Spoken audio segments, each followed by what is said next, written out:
471 Deviant Ghost. The autumn rain contained coldness. When it landed on a person, it would silently seep into their body. It wasn't easy to disperse and finally, it would turn into bone-piercing cold. The tune was like this. Xu Qing shivered uncontrollably. He thought of the pair of women's boots he had seen walking over in the bloodfog when he was at the scavenger campsite with Captain Lei in the jungle of the Forbidden Zone. At that time, he, who was only a Qi refinement rogue cultivator, had felt a similar coldness that froze his soul and sealed his body. Now, his cultivation base was extraordinary, but he still had the same feeling.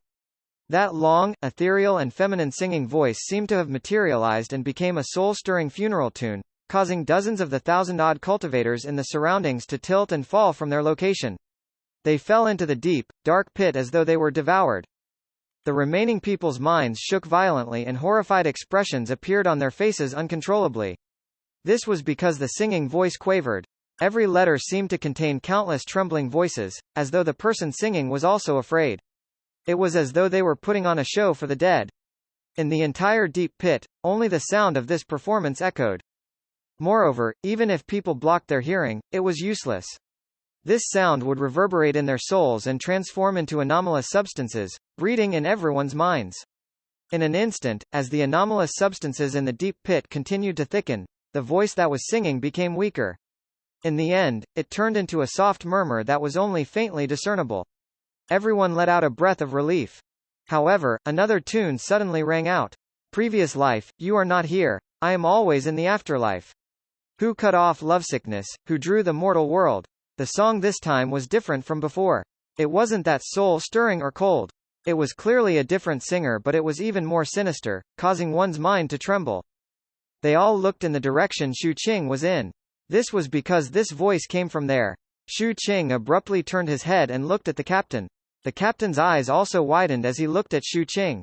In Xu Qing's pupils, he saw his figure and, the white-clothed figure floating behind it. The person singing was none other than the figure who had appeared behind the captain at some point in time. The captain narrowed his eyes and his expression was sinister. Another face appeared in his pupils and his entire body emitted a cold aura. He even widened his mouth, revealing his teeth. He suddenly turned his head and took a big bite behind him. The sound of teeth colliding spread in all directions. One could see how ruthless this bite was. However, the sound of singing was still there. However, this time, the sound appeared behind another cultivator. The cultivator's body trembled and he felt a huge life and death crisis. Just as he was about to crush the teleportation jade slip in his hand, at the next instant, a look of confusion appeared in his eyes and he sang a tune. His expression also became sinister. Immediately after, his body rumbled and the anomalous substances in him instantly erupted to the extreme. He directly mutated. His back swelled with sarcomas, and his arms became several times thicker. Bone spikes pierced through his flesh and clothes. His legs were equally thick and exploded at the thigh area. 7 to 8 tentacles that were covered in blood-colored mucus grew out from both thighs. The greatest change was his head. His entire head, transformed into a huge blue eye. His figure suddenly disappeared and when he reappeared, he was in front of a small sect cultivator. That cultivator wasn't ordinary either. He immediately performed a series of hand seals. Flames appeared in the surroundings and enveloped the mutated cultivator. However, it was useless. A tentacle stretched out from the flames and directly penetrated the cultivator's mouth. The cultivator screamed. His body was lifted high and his stomach continued to expand until it exploded. From the location of the explosion, the tentacle that stretched into his body swung out and continued to shake, causing flesh and blood to splatter everywhere. This scene caused everyone to gasp. The mutated cultivator's body swayed, displaying astonishing speed as he charged toward another person. In an instant, screams and cries echoed endlessly.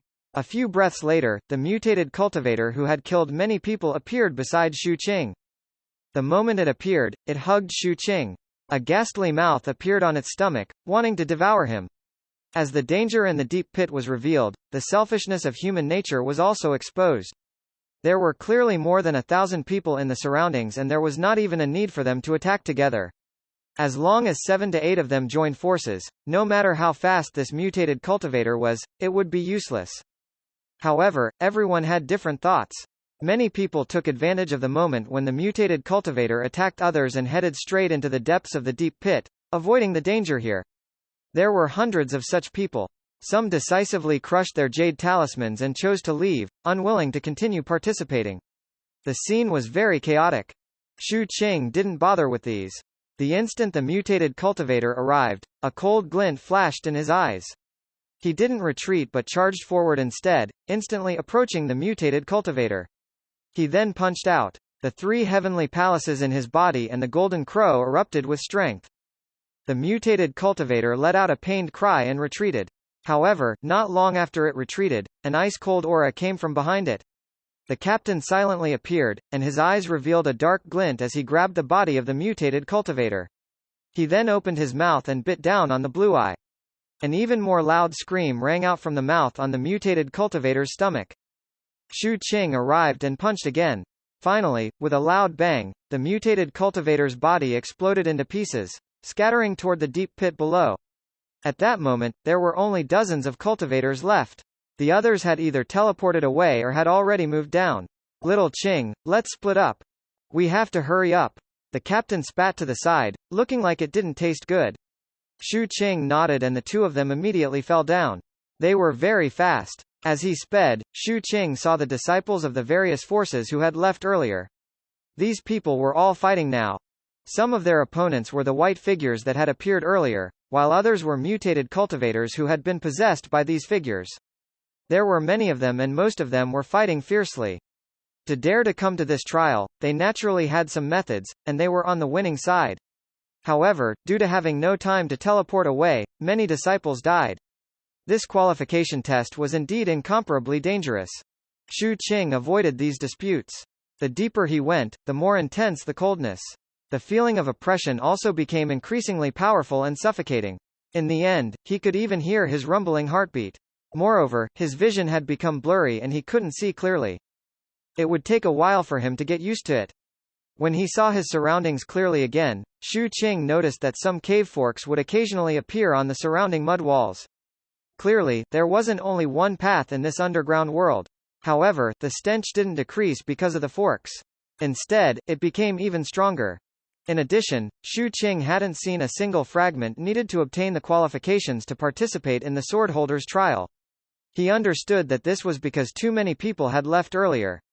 Naturally, all the fragments that could be easily found had been taken out. Xu Qing looked around. With a sway of his body, he landed at the edge of a deep pit where the soil was protruding. He stood there and looked above. The sounds of the battle above could be heard faintly. Occasionally, droplets of blood would fall. As for the cold air below, it was intense and the sound of singing was still faintly discernible. The captain was no longer around. The 2 of them had agreed earlier that they would act separately. After all, they were searching for items, and the efficiency of splitting up would be higher. I won't go to other paths. I'll follow this place to its end. Xu Qing leapt up, continuing to whistle down. Gradually, he got deeper and deeper and the surroundings became darker. When the sense of enclosed space became even more obvious, Xu Qing suddenly paused. He took a few steps back and hung in the air, looking ahead. There was a fork in the cave there. A figure stood at the edge. That figure was an old man wearing a black robe. He didn't emit any aura, as though he had fused with the surrounding darkness. It was very easy to ignore him. His hands were hanging down. Upon closer inspection, Xu Qing noticed that all 10 fingers of his hands had long black fingernails that were very sharp. His back was facing Xu Qing and his face couldn't be seen.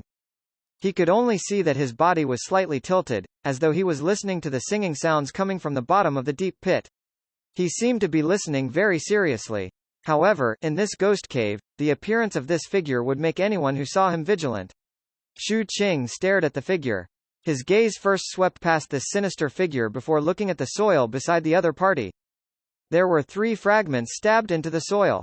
These 3 fragments were what Xu Qing needed. Xu Qing fell silent. He didn't believe that no one had passed by this place but the fragments were still there. From this, he could determine that the other disciples who passed by this place were either dead or didn't dare to make a move and couldn't obtain the fragments. Xu Qing thought about it and first checked his surroundings. After confirming that there were no ambushes here, he transmitted his divine sense to the shadow. At the next instant, the shadow extended and quickly approached the old man who was listening to the song. It rolled up a fragment and was about to pull it back. However, at this moment, the old man lifted his hand and pressed it on the fragment with such great force that the soil rumbled. After that, he turned his head and an expressionless green face was reflected in Shu Qing's eyes. It was like a zombie. His empty eyes emitted waves of red light as he stared fixedly at Shu Qing. The corners of his mouth gradually split open, revealing sharp teeth. At the next instant, a fiendish intent erupted as he rushed toward Shu Qing. His fingernails seemed to have cut through the void, emitting a sharp sound of air being torn apart as he grabbed fiercely at Shu Qing. Shu Qing's eyes narrowed. The instant the fishy smell hit his face, his upper body leaned back. Seeing the zombie old man's pitch-black right hand whistling past in front of him, Shu Qing took advantage of the situation and fell. He twisted his body, with his head below and his right foot above, and all his cultivation base erupted. The power of his physical body gathered in his right foot and he kicked fiercely at the old man's chin. Boom! The zombie old man's head cracked and distorted irregularly. His body was even kicked back hundreds of feet by Shu Qing's kick. Read latest chapters at Wuxia World. Sight only at the same time, the shadow quickly swept up the three fragments and headed straight for Shu Qing. However, at the next instant, the zombie old man's head suddenly swayed and he turned his head back. The red light in his eyes intensified and his hostility soared to the extreme. Raging anomalous substances rose from his entire body. Waves of beast-like roars rang out from his mouth as his speed erupted, heading toward Shu Qing malevolently. He instantly got close and bit Shu Qing's neck. 472 Ghostface on Joss Papers. As the stench assaulted his face, a cold light appeared in Shu Qing's eyes. He quickly retreated. He didn't want to waste time entangled with this zombie old man. Now that he had the fragments, he didn't want to stay any longer. However, the zombie quickly chased after him. The baleful aura emitted by its body became increasingly dense. It was obvious that it wouldn't rest until it died. Shu Qing observed the zombie old man closely with a sharp glint in his eyes. The feeling the other party gave him was somewhat similar to the C-Corp's race.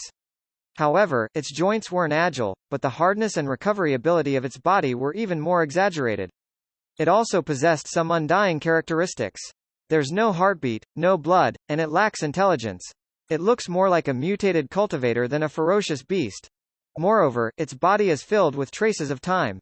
It doesn't seem to have any spiritual energy, but its aura and the wind it stirs contain poison.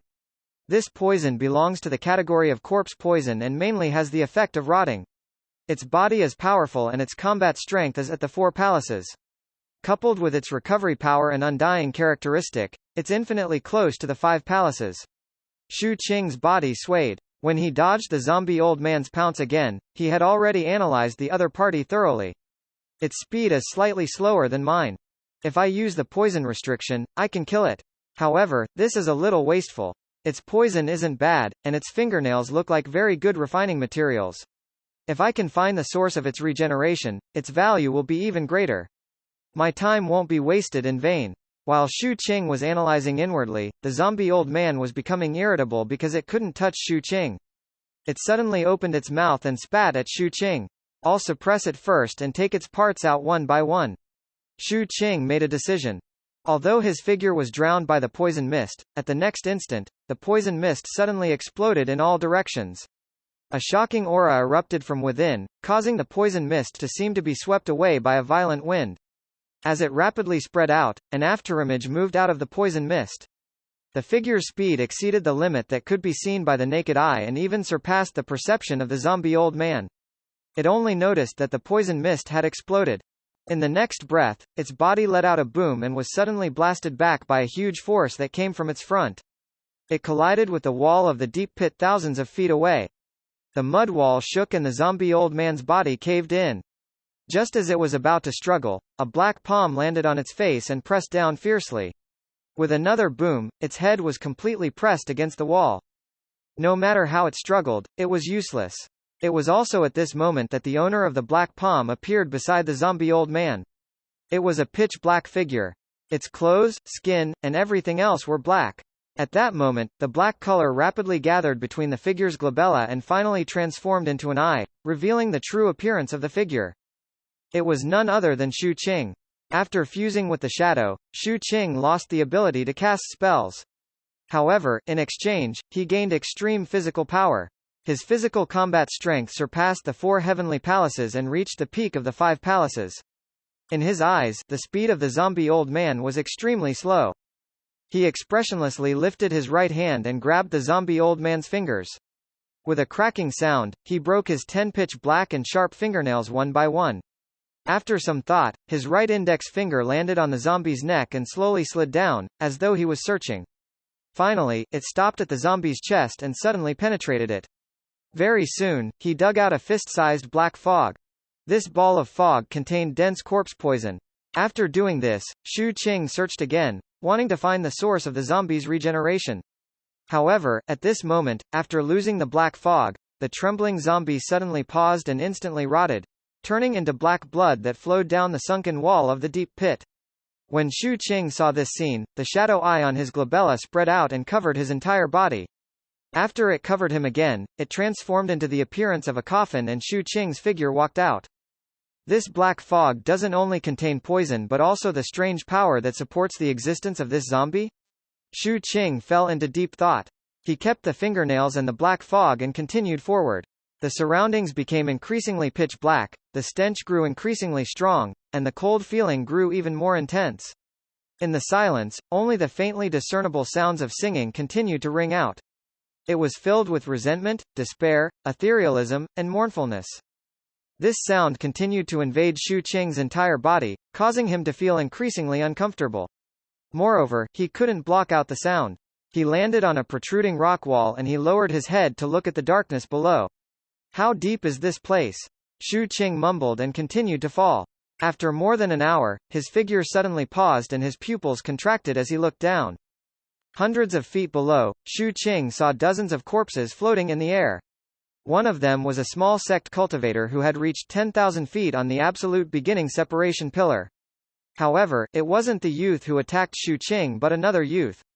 As for the other corpses, Xu Qing saw cultivators of the 8 sects alliance and disciples of the Grand Affairs immortal sect among them. These people had all died here. The strange thing was, their faces were covered in yellow joss papers. The faces under the joss papers were green and filled with malevolence, as though they had experienced extreme pain before they died. There were even a few people who were holding teleportation jade slips in their hands. It was as though the accident happened too suddenly and they didn't have time to teleport. On the mud walls around them, dozens of absolute beginning separation pillar fragments were shining. Xu Qing could even imagine that there were definitely other fragments in the storage bags of these people. After all, these people were the first to leave after they entered the deep pit. However, Xu Qing didn't act rashly. On one hand, everything looked like a trap. On the other hand, there were joss papers fluttering around these corpses. They flew around like yellow paper butterflies, moving up and down with the air emitted by the deep pit below. Just as Xu Qing was staring at it, these yellow joss papers suddenly stopped in the air and rose in unison. They were like ghost faces as they looked at the place Xu Qing was at. Being watched by so many joss papers was enough to make one's hair stand on end. These laughter revealed bizarreness and even greed. It was as though they yearned for flesh and blood and souls. They were extremely fast and got close almost instantly. The instant they got close, Xu Qing lifted his right hand and pressed down. With this push, the power of his 3 heavenly palaces erupted. The golden crow manifested behind him and let out a hiss. It flapped its wings and stirred up flames that swept in all directions, wanting to burn these joss papers. The joss papers were instantly thrown back and couldn't get close. However, not only did the strange laughter not disappear, but it also became clearer. Immediately after, these joss papers actually gathered together and formed a huge paper cicada. The wings were also formed from joss paper. The paper cicada spread its wings and fluttered rapidly, emitting a buzzing sound. The laughter from the joss papers also became a voice that echoed with the help of the flapping of its wings. Are you hungry? Do you want to eat me? This sound was sinister and ear-piercing. When this sound wave reached Xu Qing, it actually caused the flames in Xu Qing's surroundings to tumble back. This paper cicada took the opportunity to move toward Xu Qing. Countless ghost faces appeared on its body, all of them revealing greed and desire. Eat me, eat me, eat me. The sounds were densely packed and continued to echo, rushing into Xu Qing's mind like invisible spikes. A cold glint appeared in Xu Qing's eyes. Just as he was about to attack, his expression suddenly darkened and he retreated abruptly. Almost at the instant he retreated, the mud wall of the deep pit at the side suddenly blurred. A huge centipede that was 100 feet wide directly passed through the mud wall of the deep pit. Its target wasn't Shu Qing but the paper cicada that was emitting the demonic sound. This centipede looked sinister and emitted a strong stench of rotting. Its body was translucent and seemed illusory. Its speed was so fast that in the blink of an eye, the huge centipede bit the paper cicada and arrived at the other end of the mud wall of the deep pit. Its body twisted as it lay there, biting and swallowing the cicada with all its might. There was a figure sitting on the back of the centipede. It was a woman. Her lower body had fused into the centipede and seemed to have grown together. Her exposed upper body was naked and her long black hair covered her body. She was holding a comb. As she combed her hair, she burped and spat out a piece of joss papers that hadn't been digested. She turned her body and looked in Shu Qing's direction. She then lifted the joss papers and smiled. It's very delicious. Aren't you eating it? Shu Qing was vigilant. This scene was too bizarre. He had a faint feeling that the other party wasn't talking to him but was looking behind him. Behind him, a black coffin rose, emitting waves of ominous aura. That was the shadow appearing on its own after being stimulated. A large number of eyes appeared on it and stared fixedly at the joss papers in the woman's hand, blinking continuously. What do you mean by blinking? Are you looking at this? The woman on the centipede looked at the joss papers in her hand. Read latest chapters at Wuxia World.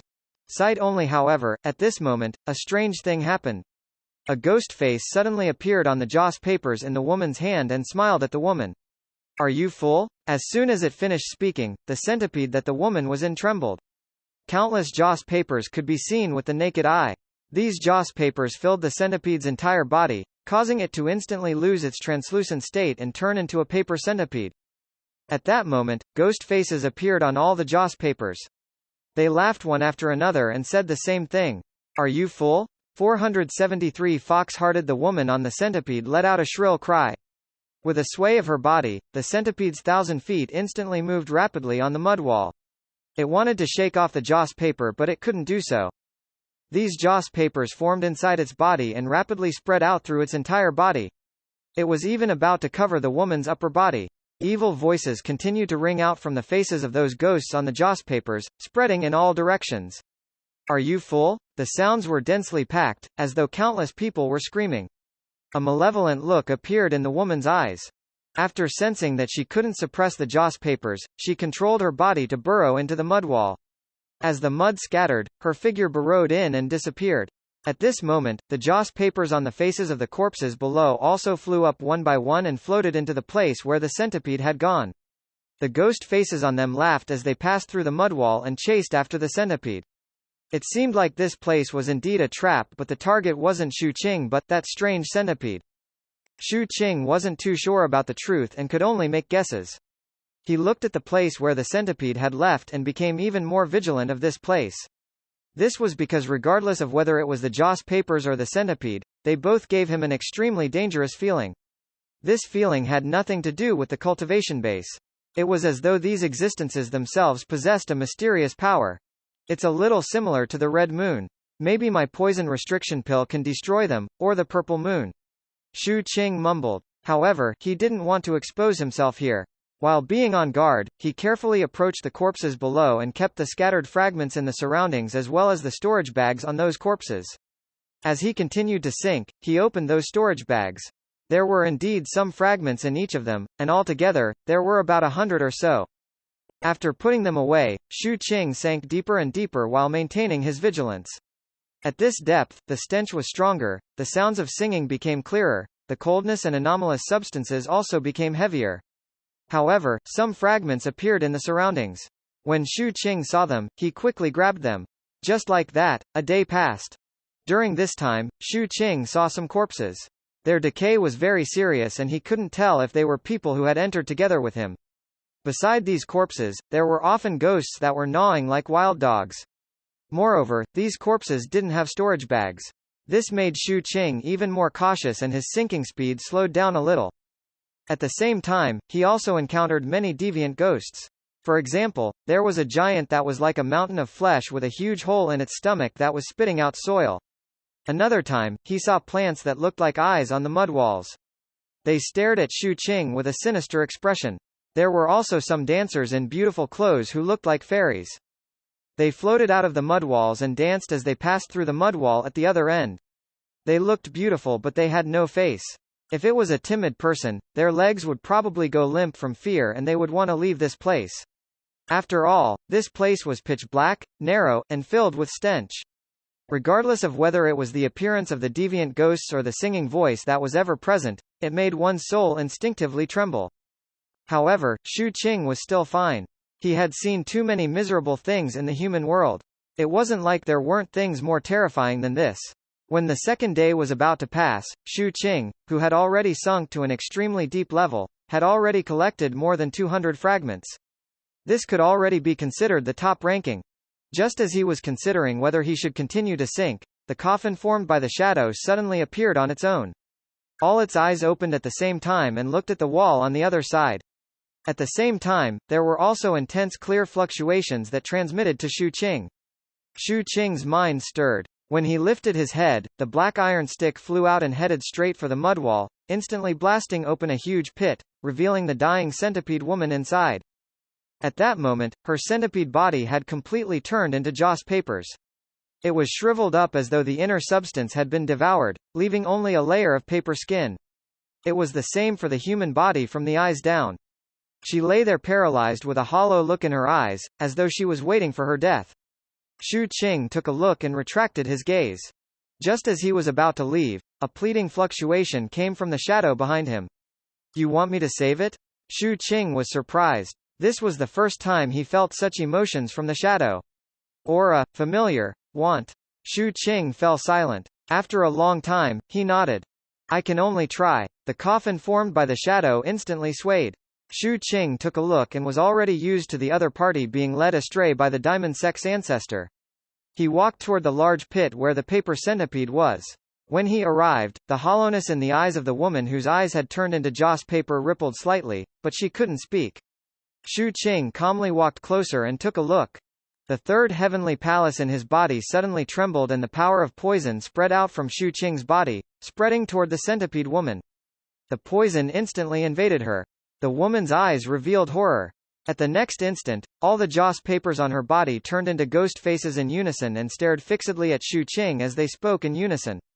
However, what came out wasn't a demonic cry but a shrill cry. Xu Qing's poison rapidly permeated the joss papers. Wherever it passed, the joss papers would turn pitch black and melt. Soon, all the joss papers turned into a black liquid that fused into the soil.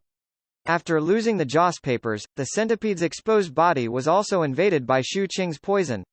The area below the woman's eyes was rotting. When her eyes became even more empty, the third heavenly palace in Xu Qing's body shook. Immediately, all the poison that was spread out, including the poison in the centipede woman's body, rolled over and entered Xu Qing's heavenly palace. After doing this, the centipede woman's body trembled and she weakly lifted her head. After taking a look at Xu Qing, she instantly left through the soil into the distance. Xu Qing didn't care. He stood at the edge of the pit and pondered for a moment. In order to ensure that he could enter the top 10, he felt that it was better to collect more fragments. Hence, his body leapt and continued to sink. Just like that, another half a day passed and the number of fragments Xu Qing collected reached 243. There was only half a day left before the time limit for obtaining the qualifications. Xu Qing didn't plan to continue and prepared to leave. However, just as he kept the last fragment, his pupils suddenly narrowed. He saw a living person. This was the first living person he saw here in this day and a half. It was the Tao child of the Grand Affairs immortal sect. This person was further down the deep pit. There were several caves in the surroundings of that area. At that moment, the Tao child was constantly flying around the entrances of these caves and fighting against a deviant ghost. Their speed was extremely fast. As they exchanged blows, low sounds would occasionally echo. However, because the surroundings were special, these sounds didn't spread too far. As for the deviant ghost that was fighting against the Tao child, it was extremely powerful and looked sinister. It had a human shape but had no skin. Its entire body was dry and cracked, like a burned corpse. However, its movements were extremely agile and fast, causing the Tao child to be unable to escape. Every time the burning corpse attacked, it would set off black fire that burned the surroundings. At the same time, the aura it emitted was also the strongest Xu Qing had sensed on his way. It had reached the level of 6 palaces. This was especially so for the black fire. What they emitted wasn't high temperature but coldness. This was the underworld fire. It could burn the soul. All of this caused the expression of the Tao child to turn a little ugly. He had been targeted by this burning corpse for a long time. Although he had used a secret art to destroy it many times, the other party would take shape again in the next instant. It was unscathed and was extremely difficult to deal with. Even when he used some of his soul-destroying trump cards, it was useless. This burning corpse seemed to be undying and indestructible, and the strange power it erupted with every once in a while made him have lingering fear. Damn it, I was just a step away from reaching there. How did this 5-element corpse escape? Was Grandmaster's calculations wrong and something happened below? The expression of the Tao child was gloomy. In reality, the reason why he rejected the direct recruitment qualification given by his Grandmaster was to enter this ghost cave. He had long known that the location of the qualification trial this time was set at the ghost cave. His Grandmaster had also emphasized that there were things he needed in the upper area of the ghost cave. Whether he could obtain them depended on luck. In fact, some of the arrangements here were also made clear to him. Hence, after he entered this place, he headed straight here at full speed. However, in the end, he was stopped by the burning corpse and couldn't go deeper. This burning corpse was persistent and he couldn't shake it off. If he forcefully rushed out, it would stimulate the corpse and cause it to reveal an even more astonishing method. He was also very clear of the origins of this terrifying corpse in front of him and knew that it was anything but ordinary. This can't go on. As he analyzed how to escape, he suddenly retreated and dodged the burning corpse in front of him. He watched as the burning corpse pounced over again. A sharp glint flashed in his eyes. Just as he was about to attack, he saw Xu Qing, who had just arrived. There was a distance of more than 2,000 feet between the two of them. Although the surroundings were dim, they could still see each other clearly. The instant their gazes met, Xu Qing raised his brows and looked at the abyss below. After that, he retreated. He planned to leave this place and didn't want to participate. It's you. However, the instant Xu Qing retreated, the expression of the Tao child, who was 2,000 feet away, revealed a strange glint. He didn't hesitate at all. Even though the burning corpse was rapidly pouncing over, he didn't care. Instead, he quickly performed a series of hand seals with both hands. Immediately, the void outside his body distorted and spatial fluctuations appeared. After that, he lifted his right hand and slapped his forehead. In an instant, a crack appeared on his forehead. A palm-sized black ram actually stretched its head out from the crack between his brows and called out to Xu Qing. Bah! Xu Qing immediately felt uneasy as he retreated. However, he sensed cracking sounds from the void in his surroundings, as though countless pieces of space had shattered. 2 of them were picked up and swapped places before reforming. Read latest chapters at Wuxia World. Cite only the world spun. When everything became clear, Xu Qing's expression was gloomy as he discovered that he was actually at the location of the Tao child earlier. As for the other party, he appeared at his previous location. They actually swapped space at this instant and forcefully swapped positions. At the same time, the burning corpse suddenly got close and pounced toward Xu Qing. The Tao child stood at the spot where Xu Qing was previously and chuckled. He borrowed Xu Qing's help to attract the burning corpses and his speed erupted explosively, heading straight for the bottom of the deep pit and leaving. Xu Qing glanced at the departing Tao child with a cold gaze. 474 Wandering in this life, buried for the rest of my life. The Tao child's spell was mysterious. It was almost impossible to guard against such a position swap technique for the first time. As for the other party's chuckle, Xu Qing heard it and remembered it. However, now wasn't the time to think about these things. The burning corpse was rapidly pouncing over. Xu Qing was very clear that there was naturally a reason why this burning corpse was entangled with the Tao child. As such, he didn't dare to be careless. He retreated and performed a series of hand seals with both hands, forming waves in the surroundings that whistled toward the burning corpse and blasted it away. At the same time, the shadow instantly formed the coffin and fused into Xu Qing's body as he retreated. A loud sound echoed in all directions, and the sea waves swept out, drowning the burning corpse. At that moment, Xu Qing had also fused with the shadow. His entire body was black and a sharp glint appeared in his eyes. He didn't choose to rush over but retreated again. His speed instantly soared, reaching the peak of the 5 heavenly palaces. He quickly punched. Almost at the instant his fist landed, the waves in front of him collapsed from an internal eruption. The seawater formed by the spell rumbled and shot in all directions as a burning figure rushed out. That figure was too fast and Shu Qing couldn't see it clearly at all. He could only vaguely sense that the other party was stepping on the spreading waves and had arrived in front of him in the blink of an eye. It was the burning corpse with a baleful glint in its eyes. Amidst the deafening roar, the burning corpse punched Shu Qing's right fist. Shu Qing felt an astonishing force erupting from the other party's fist, forming waves of impact that landed on his entire body. Even with his current physical strength, he couldn't resist it. His body rumbled as he was sent back again, directly smashing on the mud wall, forming a deep crater. It's indeed the combat strength of 6 palaces. However, it didn't chase after Zhang Xiyan, which means that it lacks intelligence and only has instincts like a wild beast. However, as long as it has instincts, everything is fine. It is only targeting me now. After I punched, it was clearly faster than me but it still punched my fist. This proves that the thinking of this corpse is simple. Shu Qing's breathing hastened slightly as he quickly analyzed.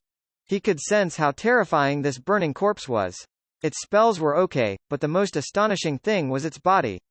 This physical strength had already reached 6 palaces. Even though Shu Qing had fused with the shadow and possessed an extreme peak 5 palaces physical body, he still couldn't counterattack. He couldn't even see the other party's movements clearly. However, the environment here limited the burning corpse's movement range. The range of this deep pit wasn't very large. As long as he limited the range of possible attack direction to the front only, no matter how fast the burning corpse was, Shu Qing had a way to counter it. As such, he didn't attempt to dodge.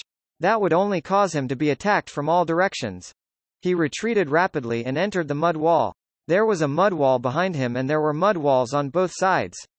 Only the space in front of him was empty. At the same time, the poison restriction pill in the 3rd heavenly palace in his body shook rapidly. Endless poison erupted from it and spread through Shu Qing's body, gathering in front of him. The instant Shu Qing entered the mud wall, the burning corpse roared again. Red flame spread out from its entire body, transforming into a ghastly mouth formed by flames that fiercely pounced upon Shu Qing. Shu Qing didn't dodge. He leaned against the mud wall and curled up into a ball, blocking with all his might like a hedgehog. As the flame spread out, the aura of the burning corpse skyrocketed. An afterimage appeared as it arrived in front of the mud wall and punched Shu Qing. Shu Qing's countenance turned pale. The mud wall behind him collapsed and his body was pushed in by the great force. However, the burning corpse also retreated. Other than madness, for the first time, it looked wary. Its right arm was currently rotting. There was also a bolt of red lightning that instantly arrived when it retreated and pierced through its body, causing the burning corpse to let out a roar.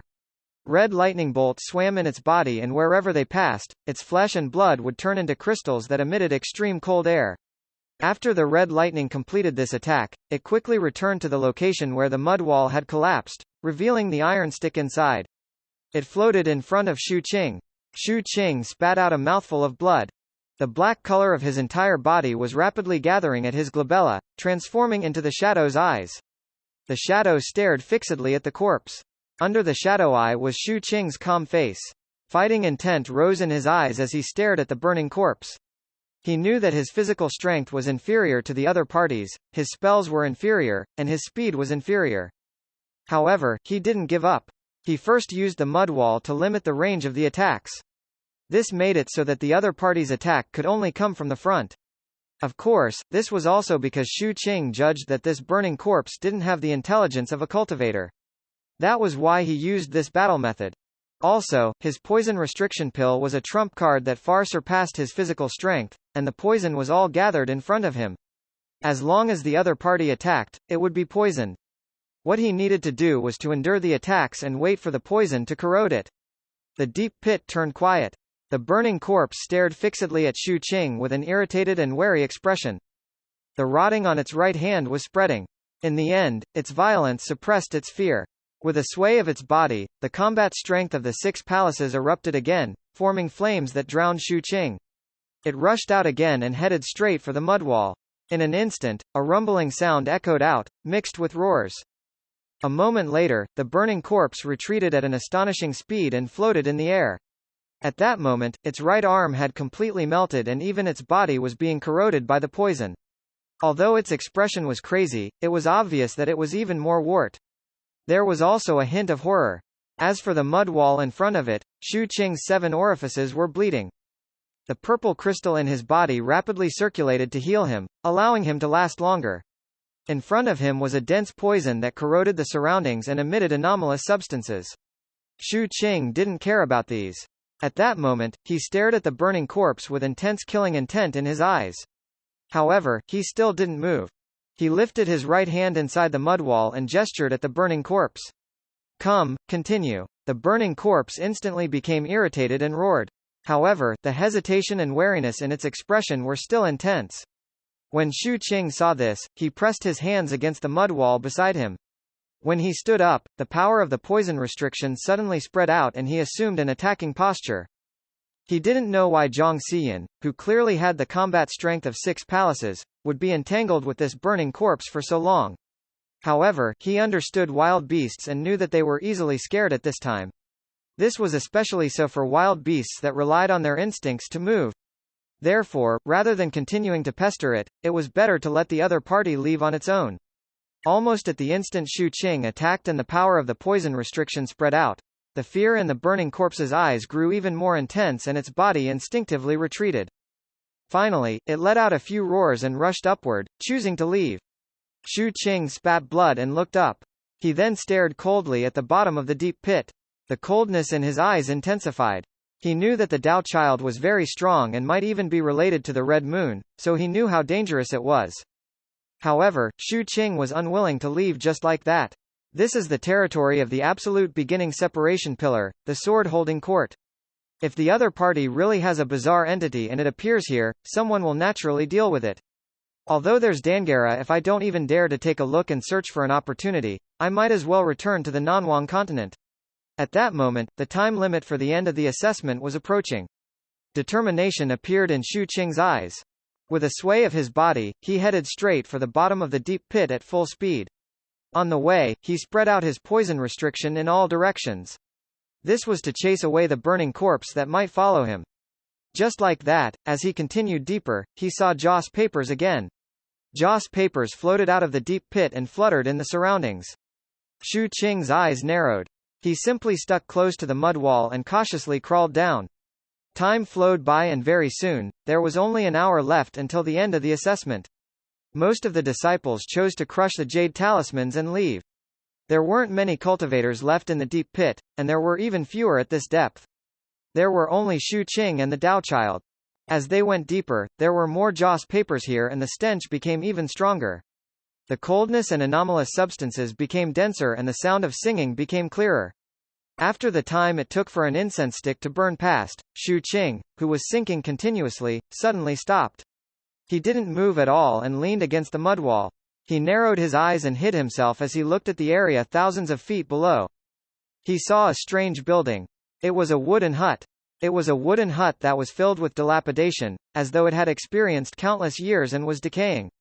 The wooden hut was shaped like a pentagon. There was a gray iron chain at each corner that was connected to the mud wall in the distance. Under the hanging of the 5 iron chains, the wooden hut hung in the air. A weak red light emitted from the oil lantern at the window of the hut.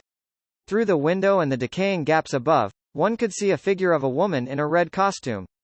She sat by the window and stretched out her jade-like hand, scattering Joss papers outside. The Joss papers were then swept up by the cold air. Shu Qing saw the Joss papers, the hand, and the oil lantern that emitted a red glow. The moment he saw the Joss papers, he knew the origin of the Joss papers he had seen on the way. The instant he saw that hand, his heart instinctively palpitated intensely. However, the instant he saw the oil lantern, everything transformed into an intense shock in his mind. This was because that oil lanterna was actually a life lantern. At this moment, the sound of singing rose faintly from the wooden hut, echoing in the dark and narrow pit. Read latest chapters at Wuxia World. Sight only, wandering in this life, buried for the rest of my life. Who is waiting in the cycle of reincarnation? Her voice was poignant, feminine, and cold. He didn't know who she was singing for. Maybe it was Shu Qing, maybe it was the Tao child who was also here, or maybe it was an unknown existence in the depths of the deep pit. 475 The third god. The sound of singing echoed faintly amidst the drifting Joss papers. The voice was cold and eerie, just like this place. Everything felt more like a ritual that had been going on for an unknown period of time. In Xu Qing's eyes, the Pentagon wooden hut seemed to be a different kind of altar. This was because on the 5 corners of the wooden hut, where the chains were connected to, there were 3 terrifying corpses. The first corpse was a corpse that was drenched from head to toe. It had rotted extremely severely and its appearance couldn't be seen clearly. Even its gender was unclear. It knelt facing the wooden hut and wore a tattered black robe. It was as though it had experienced countless years and was riddled with holes. However, the continuously falling corpse water seemed to have some unimaginable power that preserved the scene of its death in the past. Even though time had passed until now, it was still the same. It was a drowned corpse. The second corpse was also wearing a tattered black robe. It was kneeling facing the wooden hut with its hands at its cut stomach. Its stomach was revealed. There were no internal organs inside. Clearly, they had been hollowed out. There seemed to be something else there, but it couldn't be seen clearly. It was as though the pain it felt when it was alive forced it to lower its head and bend its back as though it was worshipping. It was a dissected corpse. The third corpse was slightly different from the previous 2. There was a red vine wrapped around its neck, and those vines had sharp spikes that pierced deeply into its neck. The vines wrapped tightly around its neck. As for the 2 ends of the vines, they were grabbed by the corpse's hands. It seemed to be pulling with all its might before it died, causing the ligature mark on its neck to be extremely deep. This was a strangulated corpse. Each of the 3 corpses exuded bizarreness. Hence, Xu Qing felt that this place was more like a ritual altar. In addition, on the 4th corner of the 5 corners, although there were no corpses, there was a wordless tombstone. Since there was a tombstone, there should be a grave. Although there wasn't one here, the meaning of burial was very obvious. Xu Qing suddenly looked at the dissected corpse and focused his attention on it. Finally, he saw some soil and a small grave in the dissected corpse's stomach. In the grave, there was the corpse of a baby that hadn't been completely buried. This might be the 4th corpse. Xu Qing looked at all of this and noticed that on the last corner of the Pentagon wooden hut, there were some traces of burning. It seemed that there had once been a corpse sitting there. Xu Qing thought of the burning corpse earlier. Metal for dissecting, wood for hanging, water for drowning, fire for burning, and soil for burial. Xu Qing didn't know what ritual this was, but he was very clear that this wooden hut and the 4 corpses were extremely terrifying. This was because he felt an intense pressure. What made his hair stand on end was the aura and anomalous substances emitted from the depths of the deep pit under the wooden hut. This aura caused Xu Qing's mind to tremble.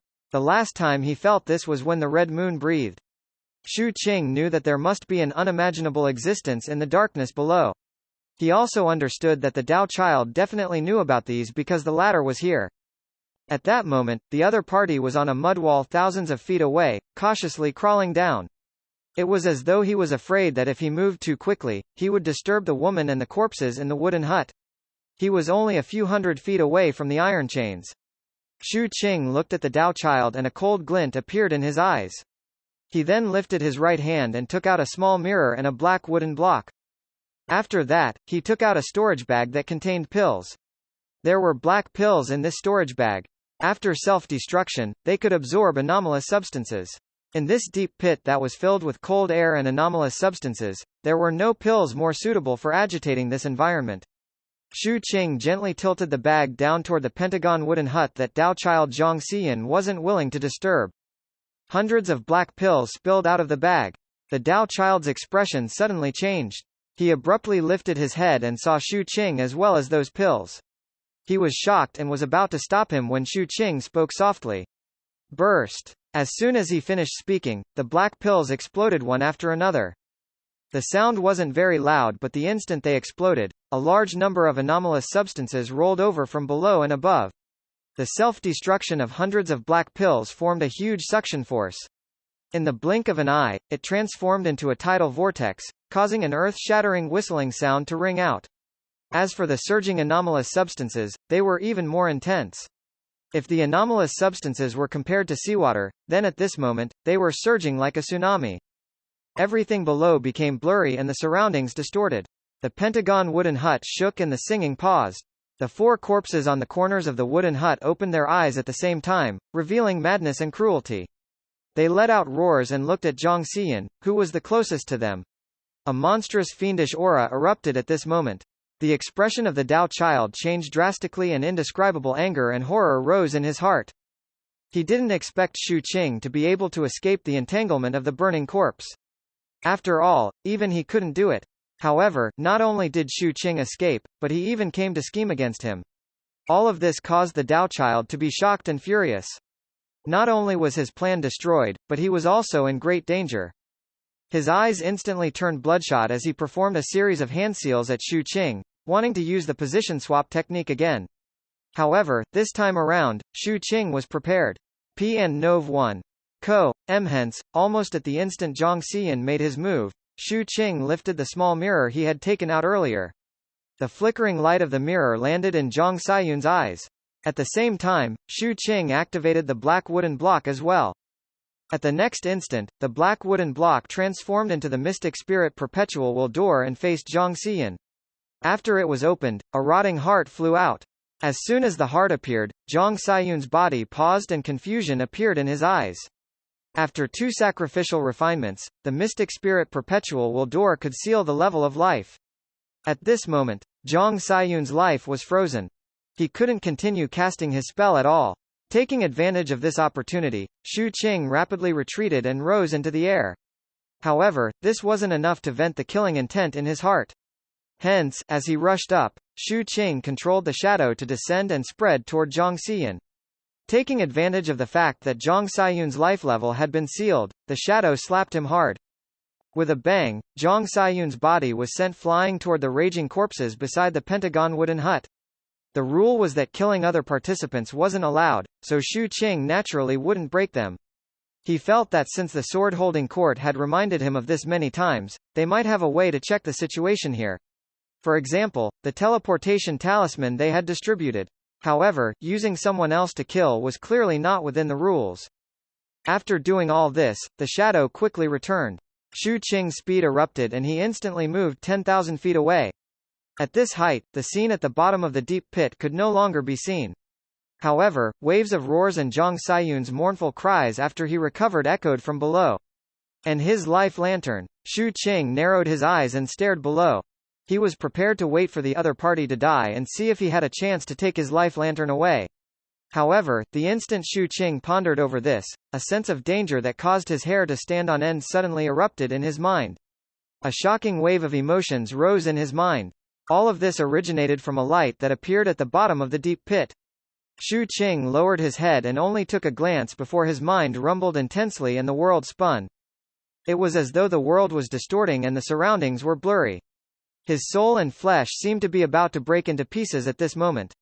This was because below him, not only did he see the wooden hut suspended in the air by the 5 chains, but he also saw that under the wooden hut, in the darkness of the endless pit, it had appeared. One eye. A gigantic golden eye. This eye was too big, just like the deep pit.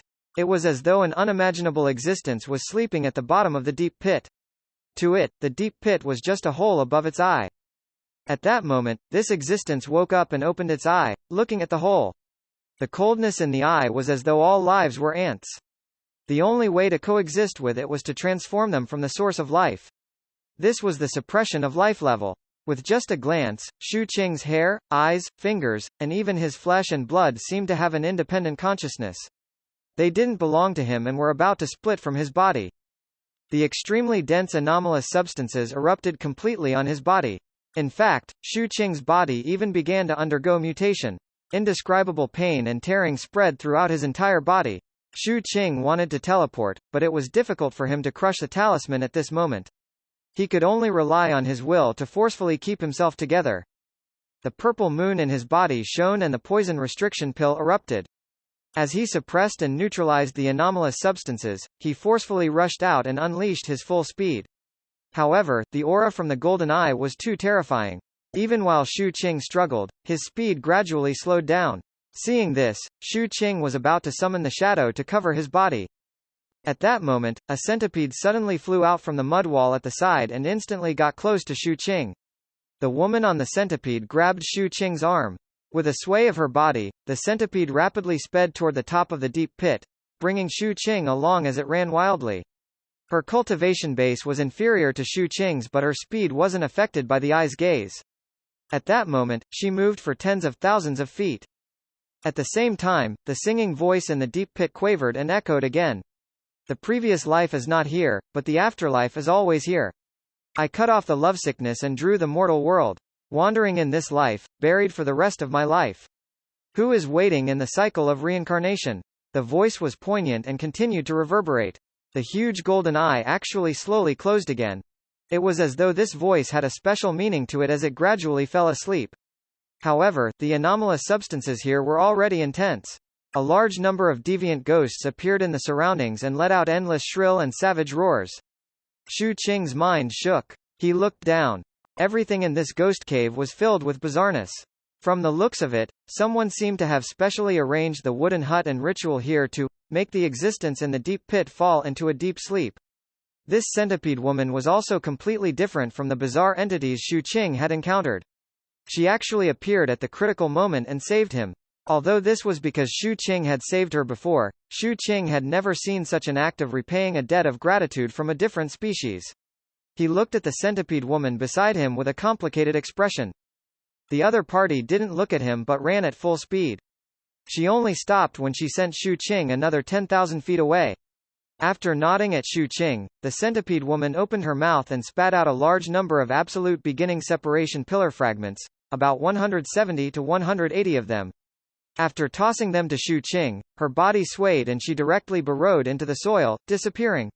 Shu Qing fell silent and looked at the deep pit that had become extremely dangerous and was filled with countless deviant ghosts. The teleportation talisman in his hand shone on its own at this moment. The assessment was ending. There was no need for Shu Qing to crush it. The teleportation power suddenly erupted. Shu Qing hesitated for a moment but didn't throw away the teleportation talisman. He allowed the light to cover him and allowed the teleportation. During the last moments before the teleportation, he glanced at the deep pit again. What secrets are contained here? Who set up the altar?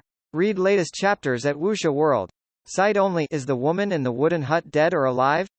Why did her singing cause that god underground to fall into a deep sleep? This was the third god Shu Qing had come into contact with.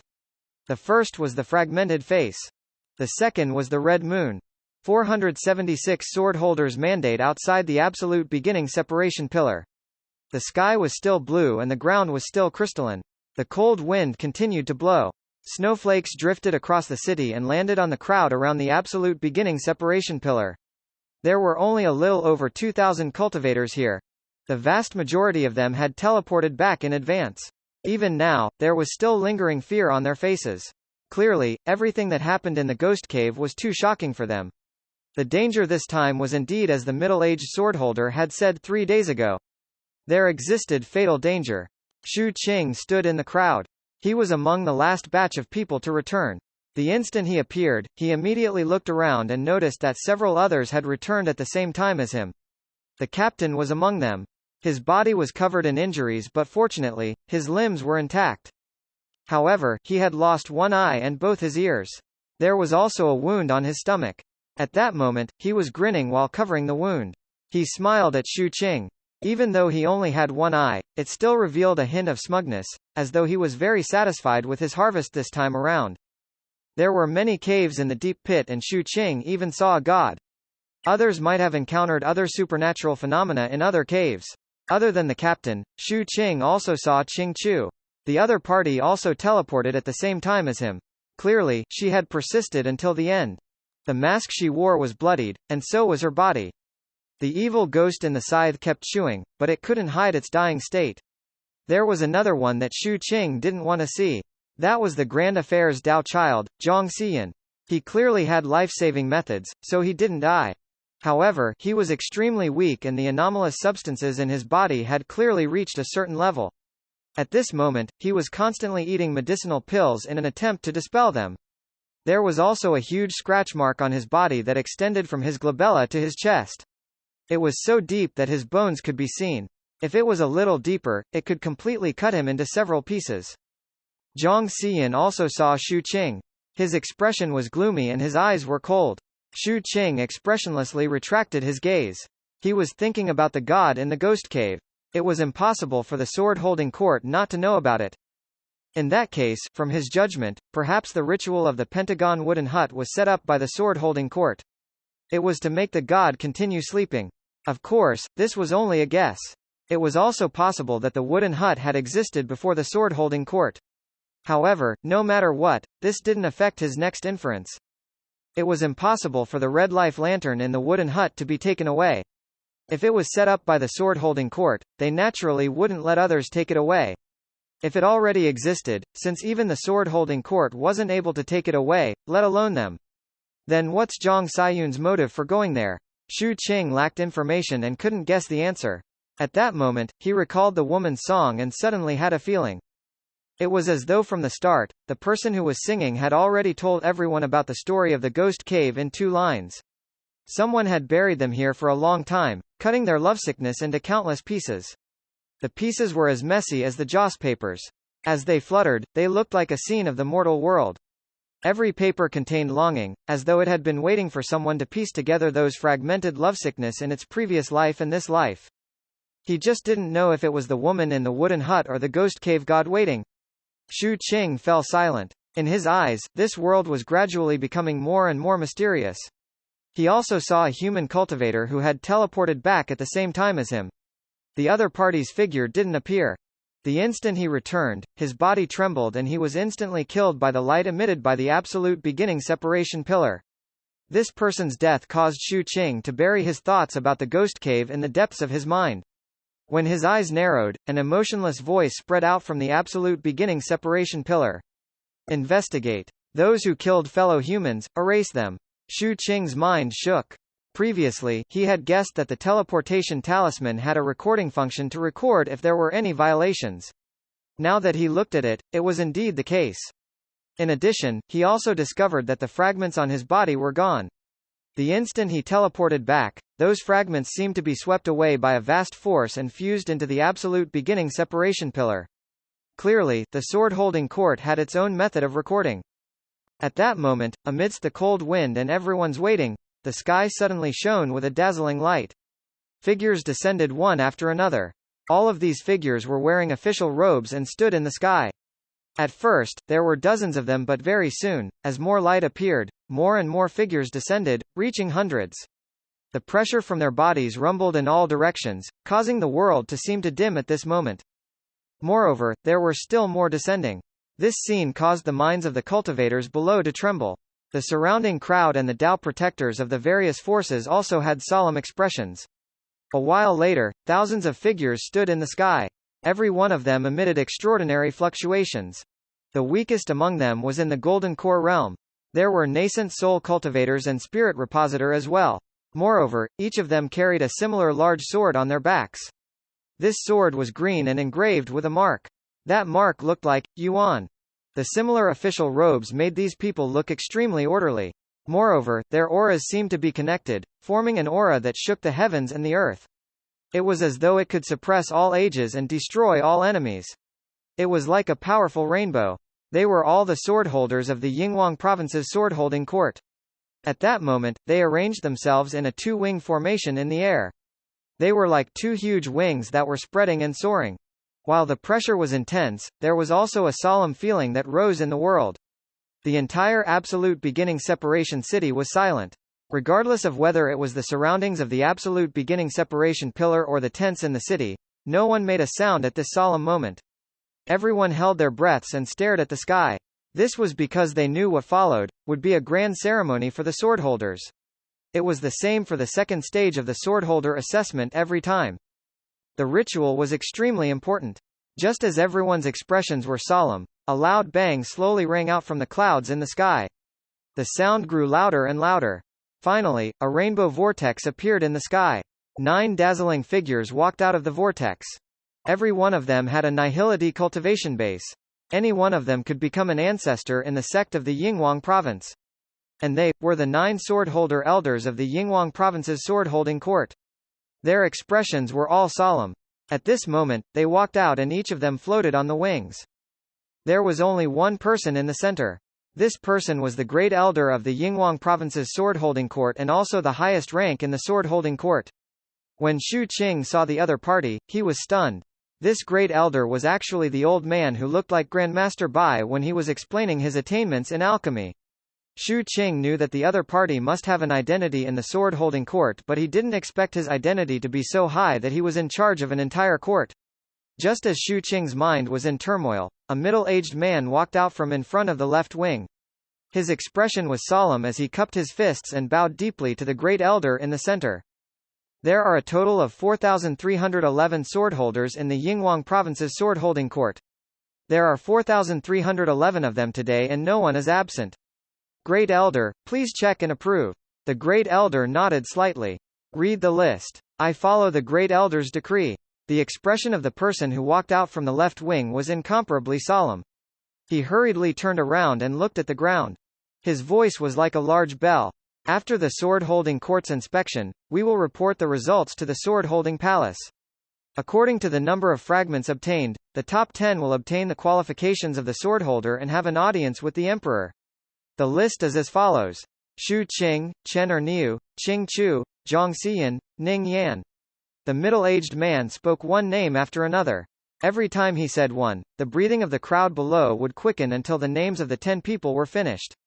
The 10 of you, step forward. Shu Qing took a deep breath and walked out, standing in front. The captain was the same. The other people whose names were called walked out one after another. Very soon, the 10 of them lined up together with a distance of 100 feet between them. They stood in front of the crowd and were the center of attention. After Shu Qing and the others walked out, the middle-aged swordholder in the sky turned and bowed to the Great Elder before returning to his original position. The Great Elder, who was standing in the middle of the sky, didn't look at Shu Qing and the others. Instead, he turned around and bowed deeply toward the sky and the rainbow vortex with a solemn expression. An ancient and hoarse voice slowly rang out from his mouth in an extremely solemn tone. May the essence-carrying Great Emperor of the ultimate immortal radiance, the sword-holder heavenly venerate, descend upon my court. As soon as he spoke, all the swordholders in the surroundings, including the other 8 swordholder elders, had solemn expressions. They cupped their fists and bowed deeply to the vortex in the sky before speaking in unison. May the prime great emperor of the ultimate immortal radiance, the swordholder heavenly venerate, descend upon my court. This ceremony was extremely formal, revealing the orthodoxy of the human race. Shu Qing couldn't help but have a solemn expression. At that moment, as all the swordholders spoke, their voices rushed into the clouds and the vortex, causing the light in the rainbow vortex to instantly surge. Multicolored light spread out one after another and illuminated the entire sky. Finally, the rainbow vortex transformed into a huge statue that caused everyone's souls to tremble. One could see that the statue depicted a middle-aged man with a dignified expression. His eyes were filled with resplendent light and he wore the 9 dragons emperor robe that fluttered in the wind. He wore the crown of the 9 heavens dawn, shining with divine light. Behind him was a large sword. This sword was green and engraved with the character, Yuan. It looked exactly the same as the swords of the swordholders. The moment the statue appeared, the multicolored light caused intense waves in the sky. The color of the sky changed and the wind and clouds churned intensely. This scene caused the minds of all the humans below to tremble violently. The qi and blood in their bodies actually surged uncontrollably. A feeling of bloodline connection rose intensely in the minds of every human. That was the human emperor. That was the founder of the sword-holding ministry. Everyone involuntarily lowered their heads. Even Shui Lianzi and the ancestors of the other sects were the same. They were sincerely and respectfully greeting the statue of the human emperor. Shu Qing was the same. His emotions fluctuated endlessly.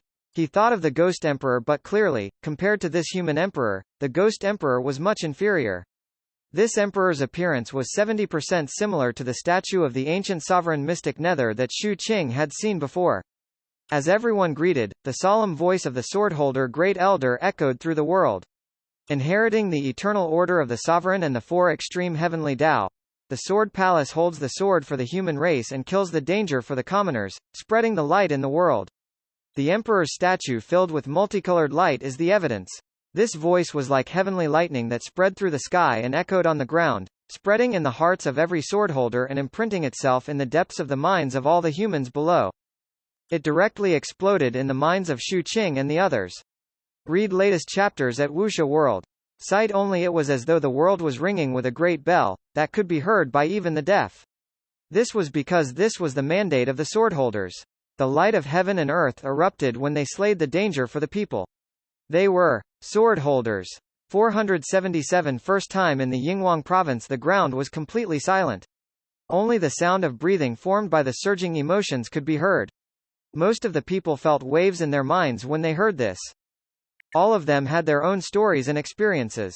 Regardless of whether they were born high and mighty or in the mud, in reality, in this cruel world, in this tragic world, in this miserable world where humans ate humans, there wasn't much difference. They all faced calamities and experienced bitterness. As for the swordholder's mandate, it was like heavenly lightning. As it rumbled and exploded, it also allowed Xu Qing to truly understand the swordholders. Regardless of whether the current swordholder could really accomplish the mandate, at least it had existed. This was also an important aspect of the swordholder ritual. The solemn atmosphere, solemn words, the holy light, and the deafening mandate. All of this was to continue the mission of the swordholder. At that moment, just as the minds of all the humans were fluctuating, the multicolored light in the sky flickered again and flowed toward the ground. As it continued to spread out, it directly arrived under the feet of Xu Qing and the others. In front of them, the resplendent light that represented the mission of the swordholders formed a long staircase that was tens of thousands of feet wide. The staircase appeared in front of everyone in the city. Countless humans were paying attention to it, but only 10 people could truly approach this vast staircase. This was the path to heaven for the 10 of them. It appeared between heaven and earth, and at the end of it was the great emperor's statue. From afar, it was as though one could walk all the way to the great emperor by stepping on the steps in front of them.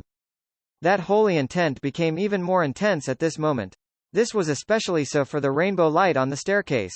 Upon closer inspection, the staircase had a total of 9,999 steps. Xu Qing stared at all of this. Just as his expression became increasingly solemn, he heard the solemn voice of the swordholder Great Elder. The swordholder lineage founded the supreme glory of the human race and created prosperity and peace for all ages. Therefore, the staircase is 100,000 feet wide.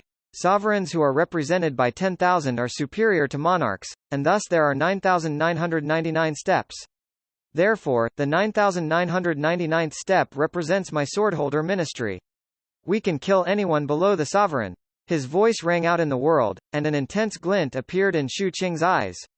If what he said earlier was the soul of the swordholder's lineage, then these two sentences now were the bones of the swordholders. The soul was the mandate, while the bones were the skeleton. The swordholders could cut down anyone below the sovereign. The captain's eyes gleamed with desire. It was the same for Qing Chu. Under the mask, her eyes gleamed brightly. The swordholder Great Elder lifted his head and looked at the emperor's statue.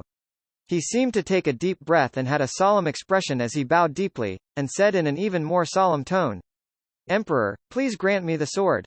As soon as he spoke, all the swordholders lined up in the sky cupped their fists and bowed to the sky in unison.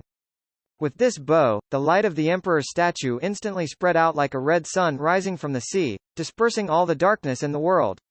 As this light swept through the world, 3 rainbows flew out of the large sword on the emperor's statue. It instantly landed at the top of the 100,000-foot wide staircase, on the 9,999th step.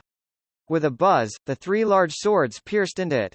There was a distance of 10,000 feet between them, and they emitted a green light that flowed like water on their sword bodies, emitting a heavy and profound sound. Just a glance was enough to tell that they were not ordinary. These 3 swords were both a sword and a command.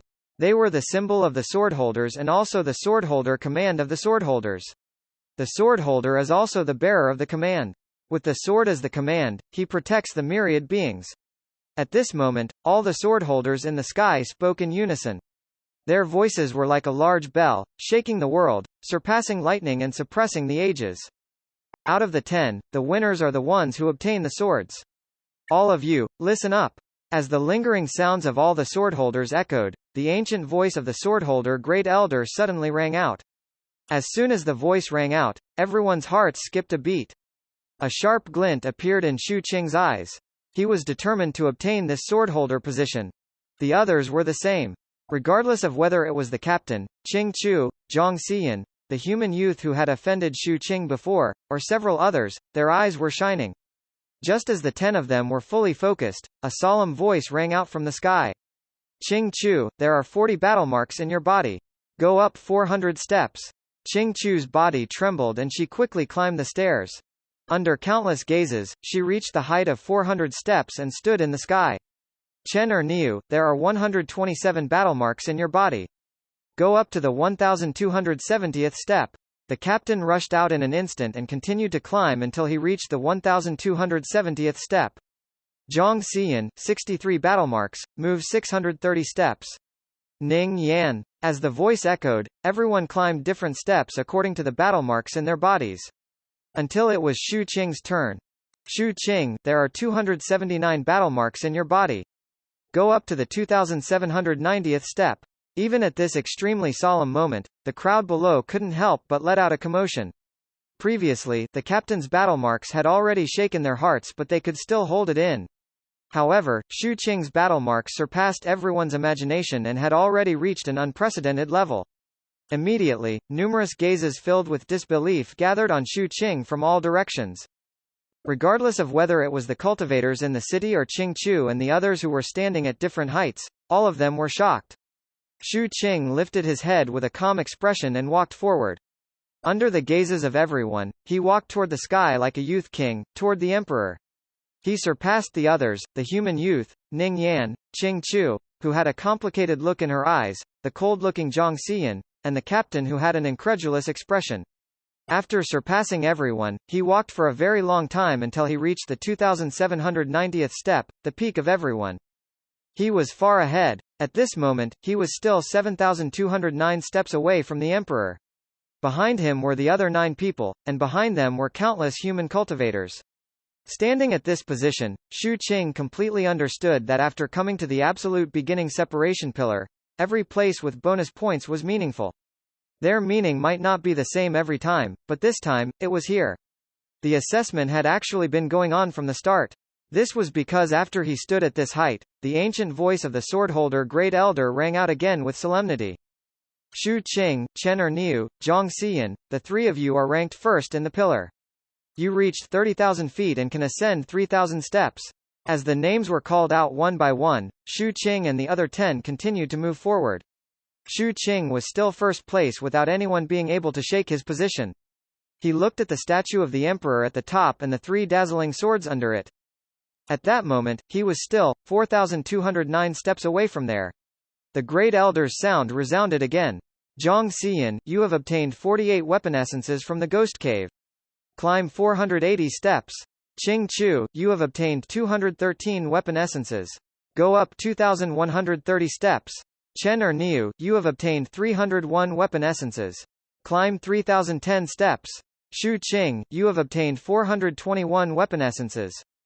Climb 4,210 steps. Under this earth-shattering voice, the 10 people on the stairs moved forward one after another. However, other than the captain, the others looked at Xu Qing's back view in front of them with extremely complicated gazes. This was especially so for Zhang Xian. His expression was gloomy and his killing intent toward Xu Qing was intense. This was because if Xu Qing hadn't interfered, it was impossible for him to only be 9th. Previously, in order to escape, he had no choice but to use a secret art and sacrifice one of his bodies to escape. However, he also lost his storage bag and the fragments inside. In addition, other than Xu Qing and Chen or Niu above him, there was also Qing Chu. Moreover, the distance wasn't close. Xu Qing wasn't interested in paying attention to Zhang Xian's resentment. At that moment, he walked the stairs in front of him and walked toward the peak step by step. There was no one beside him. As he moved forward, all the human cultivators on the ground broke into an uproar. There was no one else in their eyes but Xu Qing. This was because Xu Qing only had 4,209 steps left, which was less than the steps he had obtained. At that moment, as Xu Qing moved forward, he reached the 8,000th step, the 9,000th step, the 9,900th step, and the last 9,999th step. After stepping on it, he walked in front of the command sword in the middle. Behind him, the person closest to him was the captain, who was at over 7,000 steps. Qing Chu was at over 5,000 steps, and then Zhang Xian was at over 3,000 steps. At that moment, he had reached the peak but he still had 1 step left. At that moment, not only did countless gazes gather on him from the ground, but even all the sword holders in the sky lowered their heads and looked at Xu Qing. This kind of thing had happened before. However, the earliest time it happened was thousands of years ago, and it wasn't in Yinghuang province. This was the first time in the Yinghuang province. Hence, even the 9 swordholder elders' gazes landed on Shu Qing. Shu Qing's expression was calm. He stood at the peak and there were no more steps in front of him. There was only the emperor's statue. Hence, he transformed the last step into a bow. Under the gazes of all the cultivators and swordholders, he cupped his fists and bowed deeply to the human emperor. Virtuous. In the sky, the swordholder great elder in the middle nodded slightly and issued a decree. Everyone, hold your swords. As soon as these words were spoken, everyone on the steps erupted with all their speed at this moment, unleashing their limits. All kinds of secret arts appeared endlessly as they rushed toward the 9999th step. Read latest chapters at Wuxia World. Sight only they were sprinting with their full strength. Shu Qing stood at the highest point and pulled out the command sword in front of him. He then looked down at everyone below. He stood there and the command sword in his hand shone with a resplendent light. At the same time, the statue of the emperor behind him was enveloped by multicolored light. In an instant, in the eyes of everyone below, Shu Qing seemed to have overlapped with the emperor's statue. His astonishing temperament and jade-like face looked like the return of an emperor. 478 Consequences of provoking Shu Qing. 1. The swordholder's trial was filled with holiness and solemnity. This ritual of the human race orthodoxy wasn't something any sect could compare to. The difference in foundation naturally caused the specifications of the ritual to be different. Rituals were even more important in this chaotic world. The darker the night, the colder the winter, the more flames had to form. This fire was the inheritance of the human race's fire. It was the fire of the human race's bloodline and represented the spirit of the human race. The function of the ritual was to pass on this spirit. The more formal and holy it was, the more memorable this inheritance would be until it was imprinted in one's soul and never dissipated. This was the ritual of the swordholder and one of the human race's rituals. At that moment, in the sky, the swordholders stood solemnly in a wing formation. The shape of the wings also had a special meaning to the swordholder. It meant guarding. They used their wings to protect the human race and were even willing to become the wings of the human race to take it high above. The 9 swordholder elders had solemn expressions, as they witnessed the ritual. This was also a part of the ritual. 4 elders were at each side and 1 was in the middle. They stood at different heights, and they became mountain peaks and swords. They represented the sharpness of the swordholders as well as the command sword of the swordholders. Behind them was the multicolored light that filled the sky and the statue of the emperor that seemed to be able to support the world. He looked down at the ground and guarded the inheritance for the human race. Under the statue was Shu Qing, who was standing 100,000 feet in the sky with the command sword in his hand. His clothes and hair fluttered in the wind. However, his body stood there motionlessly.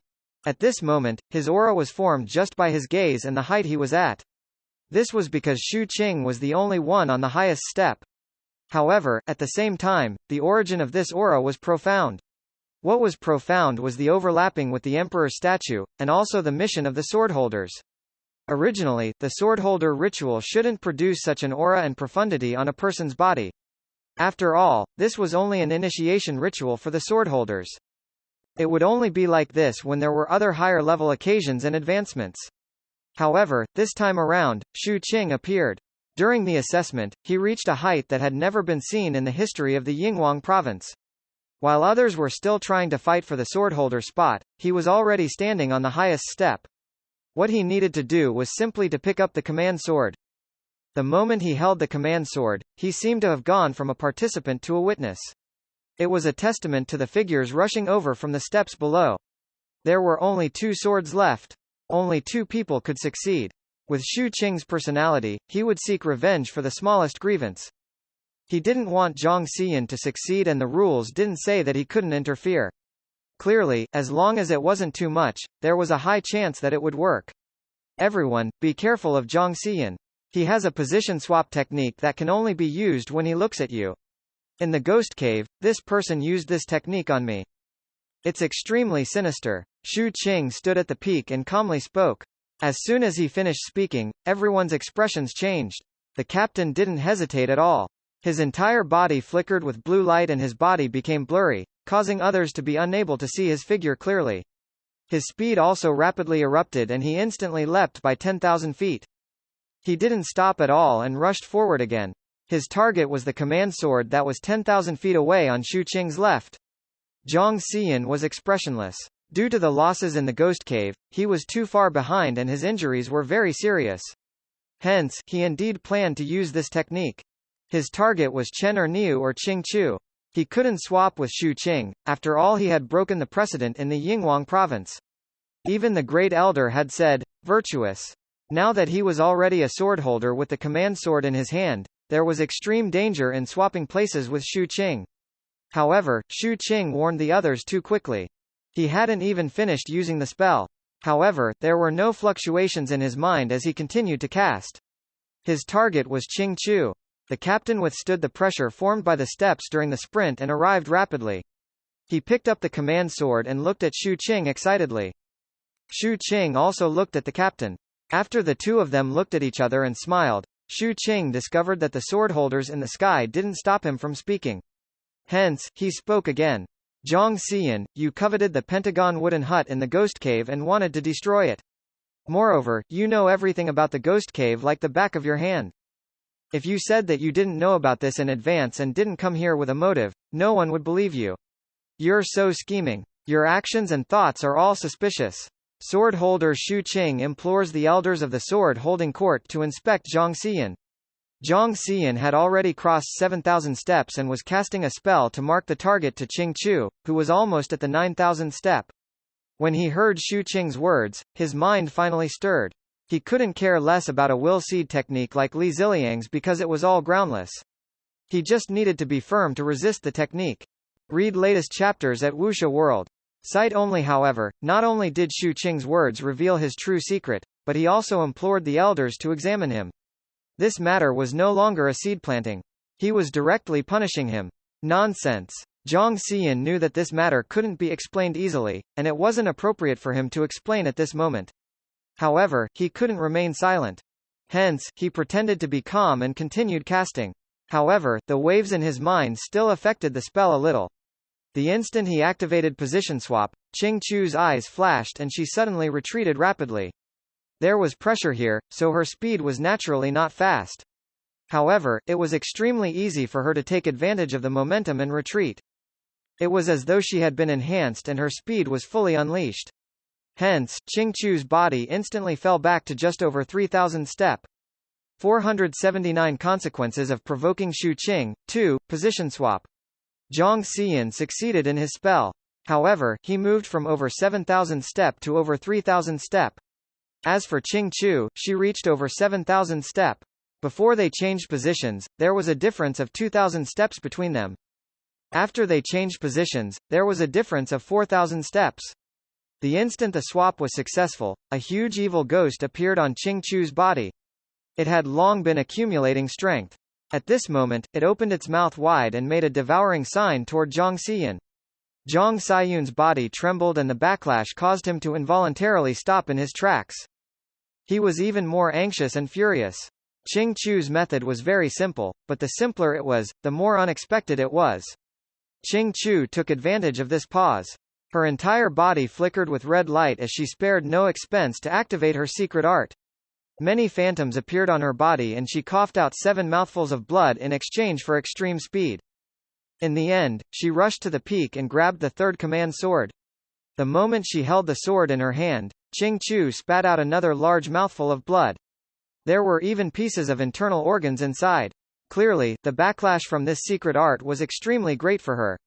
At that moment, her entire person was dispirited, as though she couldn't stand steadily.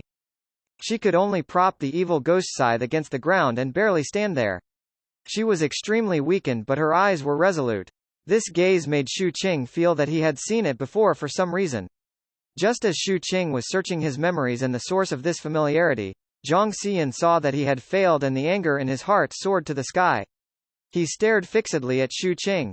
He looked at the sword holders in the sky and spoke loudly. Xu Qing slandered me and interfered with my trial.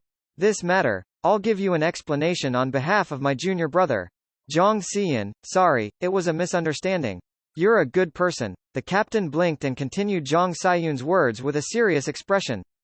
After he finished speaking, he even spoke to Qing Chu, who was panting. Fellow Taoist Qing Chu, what do you think?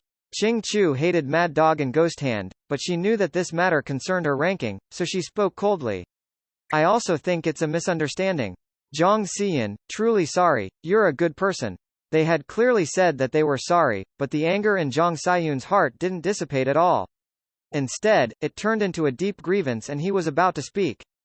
However, from the left wing of the wing formation in the sky, the middle-aged man who had read the name list earlier walked out. He bowed to the swordholder Great Elder. After noticing that the Great Elder didn't say anything about what happened below, as someone who had followed the Great Elder for a long time, he naturally understood the Great Elder's thoughts. He was the person who had checked Xu Qing's identity in front of the Great Elder's Dao altar back then. At this moment, he also thought of the way the Great Elder looked at Xu Qing back then. Hence, he turned and looked at the stairs. A solemn voice rang out from his mouth, echoing through the world. The swordholder assessment is over. As soon as his voice rang out, other than Xu Qing and the other two, the figures of the others on the stairs instantly disappeared. They were teleported out of the stairs by a vast force and appeared on the ground. Zhang Xian was the same. He clenched his fists fiercely. His eyes were bloodshot and his heart was filled with intense resentment. Beside him was the youth from the small sect, Ning Yan, who had attacked Xu Qing at the absolute beginning separation pillar. His face was pale and his expression was filled with bitterness. However, there was still a hint of desire in the depths of his eyes. The others were the same. There was desire amidst their bitterness because they still had a chance. However, no matter how unwilling these people were and how their emotions fluctuated, no one cared about them at this moment. All their gazes landed on the stairs. There were only Xu Qing, the captain, and Qing Chu there. For this swordholder assessment, 3 people have been chosen. They are Xu Qing, Chen Erniu, and Qing Chu. Congratulations. After the middle-aged man finished speaking, he looked at Xu Qing and the other 2. His gaze lingered on Xu Qing the most. After that, he cupped his fists and bowed to the 3 of them. After that, all the swordholders in the surroundings bowed in unison. This was a greeting to the Dao. There was no distinction between seniority and inferiority. It was the respect every swordholder enjoyed when they joined them. Xu Qing and the other 2 solemnly returned the greeting to the swordholders in the sky. From today onwards, the 3 of you are official swordholders. The middle-aged man calmly spoke. According to the sword-holding court's decision, an exception will be made for the human disciple, Ning Yan, and made into a quasi-swordholder. He will be allowed to go to the sword-holding palace in the upper county to undergo training. If he succeeds, he will be able to obtain a command sword and become an official swordholder. According to the orders of the sword-holding palace, the human disciple, Zhang Xian, is exempted from the test to become a swordholder. However, there are only 3 swords in the Yinghuang province. You need to go to the sword-holding palace in Fengai County and request for the command sword. Now, the 2 of you, step forward. As soon as he finished speaking, Ning Yan's figure rapidly leapt toward the staircase in front of him. As he ran, his eyes revealed an intense light. His breathing was hurried and his body was trembling. Everyone's minds stirred. As for the other participants, they sighed helplessly. What they were waiting for was this opportunity of an exception. Every time the swordholder assessment was held, there would be such an exception. Although not all quasi-swordholders could successfully be conferred the title of official, this was at least an opportunity. Only Zhang Xian's heart was still filled with resentment. At that moment, he took a step forward and stepped onto the stairs. He and Ning Yan reached the peak one after another, but in terms of standing, he was at the edge. Xu Qing calmly turned his head and glanced at Ning Yan. Under his gaze, Ning Yan's head shrank and his mind shook. The ecstasy from before seemed to have been doused by a basin of cold water at this moment, and he did not dare to look into Xu Qing's eyes. Xu Qing retracted his gaze and looked at Zhang Xian. What he saw was the coldness in the depths of Zhang Xian's eyes. Xu Qing was expressionless and there were no fluctuations in his eyes. He retracted his gaze and calmly looked at the sky, waiting for this ritual to end. Now, the 5 of you will walk to the Emperor's statue under the witness of all the swordholders and take the swordholder's heart inquisition oath to obtain the Emperor's blessing. The middle-aged man's voice slowly rang out, and the solemnity became even more intense at this moment. It was as though this segment was extremely important to the swordholders. This is the last and necessary part of becoming a swordholder. You need to be completely focused. Follow your heart and answer the Emperor's questions in your mind. We don't know your answer. Only you and the Emperor know. The great Emperor's statue will also emit light according to your answer. The height of the light represents the Emperor's recognition of your answer. Since ancient times, the swordholder with the least light in our Yinghuang province has obtained 600 feet of light. The most powerful one crossed 10,000 feet. As the middle-aged cultivator's voice spread out, the captain winked at Xu Qing. In this solemn occasion, he was still very bold as he transmitted his voice to Xu Qing. Little Qing, I know about this stage. Although it's called a blessing, it's actually all a confusion tactic. Let me tell you, there are two goals for this round. One is to check if you're really a human. The other is to swear an oath. When the emperor's statue asks us a question, we can just brag. This result won't affect our status as swordholders. There's no reward either. At most, it'll be reputation. However, you have to think about how to brag. After all, although it won't affect us, I heard that it will be recorded in our identities and resumes. It will be of some use when we are promoted in the future. So you have to think about it carefully. But I'm different. I've prepared for this for a very, very long time. After I arrived at the Yinghuang province, I spent a lot of money to buy all the questions the emperor had asked for thousands of years. I even got the questions from other provinces. There are a total of 1,789 questions that are commonly seen. At that time, I, your eldest senior brother, had already started to think of the answers. I already memorized all the answers and every one of them is perfect. HMPH, you won earlier, but this time, I can announce in advance that I will definitely have the highest light. The captain was smug and raised his brows at Xu Qing, looking incomparably wise and farsighted. Read latest chapters at Wuxia World. Sight only. Xu Qing ignored him. He didn't care about the height of the light.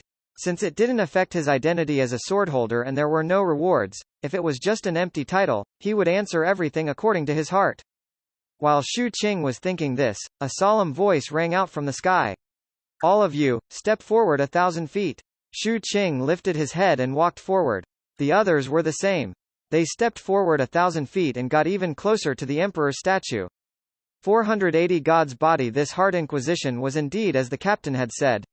It was another way for the swordholder to make an oath. In front of the emperor, they would answer the questions asked by the emperor's statue. This process was to verify their race as well as to test their temperament. It wasn't important because even if they didn't pass, it wouldn't affect them from becoming a swordholder. However, it was important because the light from the Hard Inquisition was the hidden condition for all the future advancements and selections, especially anything that concerned the core of the human race. It wasn't that this process couldn't be faked, but first, you had to have the ability to deceive the emperor's statue. Although the statue of the emperor wasn't the true emperor who had already died, the main body of the statue in the Grand Imperial Capital region was formed by a wisp of the emperor's soul. After being worshipped by the human race for countless years, it already possessed astonishing abilities. That was why he was a divine being among the human race and became a witness for the swordholder. At that moment, after Xu Qing and the others stepped forward 1,000 feet, as the pressure of the emperor's statue descended, the Hard Inquisition began. The first person to be questioned wasn't Xu Qing but Qing Chu. One could see a rainbow light emitting from the glabella of the statue, enveloping Qing Chu. This process attracted the attention of thousands of people below. At the same time, all the swordholders in the sky also looked over to witness it. Qing Chu's body trembled. The evil ghost on the side shivered. It closed its eyes tightly, not daring to open them or act rashly. It sensed a vast divine sense landing on its body. After a sweep, the gaze focused on Qing Chu. This divine sense was too majestic and outsiders couldn't sense it, but it could clearly sense it. At that moment, a vast starry sky appeared in front of Qing Chu. The first thing she saw was a sea of resplendent light above. That sea of light attracted all her attention, causing her to not immediately look below the starry sky. Instead, she looked at the light above. She could vaguely see a holy figure in the light. In front of this figure, she felt incomparably insignificant. Everything in front of her caused her eyes to be a little dazed. However, very soon, her determination made her eyes reveal clarity. At this moment, a gentle voice slowly rang out in her ears. Little girl, don't be nervous. Tell me, what do you think is a god? Qing Chu was stunned. The gentleness of this voice was beyond her expectations. She originally thought that with the dignity of the emperor's statue, the voice would be high and mighty. She didn't expect the voice to be so intimate. Qing Chu hesitated for a moment. At this moment, her mind slowly became ethereal and some scenes appeared faintly. Looking at those scenes, her eyes revealed confusion. She vaguely felt an answer rising in her heart, wanting to say it out loud. It wasn't that she couldn't stop it, but that gentle voice made her feel that it was fine even if she said it out loud. Hence, she spoke softly. I don't know what a god is, but it doesn't matter. If there's a chance, I'll take him down with me. As soon as these words were spoken, she seemed to hear a laugh filled with kindness. Your courage is commendable. As the laughter echoed, the starry sky in front of her dissipated. When she felt that she had returned to reality again, she, who was standing in front of the emperor's statue, saw that the statue in front of her emitted a dazzling light at this moment. This light instantly reached more than 5,000 feet in length, but it didn't stop. Instead, it rose all the way to 10,000 feet and finally stopped at 11,000 feet. The 11,000-foot-long light illuminated the sky. The sword holders in the sky all glanced over. Even the middle-aged man who announced everything revealed admiration in his eyes. In fact, the 9 swordholder elders were all staring at Qing Chu. As the first person to be questioned, Qing Chu directly reached 11,000 feet. Although she didn't break the Yinghuang province's record, it was rare to see a 11,000-foot-long light. It was enough to show that she answered sincerely. This girl isn't bad. She's a good seedling. We can use the resources of our Yinghuang province to nurture her. With such a length of light, there's a high chance that she will be valued by the county in the future. Xu Qing also took a few more glances at Qing Chu. As for the captain at the side, he was first shocked. After that, he thought of the answers and preparations he had done and calmed down again. After that, the second questioning started. The rainbow light from the glabella of the emperor's statue moved away from Qing Chu and enveloped the youth, Ning Yan. Clearly, there was no order to who was questioned. It all depended on the will of the great emperor's statue.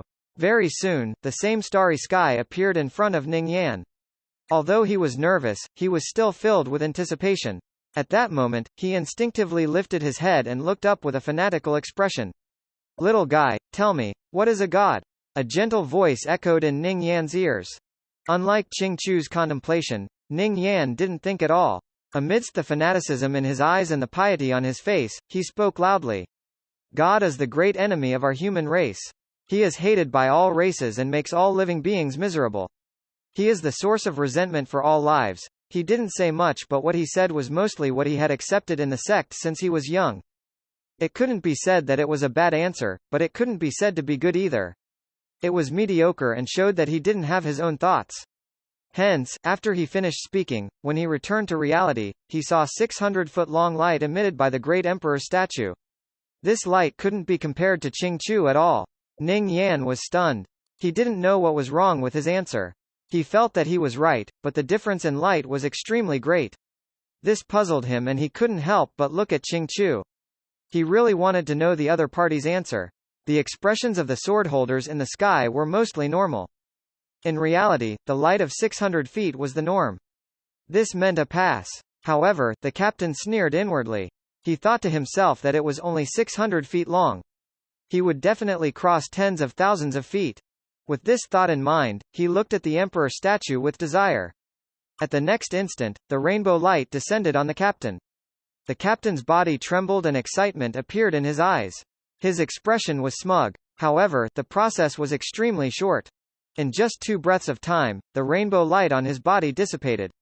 As for the emperor statue standing in front of him, it was motionless and didn't emit any light. The captain was stunned. Xu Qing blinked and looked at the captain in surprise. Qing Chu also revealed a look of suspicion. Ning Yan was also stunned. Not only them, but all the swordholders in the sky also revealed strange expressions. The gazes of the 9 swordholder elders instantly turned sharp. If there's no light, it means that he's not a human. The swordholder great elder in the middle looked down and calmly spoke. As soon as he finished speaking, killing intent erupted in the surroundings, but it didn't descend. This was because such a situation had happened before. Every time there was no light at all, it meant that the other party wasn't a human. However, they were puzzled because in the past, such a situation would result in the person being erased. But now, Chen or Niu was still standing there safely. This was also the reason why killing intent erupted, but it didn't descend. No, I'm a human. My answer is also very good. Moreover, the emperor likes me very much. In the beginning, he even affectionately called me brat. The captain was a little nervous for once as he looked at the emperor statue. Xu Qing also became nervous. Finally, when the atmosphere here became increasingly solemn, the great emperor's statue slowly emitted a 10-foot-long light. 10 feet. The captain was stunned. Shu Qing also felt disbelief. He vaguely felt that even the 10 feet light seemed to have been released unwillingly. It was as though it was only a symbolic point to prove that the captain was a human. The killing intent in the sky dissipated, but all the swordholders had strange expressions. It was the same for the 9 swordholder elders. They had never seen a 10-foot-long light. What answer did this kid give? If this matter gets out, it'll be too embarrassing. Our Yinghuang province actually produced someone who got 10 feet light in Heart Inquisition. How about we find a reason to disqualify him? The captain looked at the 10-foot-long beam of light and felt extremely aggrieved. At the same time, he heaved a sigh of relief. That instant of killing intent from the sky just now almost made him feel that he was about to be killed. However, very soon, he felt that it was unfair. Just as he was filled with grief and indignation, the rainbow light landed on Zhang Xiyan. This lasted for dozens of breaths of time before the emperor's statue emitted a light of 5,000 feet length. This length was good, but compared to Qing Chu, it was much inferior. However, no one noticed that while Zhang Xiyan was in the midst of the Heart Inquisition, the swordholder Great Elder in the sky seemed to have received the divine sense from the emperor. His eyes suddenly narrowed and revealed a cold glint. He glanced at Zhang Xiyan meaningfully before calmly retracting the cold glint in his eyes. Zhang Xiyan, who was on the stairs, didn't notice this. He coldly looked at Shu Qing. At that moment, among the 5 of them, Shu Qing was the only one who wasn't questioned.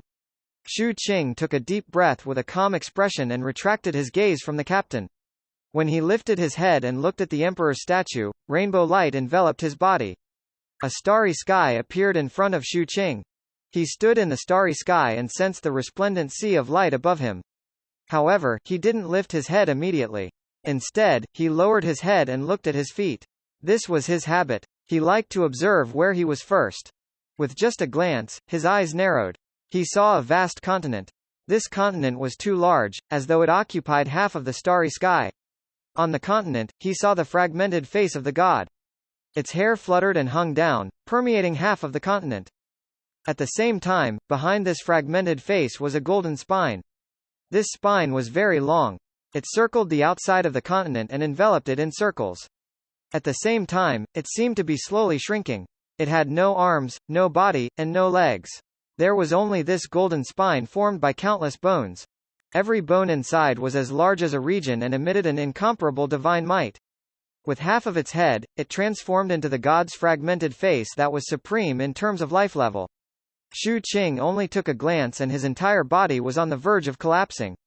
His mind trembled violently, stirring up huge waves. However, he could sense that he was in a protected state and there was a high chance that what he saw was an illusion. Otherwise, he would probably not be able to withstand this glance and his body and soul would be destroyed. Read latest chapters at Wuxia World. Sight only. At the same time, a gentle voice echoed in his ears. You're the only one among the few people who didn't lift his head to look at me but lowered his head to stare at the place where he stood after coming here. I think you want to see this world, so I let you see this scene but they didn't. 481 My heart will not change what was a god. Shu Qing didn't know if this was the question the others were asked, nor did he know their answers.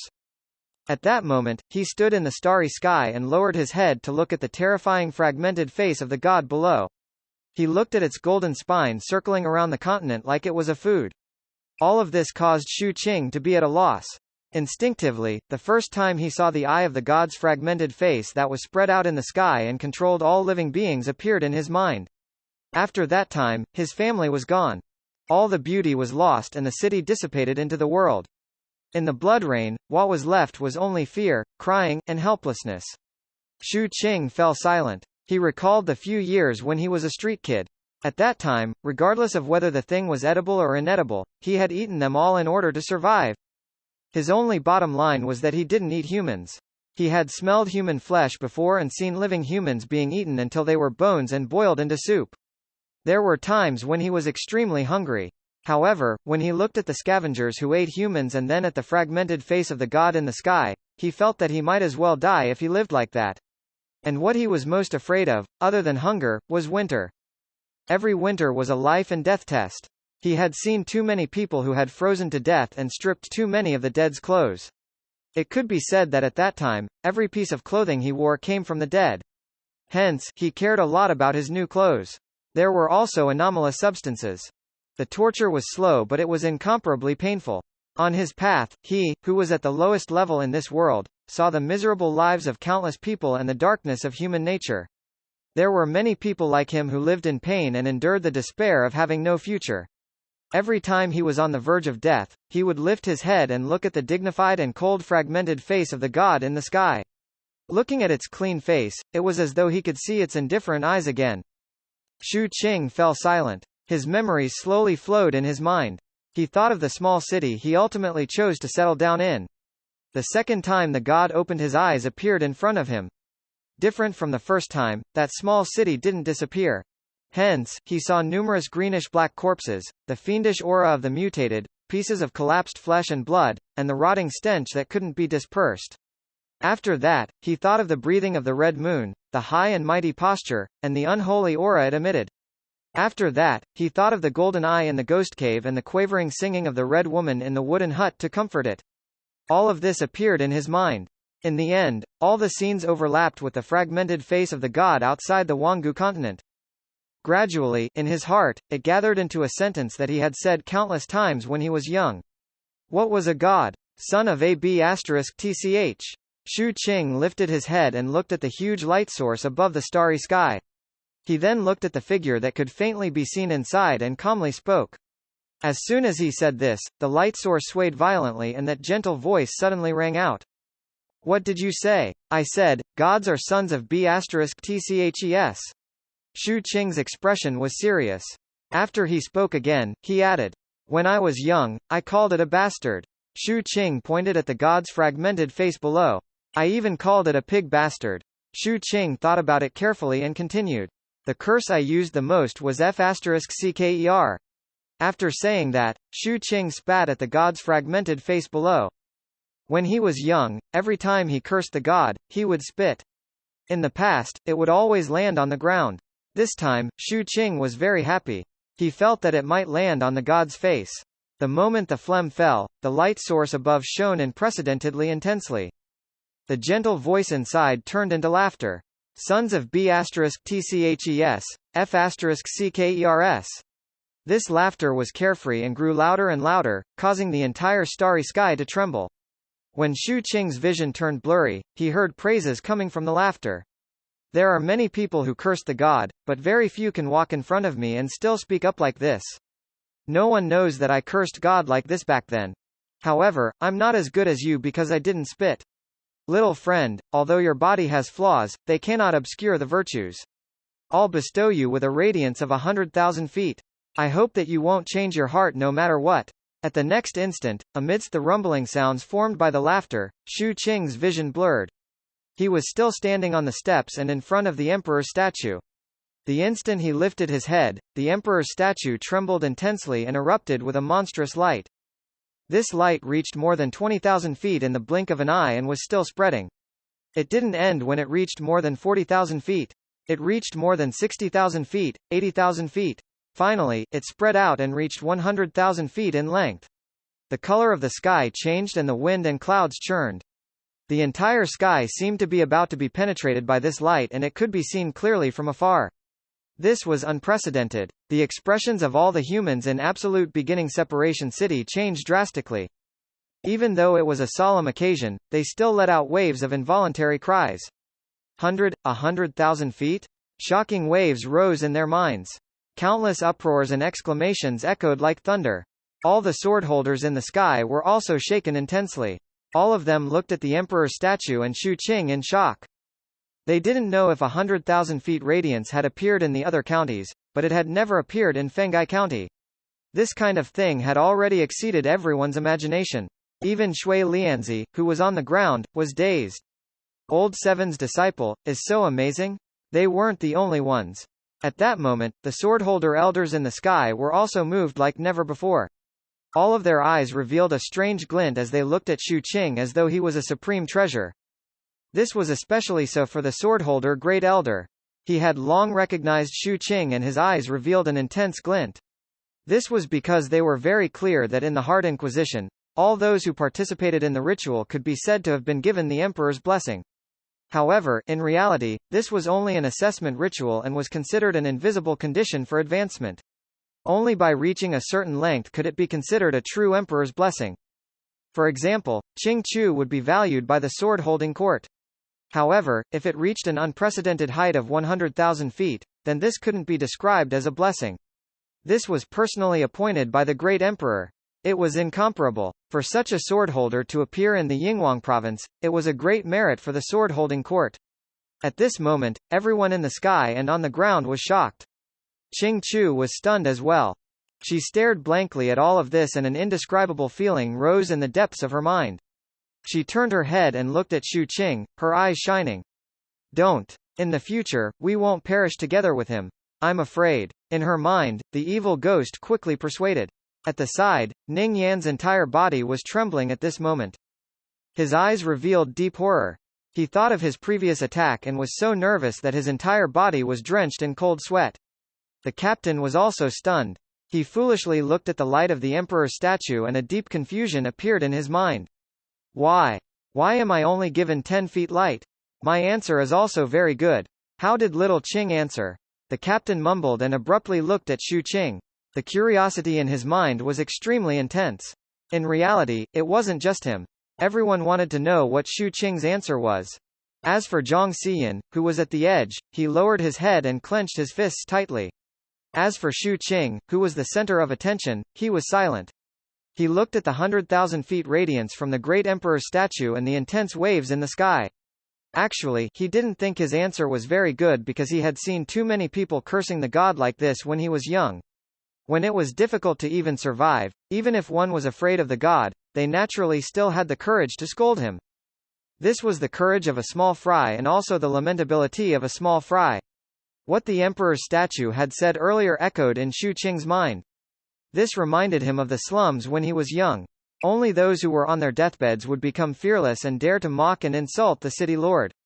However, when they still had food to eat, they would be like the rich people in the city and be respectful to the city lord, not daring to disobey at all.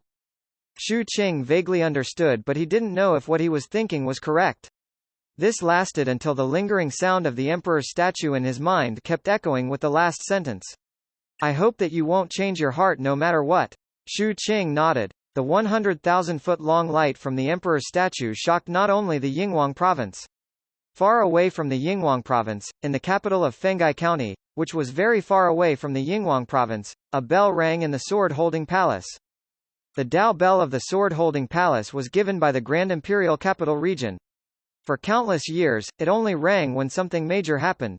However, today, the bell suddenly rang. Although it was only once, it still caused the expressions of all the cultivators in the sword-holding palace to change and waves of emotions to surge in their minds. Very soon, the reason why the Dao bell rang was investigated. Xu Qing, the new swordholder of the Yinghuang province, went through hard inquisition. The emperor blessed him with 100,000 feet radiance. Therefore, the Dao bell of Fenghai County rang once. This answer shocked all the swordholders in the sword-holding palace and they memorized a name. Xu Qing. There were also many auras that carried an impertinent intent that rose from the sword-holding palace. These people who emitted their auras were all geniuses of this generation. They were from the various provinces of Fenghai County. They were all people who had come to report in person after obtaining the status of swordholder. As the Yinghuang province was far offshore, it was also the last place to hold the swordholder assessment. The swordholders from the Yinghuang province had just completed the selection process and still needed some time before they could report to the sword-holding palace. At that moment, before Xu Qing arrived, his name had already spread throughout the sword-holding palace. Read latest chapters at Wuxia World. Sight only at that moment, in the back mountain of the sword-holding palace, in a sword forest, a woman in white was slowly walking out. This woman's appearance was exquisite. Her lips were like red clouds and her figure was enchanting. At first glance, she looked flirtatious, especially with a mole under her right eye. However, her expression was as cold as autumn frost. She was a peerless beauty that could cause the downfall of a city. After she walked to the edge of the sword forest, she looked in the direction of the Yinghuang province. Her red lips parted slightly and her voice was like a clear spring. Yinghuang province. Yuner should be here soon. Mother will wait for you here. 482 Emperor sword. The Dao bell's chime echoed for a long time. In the air above the Yinghuang province's absolute beginning separation city, Zhang Saiyun's expression was gloomy. There was an indescribable fire of emotion burning in his heart. As the publicly acknowledged number one person in the younger generation of the Yinghuang province, he was already used to being the center of attention. Today was one of the very few times in his life when he served as a contrast and watched others shine. This caused him to have mixed feelings. This was especially so when he thought of how his mother and grandmaster were still waiting for good news from him in Fenghai County. He hated Xu Qing even more for ruining his good thing. After all, if Xu Qing hadn't interfered, he was confident that he would have achieved his wish this time. His target wasn't the life lantern but another item in the wooden hut. However, now, everything had turned into nothing.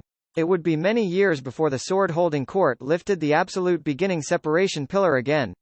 Mother will be disappointed. Zhang Xiyan muttered inwardly. He didn't care about Grandmaster. He only cared about his mother's feelings. Because his father had passed away early and his mother was strict with him, he had held his mother in awe since he was young. He had always worked very hard to cultivate and didn't dare to disappoint her. In his heart, he yearned for his mother to take him as her pride. This thought transformed into a raging fire in his heart, burning his internal organs, causing him to stare fixedly at Xu Qing. Xu Qing didn't care about Zhang Saiyun's gaze. He looked at the emperor's statue for a long time before bowing deeply. All the sword holders in the sky stared at him. All the cultivators on the ground were paying attention. Other than being shocked, everyone was also intensely curious. They really wanted to know what the emperor asked and what Xu Qing answered. This was especially so for the captain. He felt as though there were countless cats scratching his heart. On one hand, he felt aggrieved, and on the other hand, he was racking his brains to think of a way to get Xu Qing to tell him the answer. Amidst these complicated emotions, this sword-holder assessment ended. The emperor's statue dissipated, the staircase blurred, and the multicolored light in the sky dissipated. Everything returned to normal. Xu Qing and the others were also told that they had to rush to the sword-holding palace in Fenghai County within a year. There, they would obtain the inheritance of the swordholders and the distribution of posts. There would also be endless opportunities. This was extremely important to every new swordholder. The former could increase their combat strength by a lot, while the latter represented the orthodox lineage of the human race. In addition, as the capital of a county, the county capital of Fenghai County gathered geniuses from the various provinces. There were also many races in the county capital. Most of the heavens chosens of the various races would stir up trouble there. If they could rise up in the county capital, they would truly be considered famous. This was also the thought of many heavens chosens from the various forces.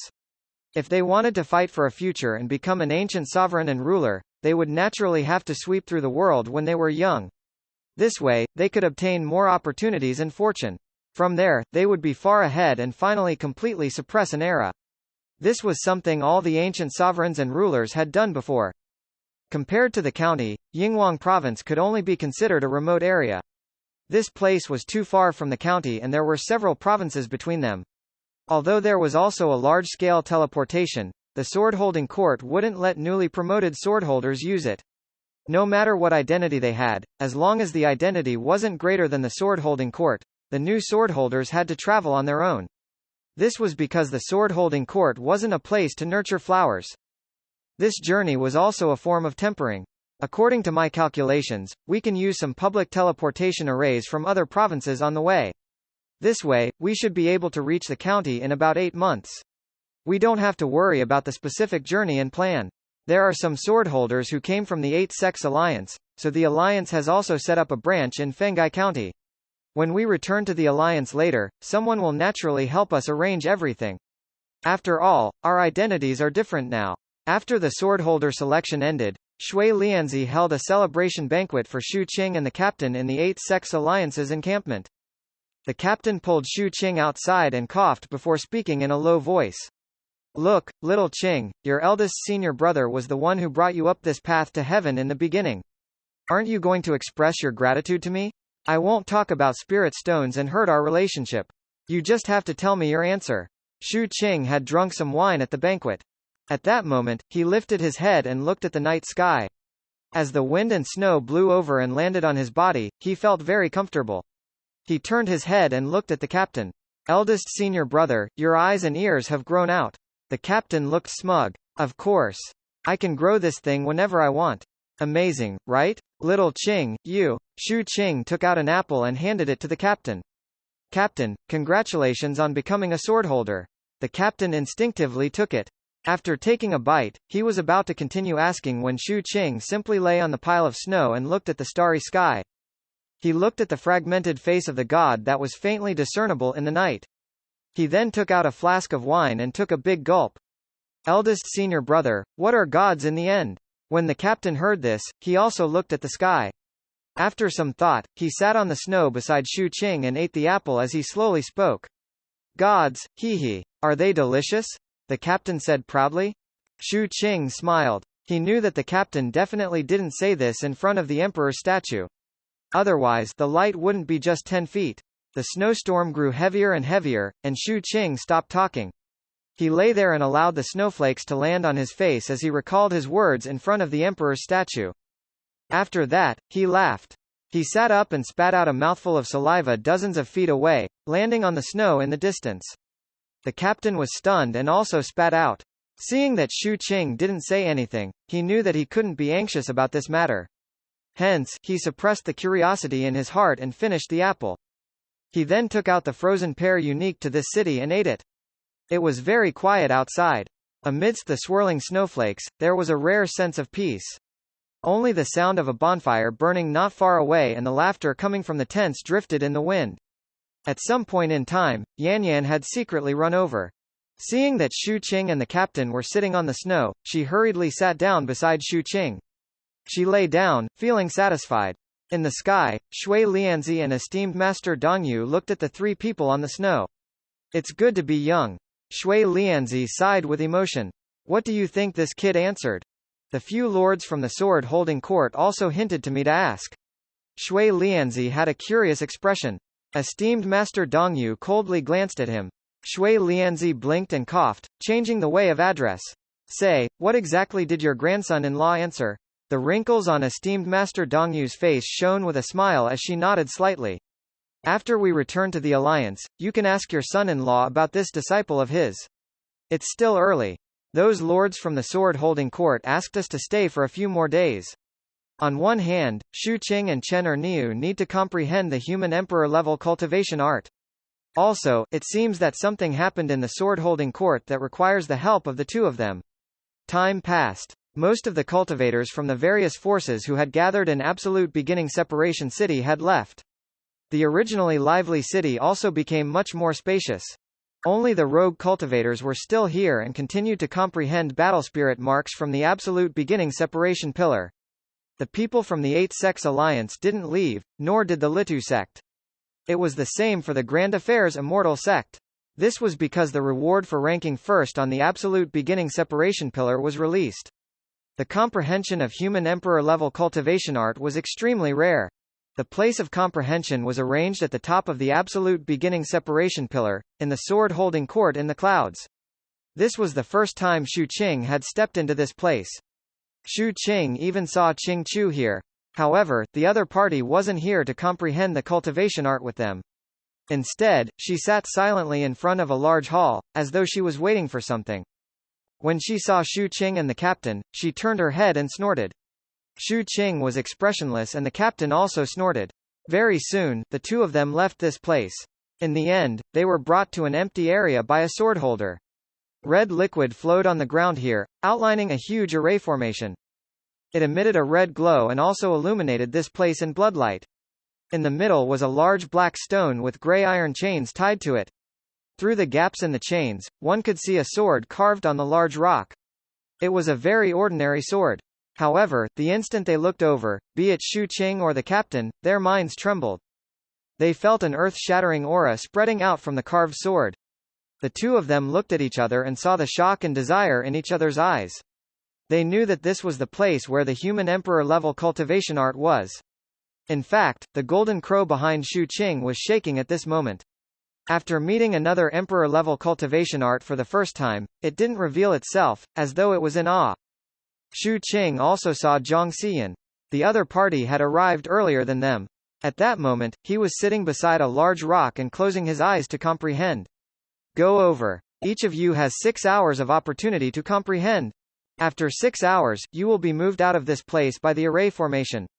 The person who brought them here was none other than the middle-aged swordholder who presided over the ceremony. He glanced at Shu Qing a few times on the way. After he finished speaking, he reminded a few more times. You guys, cherish this opportunity well. This is because according to the process of the swordholders, you need a huge amount of military contribution points to comprehend this sword.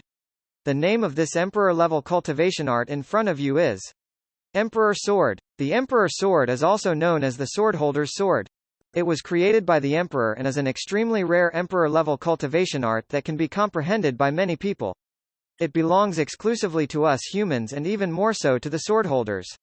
It can be said that the reason why the swordholder was able to suppress all races in the past era has a lot to do with this Emperor Sword. When you comprehend it later, you will understand why. With that, the middle-aged swordholder turned and left. Read latest chapters at Wuxia World. Sight only Shu Qing and the captain didn't hesitate at all. They quickly stepped forward and each chose a seat to sit cross-legged and begin to comprehend. However, compared to Shu Qing, the captain sat very close to the rock. When Shu Qing saw this, he was a little shocked and sent a voice transmission to remind him. Eldest senior brother, if you take a bite here, I reckon I have to go to Fenghai County alone. The captain turned his head and glanced at Shu Qing bitterly. 483 Ernia's answer. Shu Qing closed his eyes and spread out his perception, merging it into the large black rock in front of him. The instant his perception came into contact with the rock, a layer of fog appeared in his mind. A faint murmur rang out from the fog. This voice was shaky, as though it was very far away but also very close. The Emperor's sword cannot be used lightly. The moment the sword is taken out, the world will collapse. Shu Qing's mind shook as he listened attentively. Gradually, those murmurs transformed into streams of information that appeared in his soul and continued to echo. This information was telling him about the Emperor Sword. The Emperor Sword, also known as the Swordholder's Sword, was one of the human orthodoxy's emperor-level cultivation arts. It was created by the Prime Great Emperor of the ultimate immortal radiance. It was mainly focused on killing. Its might was astonishing and its killing intent was boundless. It had killed myriad races before and the Emperor had used it to kill a god many years ago. Back then, even ancient sovereign mystic Nether was extremely impressed by the Emperor's sword. After that, the lineage of the Sword Palace turned into Swordholder. The Emperor placed all his Emperor-level cultivation arts into the sword-holding ministry and opened it for all the swordholders without restriction, allowing the swordholder to obtain comprehension according to different levels. This was especially so for the Emperor's sword art. The Emperor had completely released it with his magnanimous heart. Any new swordholder would obtain a chance to comprehend it after becoming a swordholder. However, this was only once. After that, they would need to exchange for comprehension time with military contributions. The Emperor's sword was extremely difficult to comprehend. Since ancient times, no one had succeeded in one try. Most of the time, it required many times to barely imprint it in their minds and form a sword seed. As for the might of this sword, it could be strong or weak. The factor that determined the upper limit of its might was related to the cultivation base of the cultivator, but it was mostly related to time. The Emperor's sword needed to be nurtured and shouldn't be taken out easily. The longer it was nurtured, the more terrifying the might of the sword would be. Although the might of the sword would return to its original state after using it, this deterrence was terrifying. There was once a swordholder who nourished the sword for 2,000 years. The moment he attacked, he crossed the spirit repository realm with his peak nascent soul cultivation and directly killed a first-stage nihility cultivator on the spot. This was also the reason why the myriad races were afraid of the human race's sword-holding ministry. This was because one would never know if there were some old fellows in the sword-holding ministry who had been nurturing the swords for thousands of years or even longer. At the same time, one could imagine that after any race mastered such a killing technique, they would definitely specially arrange for a group of people to never go out and spend their lives nurturing the swords. It was all for the sake of using that one sword strike at the critical moment. These were one of the foundations of the sword-holding ministry. It was also the reason why the Emperor had opened this Emperor Sword ultimate art to all swordholders back then. He wanted to build a foundation that would last for tens of thousands of years. However, the difficulty of comprehending this sword was very high. Not every swordholder could successfully master it. Hence, it was crucial for them to comprehend it multiple times. Shu Qing didn't know the passage of time in the external world. At that moment, he tried his best to push aside the fog in front of him. However, the fog in his perception was too dense. Even when he went all out, he couldn't dissipate it quickly. He could only continue to use all his strength and keep moving forward in the fog to see what was inside. Just like that, time slowly passed. After an unknown period of time, Shu Qing finally saw that the fog ahead had thinned out. He could faintly see a sword behind the fog. With just a glance, this sword occupied everything in Shu Qing's eyes, as though it had become the only one in the world. His mind became even more chaotic, and rumbling sounds echoed in it. This was because although that sword was only an ordinary sword, it contained astonishing killing intent. An indescribable baleful aura and heart-shaking killing intent spread out from this sword. It was as though it wanted to rush into the sky and kill everything in the world. The large black rock it was on seemed to be unable to seal it either. It still needed the layers of iron chains on it to barely contain its imprint. Shu Qing's breathing was hurried and his mind was blank. Only the sword behind the fog became clearer and clearer in his eyes. The shocking intent on it also became more and more obvious. While he was in a daze, the outline of a sword slowly appeared in his sea of consciousness. Even old Master Seventh was shocked by Shu Qing's comprehension ability. One could see how talented he was. At that moment, an intense desire surfaced in Shu Qing's mind. He was about to push the fog away again and gather this sword in his mind even more deeply. However, at this moment, a terrifying suction force suddenly came from behind him, pulling his body out. In an instant, the world spun. Shu Qing's body trembled. When he lifted his head, he discovered that he was no longer at the place of comprehension. Instead, he was outside the large hall. Zhang Xian was also here. His eyes were red, as though he was doing his best to suppress the desire in his heart. Qing Chu coldly glanced at them from not far away. She knew that these people had gone to comprehend the emperor-level cultivation art of the human race. She didn't know why the sword-holding court asked her to wait here when she wasn't qualified. Wait. What exactly am I supposed to wait for? Qing Chu was very unhappy. Shu Qing didn't bother with Qing Chu and Zhang Xian. He quickly lifted his head and looked in the direction of the place he had gone to comprehend earlier. An incomparable desire rose in his mind. This was especially so when he sensed the outline of the sword in his sea of consciousness. Although it was blurry, it was indeed an afterimage of the sword. However, it had no roots and was slowly dissipating. From the looks of it, it would disappear completely in 2 years at most. All of this made Shu Qing feel that he was just a little short of being able to outline that sword clearly. This feeling of being forcefully dragged back and suddenly being cut off caused endless disappointment to rise in his mind. At the same time, the captain's figure appeared from the void. After he landed, he was the same as Shu Qing. His breathing was hurried as he suddenly stood up and looked into the distance. What? F***ck, I was so close to succeeding. My mouth was already wide open. Endless disappointment rose in the captain's mind. He didn't dare to say this and could only be dissatisfied inwardly. All of you, calm down. Just as Shu Qing and the captain's emotions were in turmoil, a calm voice echoed in their minds like thunder. The middle-aged swordholder who had led the way earlier appeared in front of them. The powerful pressure from his body caused Shu Qing to take a deep breath and suppress the desire in his mind. Do you guys think that you're just a little short of seeing the Emperor sword clearly? You're just a little short of succeeding? I can tell you that everyone who goes to comprehend it has this feeling. However, in reality, you are still far from succeeding in comprehending it. Also, there's a reason why the comprehension is limited to 6 hours.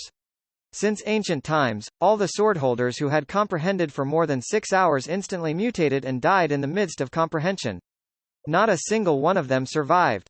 The middle-aged swordholder calmly spoke, his words causing Shu Qing's mind to sink. The reason why this is the case is because the emperor killed a god back then.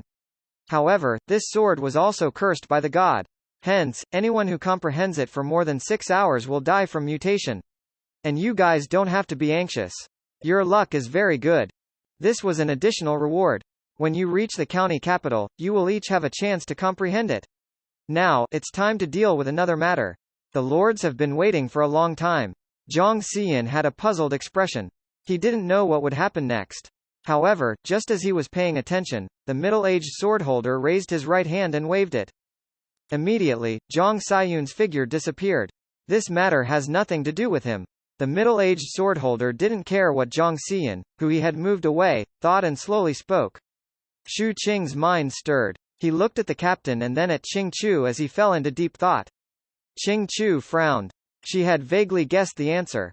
However, this answer made her feel very unlucky and aggrieved.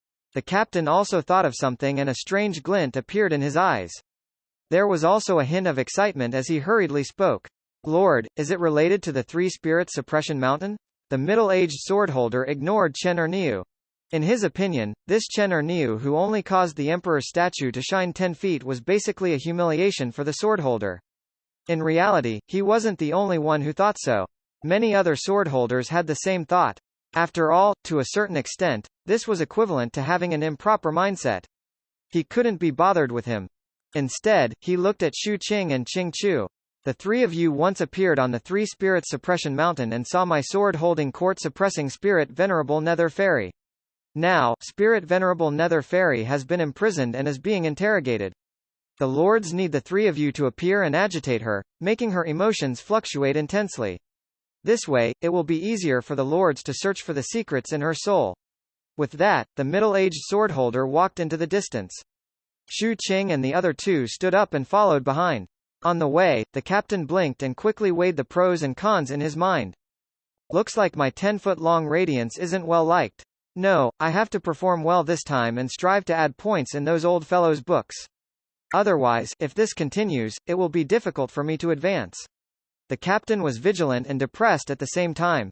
At that moment, he still felt disbelief at how he could only gain 10 feet of light.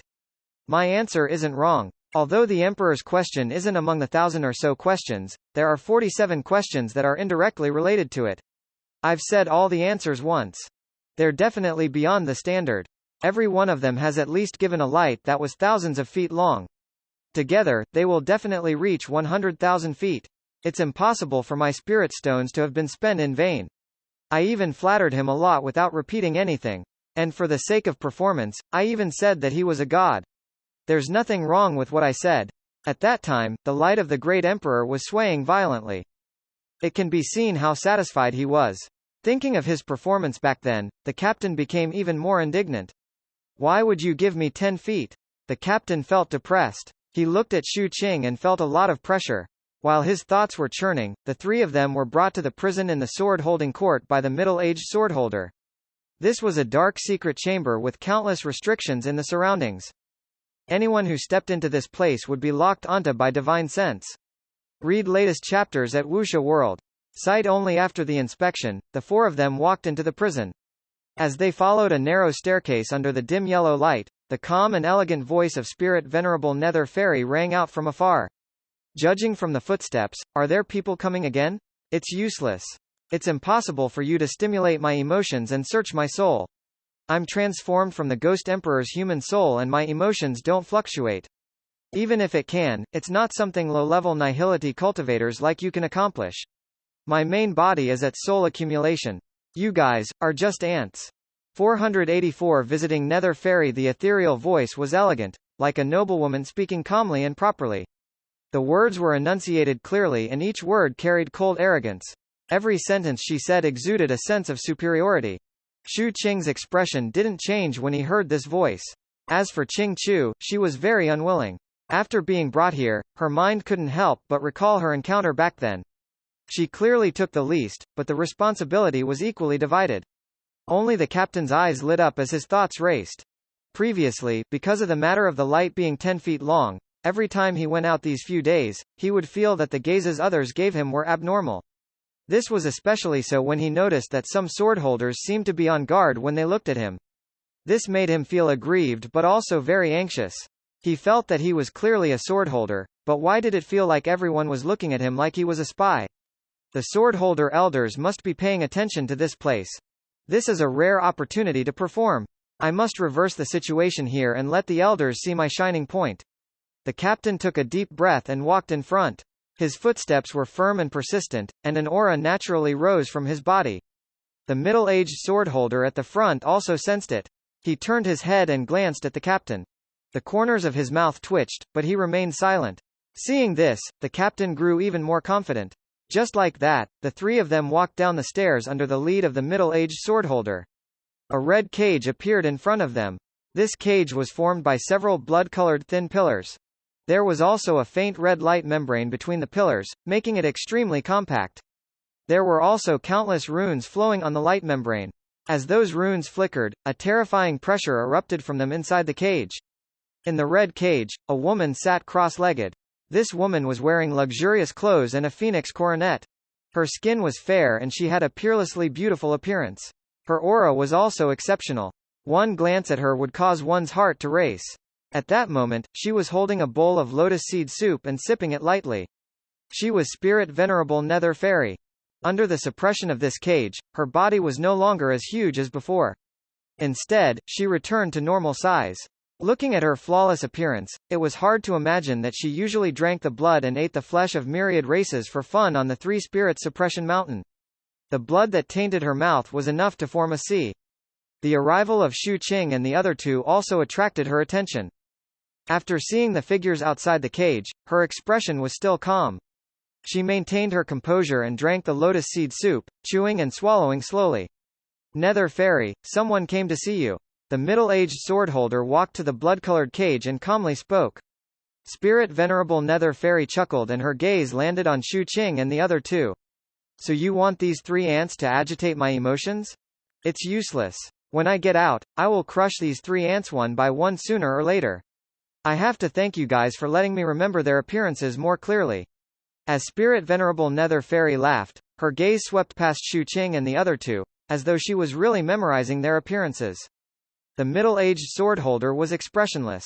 He took a few steps back and looked at Shu Qing and the other two. His mission was to bring them over. Next, it would depend on whether they could successfully provoke Spirit Venerable Nether Fairy. Shu Qing's expression was calm. He wasn't interested in agitating Nether Fairy. Moreover, he didn't know how to agitate her. Qing Chu was the same. She felt that it didn't have much to do with her and there was no need to exert too much effort. However, at this moment, the captain suddenly walked toward the red cage. He looked at the lotus seed soup in Spirit Venerable Nether Fairy's hand and smiled. Granny, is the lotus seed soup delicious? Scram, Spirit Venerable Nether Fairy said calmly. The captain raised his brows and simply sat in front of the cage. He sized up Spirit Venerable Nether Fairy's clothes and frowned. Granny, why didn't I see this dress in your cave abode?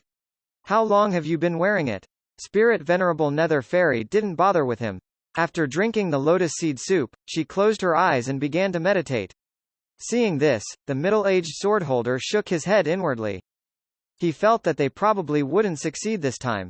However, just as this thought appeared in his mind, the captain coughed and patted his storage bag. Immediately, a few tattered clothes appeared and he picked them up and shook them. Granny, see what this is. Nether Fairy still had her eyes closed. The captain didn't care about the coldness of Nether Fairy at all. His storage bag seemed to be never-ending as he kept taking out all kinds of tattered clothes. As he spoke, the pile of clothes gradually formed a large pile. I still have a lot of them here. Also, this large undergarment. The mind of the middle-aged swordholder stirred. He looked at the clothes and then at the captain but didn't speak. Qing Chu felt even more disgust. Shu Qing had a strange expression. He could tell that the captain was working hard and guessed why he was doing this.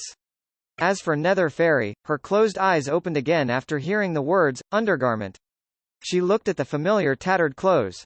After staring at them for a moment, she looked at the captain. In the future, I'll cut you into strips and pieces like these clothes. The captain chuckled. Let's talk about the future in the future. However, right now, Grandma, I have a problem. There are too many clothes in my storage bag and I don't even know where to put them. Moreover, there's a hint of smell on them. Big sis, are you a Nether Fairy or a weasel spirit? Why does it smell so strong? That's why I asked you how long you've been wearing that dress. How about changing it? Spirit Venerable Nether Fairy took a deep breath. The words of this human reptile in front of her stirred her slightly. She usually loved cleanliness and would use spells to cleanse her body almost every day. Although with her cultivation base, she would always be spotless and it was impossible for her to have any dirt, she was used to it. She had been suppressed here until now and couldn't circulate her energy. It had been a long time since she cleaned herself. Hence, even though she was still spotless, she felt uncomfortable because of this. However, just this wasn't enough to cause her emotions to fluctuate. As she took a deep breath, her mind returned to calm and her expression continued to be cold. The captain blinked and noticed that the middle-aged swordholder was looking at him. He instantly perked up and thought to himself, "Little Nether Fairy, watch how I agitate you." He smiled and spoke. "Granny, there's a very pleasant sound. Let me replay it for you." As he spoke, he took out the demon snake's fang and turned to look at Shu Qing. Shu Qing knew what the captain wanted to do. Hence, he silently walked over and picked up the clothes at the side, spreading them on the ground. "Change to that undergarment," the captain said proudly. Shu Qing fell silent. He flicked his sleeve and threw it over. At the next instant, the captain held the fang and tore the cloth, emitting a sharp ripping sound. Those clothes were already tattered to begin with. Now that they were torn open, they became even more tattered. "Back then in the cave abode, this was how I tore your clothes." Listen to how wonderful this sound is. The emotions that Nether Fairy had just suppressed fluctuated under the stimulation of this sound and her breathing became a little hurried. She stared at the captain and watched as he tore the clothes she loved. That feeling seemed to have been carved into her heart. Seeing this, the middle-aged swordholder looked at the captain with an even stranger gaze. The captain was incomparably smug inwardly. He thought to himself that the real exciting scene had yet to come. Hence, after tearing a few more times, he took out a recording jade slip. He played it. Immediately, a scene appeared in the air.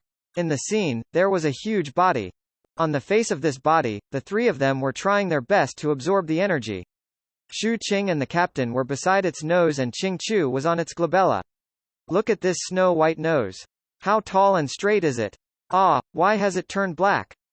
Look, it's gone." Nether Fairy's breathing became increasingly hurried. She stared at the scene of her nose turning black and melting. Her eyes were bloodshot and her body started trembling. The captain's agitation plan progressed step by step. At the same time, it also contained many aspects, from the smell, clothes, tearing sound, and this scene. This sense of smell, hearing, and vision were constantly stimulated. As the nose of Nether Fairy's clone dissipated, it instantly became a huge wave that rose in Nether Fairy's mind. However, she still had her rationality.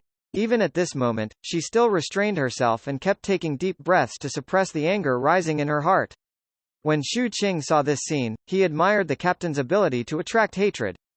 Qing Chu, on the other hand, was extremely vigilant. She now felt that the danger of Mad Dog seemed to be greater than that of Ghost Hand.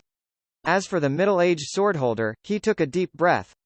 He looked at Chen Ernia's smiling face and felt that this kid could be considered a talent, especially his last sentence. It was extremely despicable. No wonder the great emperor's statue only gave him 10 feet of light. He's too despicable. At that moment, Spirit Venerable Nether Fairy gritted her teeth and stared fixedly at the captain. Her voice was no longer elegant but hoarse. "Are you trying to enrage me? Impossible. I won't be enraged by an ant like you." The captain looked surprised. "I don't have such thoughts. I just want to give you a gift." As he spoke, the captain took out a long and thick strand of hair from his storage bag and placed it in front of the cage. Looking at the strand of hair, Shu Qing and Qing Chu were stunned. It was the same for the middle-aged swordholder.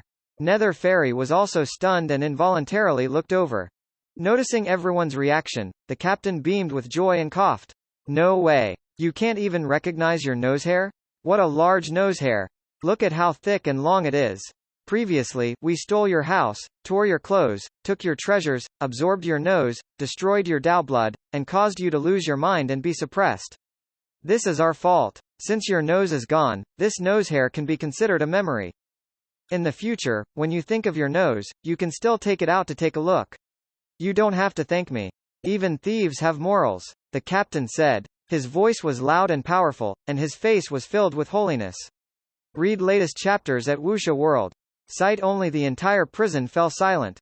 Only the captain's holy words echoed.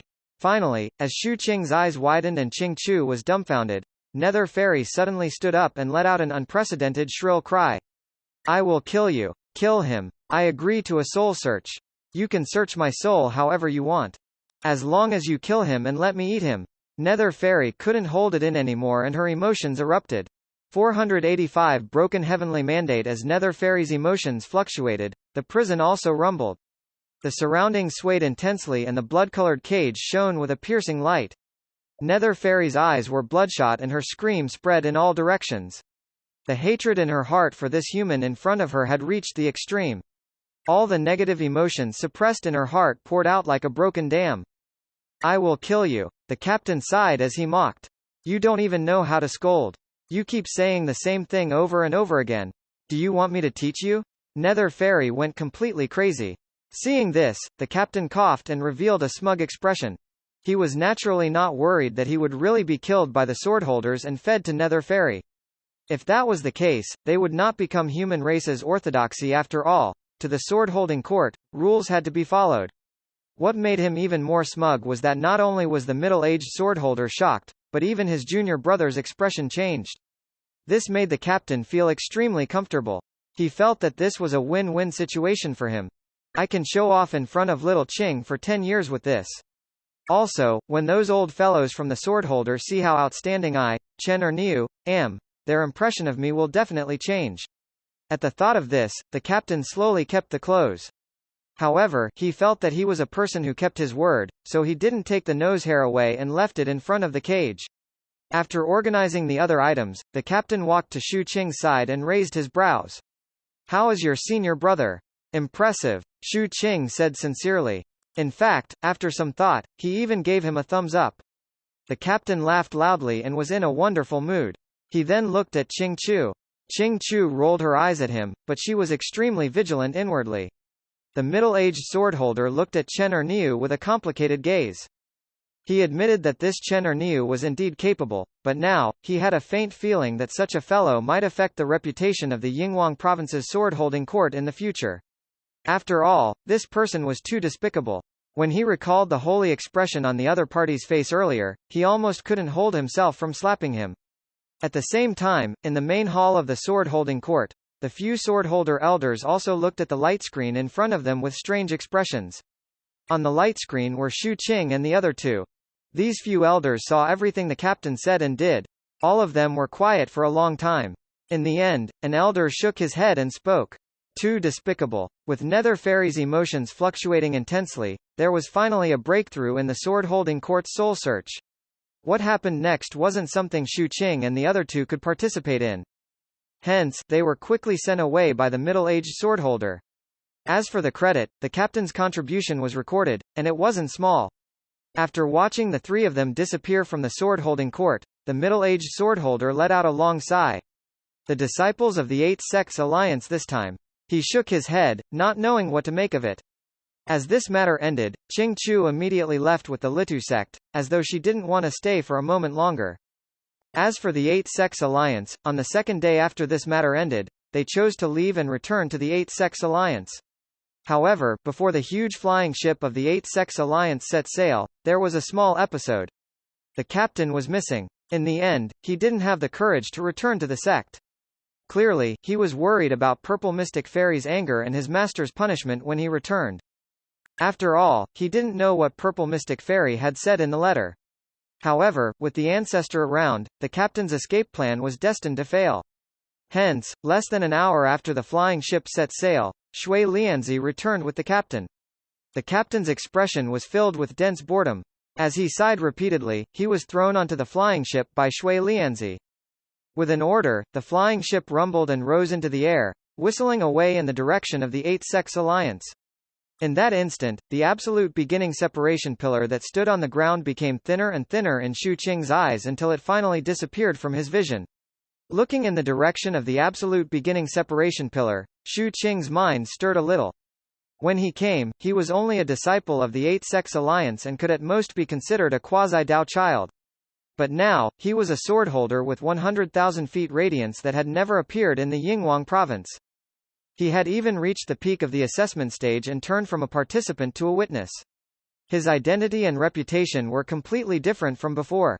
Shu Qing could sense this very clearly from the way the surrounding Alliance disciples were stealing glances at him. Previously, when the Alliance disciples looked at him, they were mostly envious. Now, their gazes were filled with reverence. The changes in their gazes came from his strength, but it also came from his identity. The current him was already a cultivator of the Upper Mystic Five Ministry's sword-holding ministry and held the command sword. With his strength and authority, he could kill anyone below the sovereign. Similarly, under the protection of this identity, if someone killed him, they would enter the wanted list of the sword-holding ministry. While enjoying these benefits, the swordholder also had to dedicate his duty to wield the sword for the human race and protect the common people. Shu Qing fell silent. The swordholder's mission was too great and he didn't know what he should do in the future. Stick to your heart, Shu Qing mumbled inwardly. After that, he retracted his thoughts and turned his head, looking at the captain who limped toward him.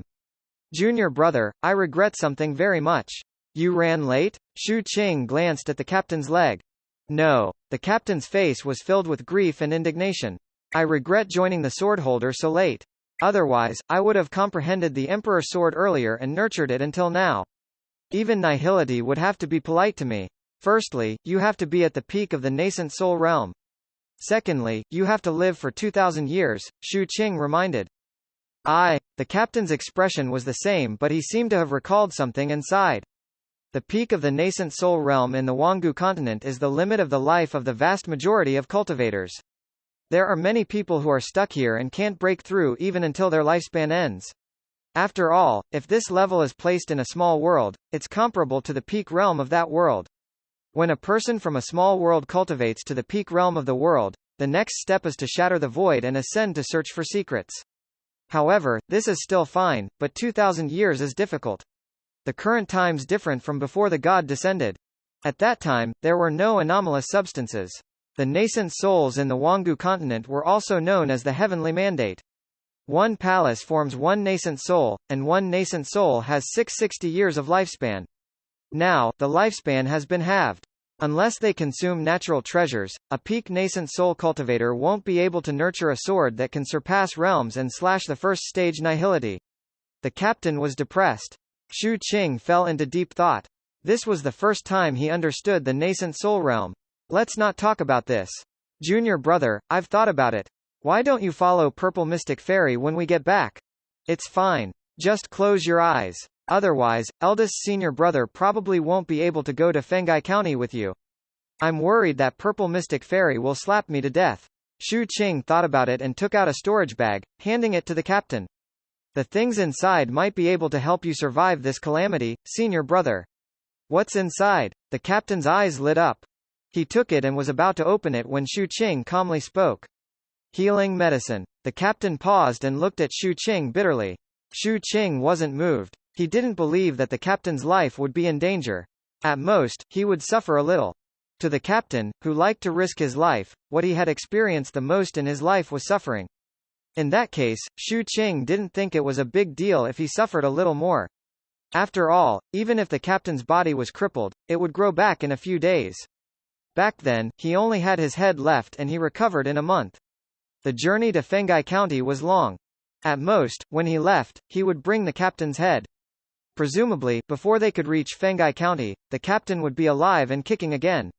The captain sighed but kept the healing medicine.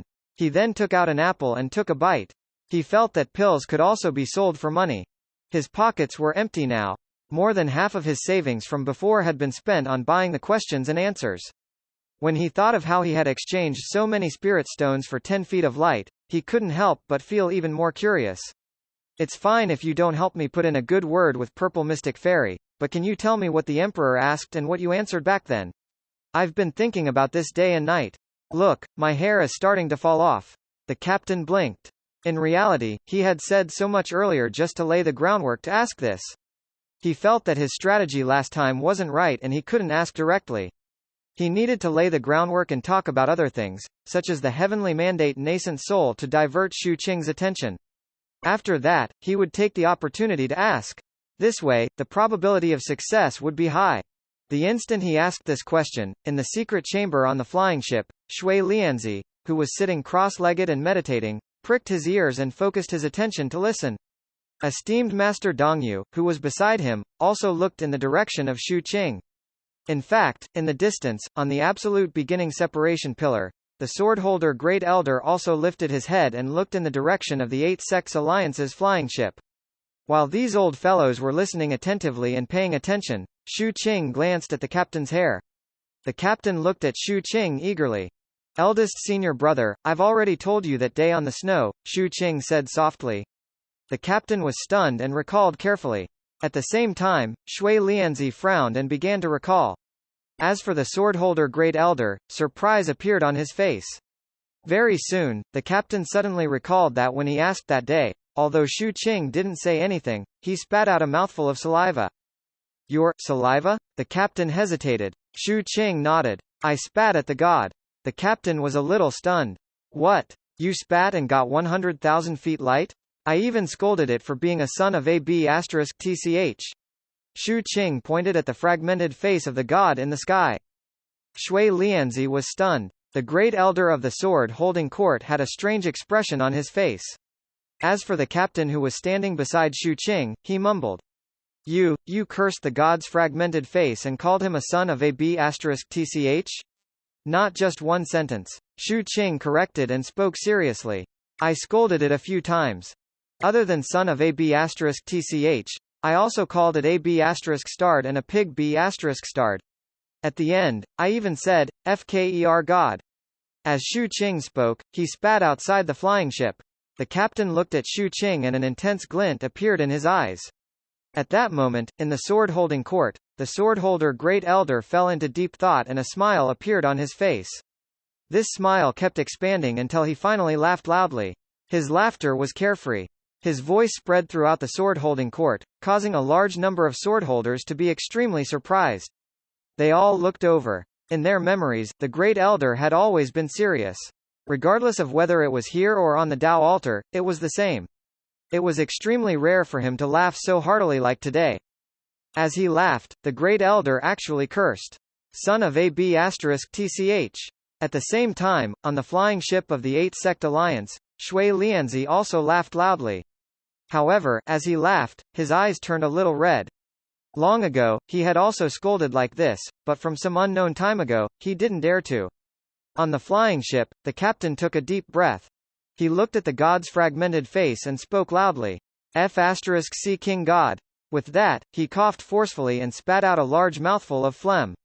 After spitting, the captain laughed and so did Shu Qing. In the sky, the god's fragmented face was still dignified. It was as though everything on the ground was insignificant to it. Time slowly passed. The flying ship passed through northern plains, the immortal Enrichment River, and headed south along the Grand Affairs Misfortune Passing Mountain. Half a month later, at noon, when the sun was high in the sky, the majestic city of the 8 Sects Alliance appeared in the eyes of everyone on the flying ship. Read latest chapters at Wuxia World. Sight-only waves of bell chimes rang out from the 8 Sects Alliance, spreading through the clouds. This was the welcoming bell. The bell that welcomed the swordholder's return. 486 unavoidable. The bell only rang 3 times. Only 3 rings. On the flying ship, the captain had long changed into the official uniform of swordholder. He stood majestically in front and spoke proudly. He placed his hands behind his back and looked smug.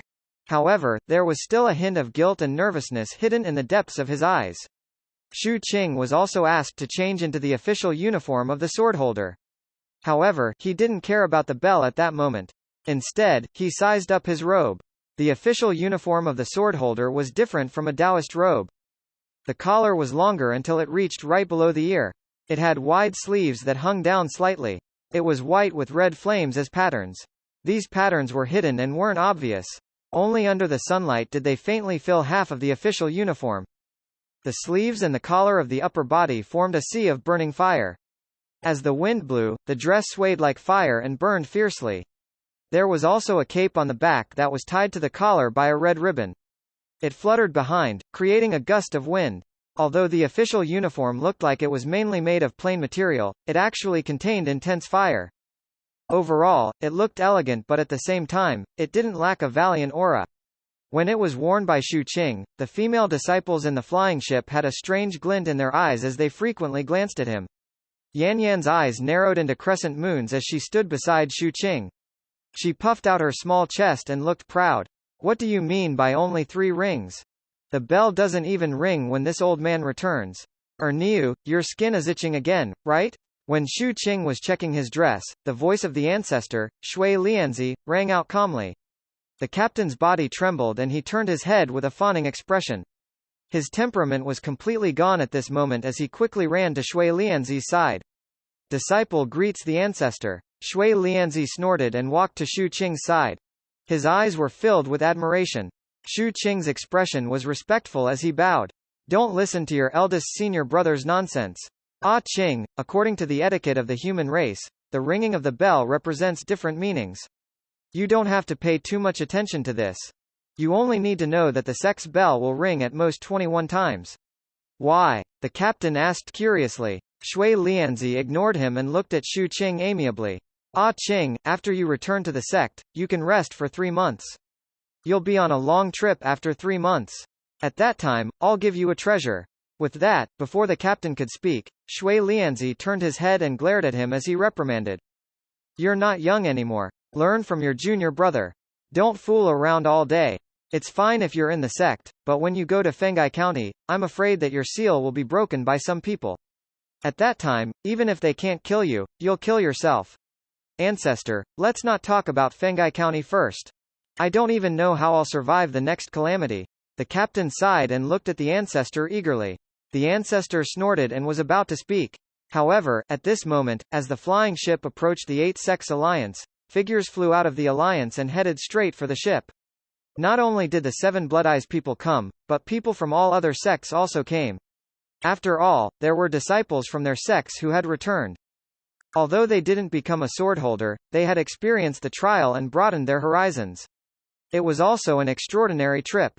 However, other than the 7 Blood Eyes welcoming group being led by Old Master 7th, the other sects all sent elders.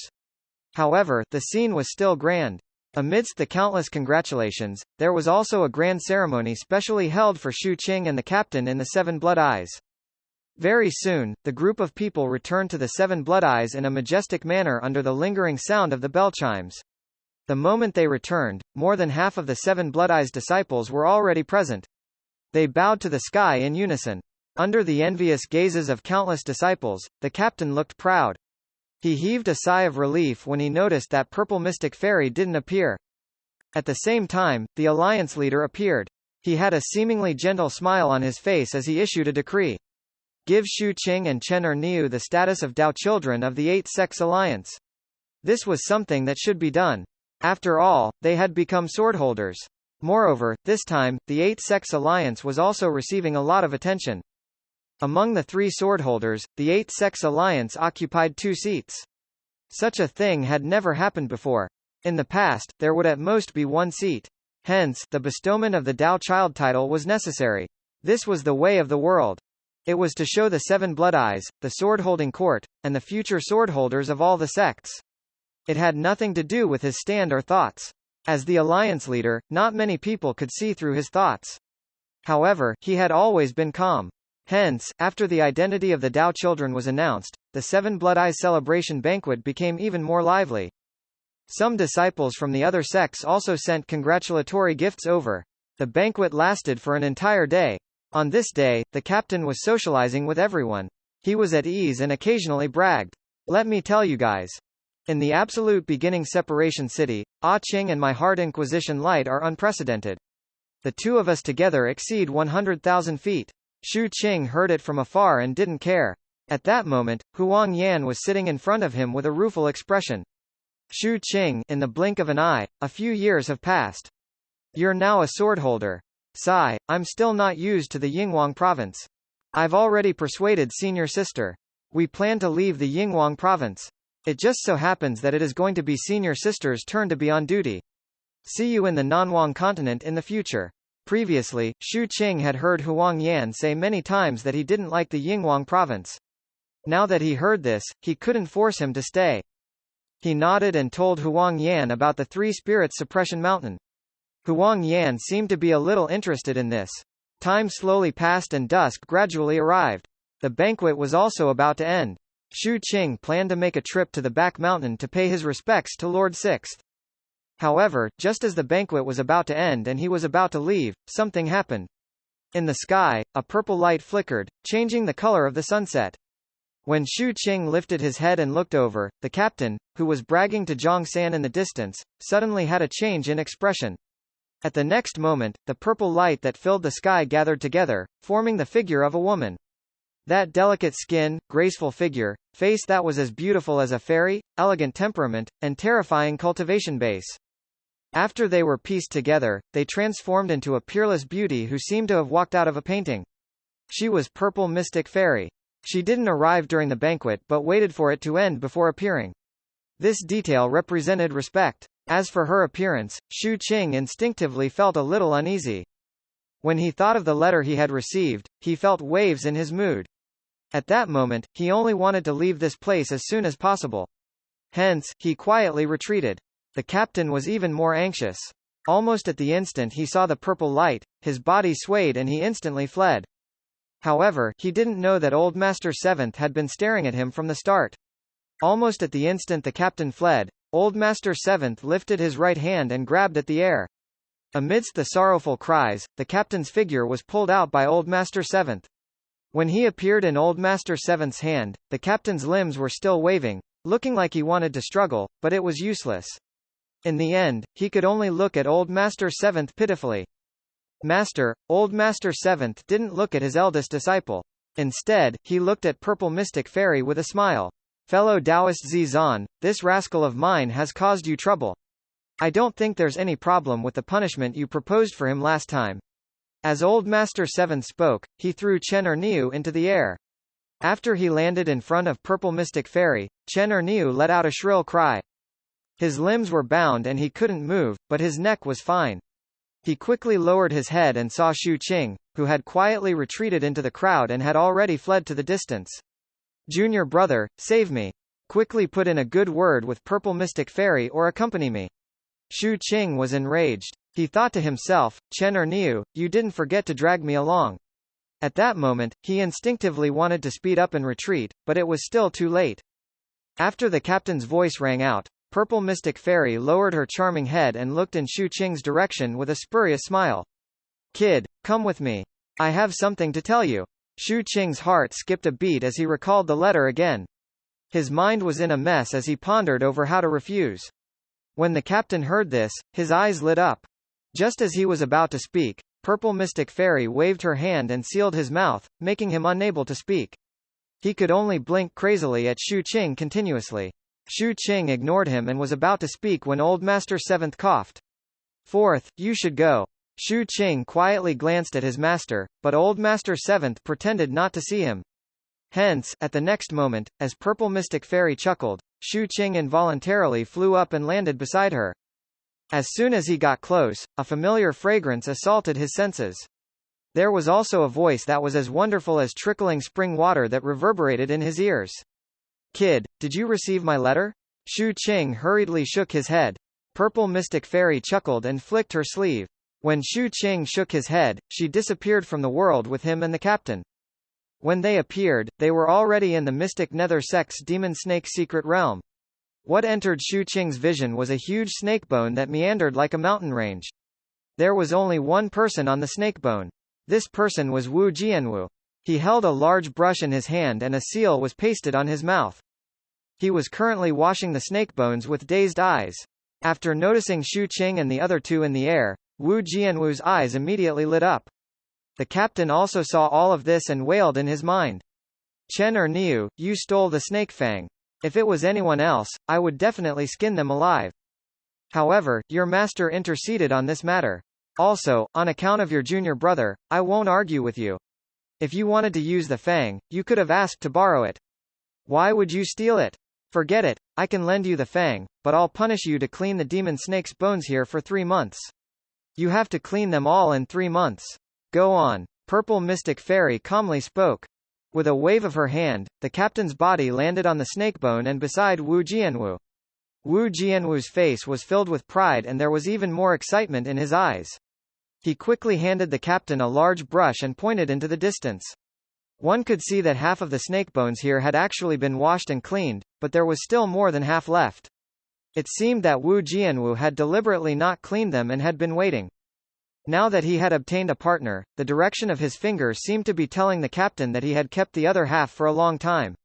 The captain sighed but also secretly heaved a sigh of relief. This punishment was simply like scratching an itch. It couldn't be any lighter. Looks like the letter I wrote is effective. I have to write more in the future. The captain blinked and put on an aggrieved expression. He lowered his head and cleaned the snake bones. However, as he cleaned, his expression changed. This was because the snake bones here were special and extremely difficult to wash, even when he circulated his cultivation base. Looking at the snake bones that were like a mountain range, the captain's expression gradually became bitter. Shu Qing looked at all of this and felt refreshed.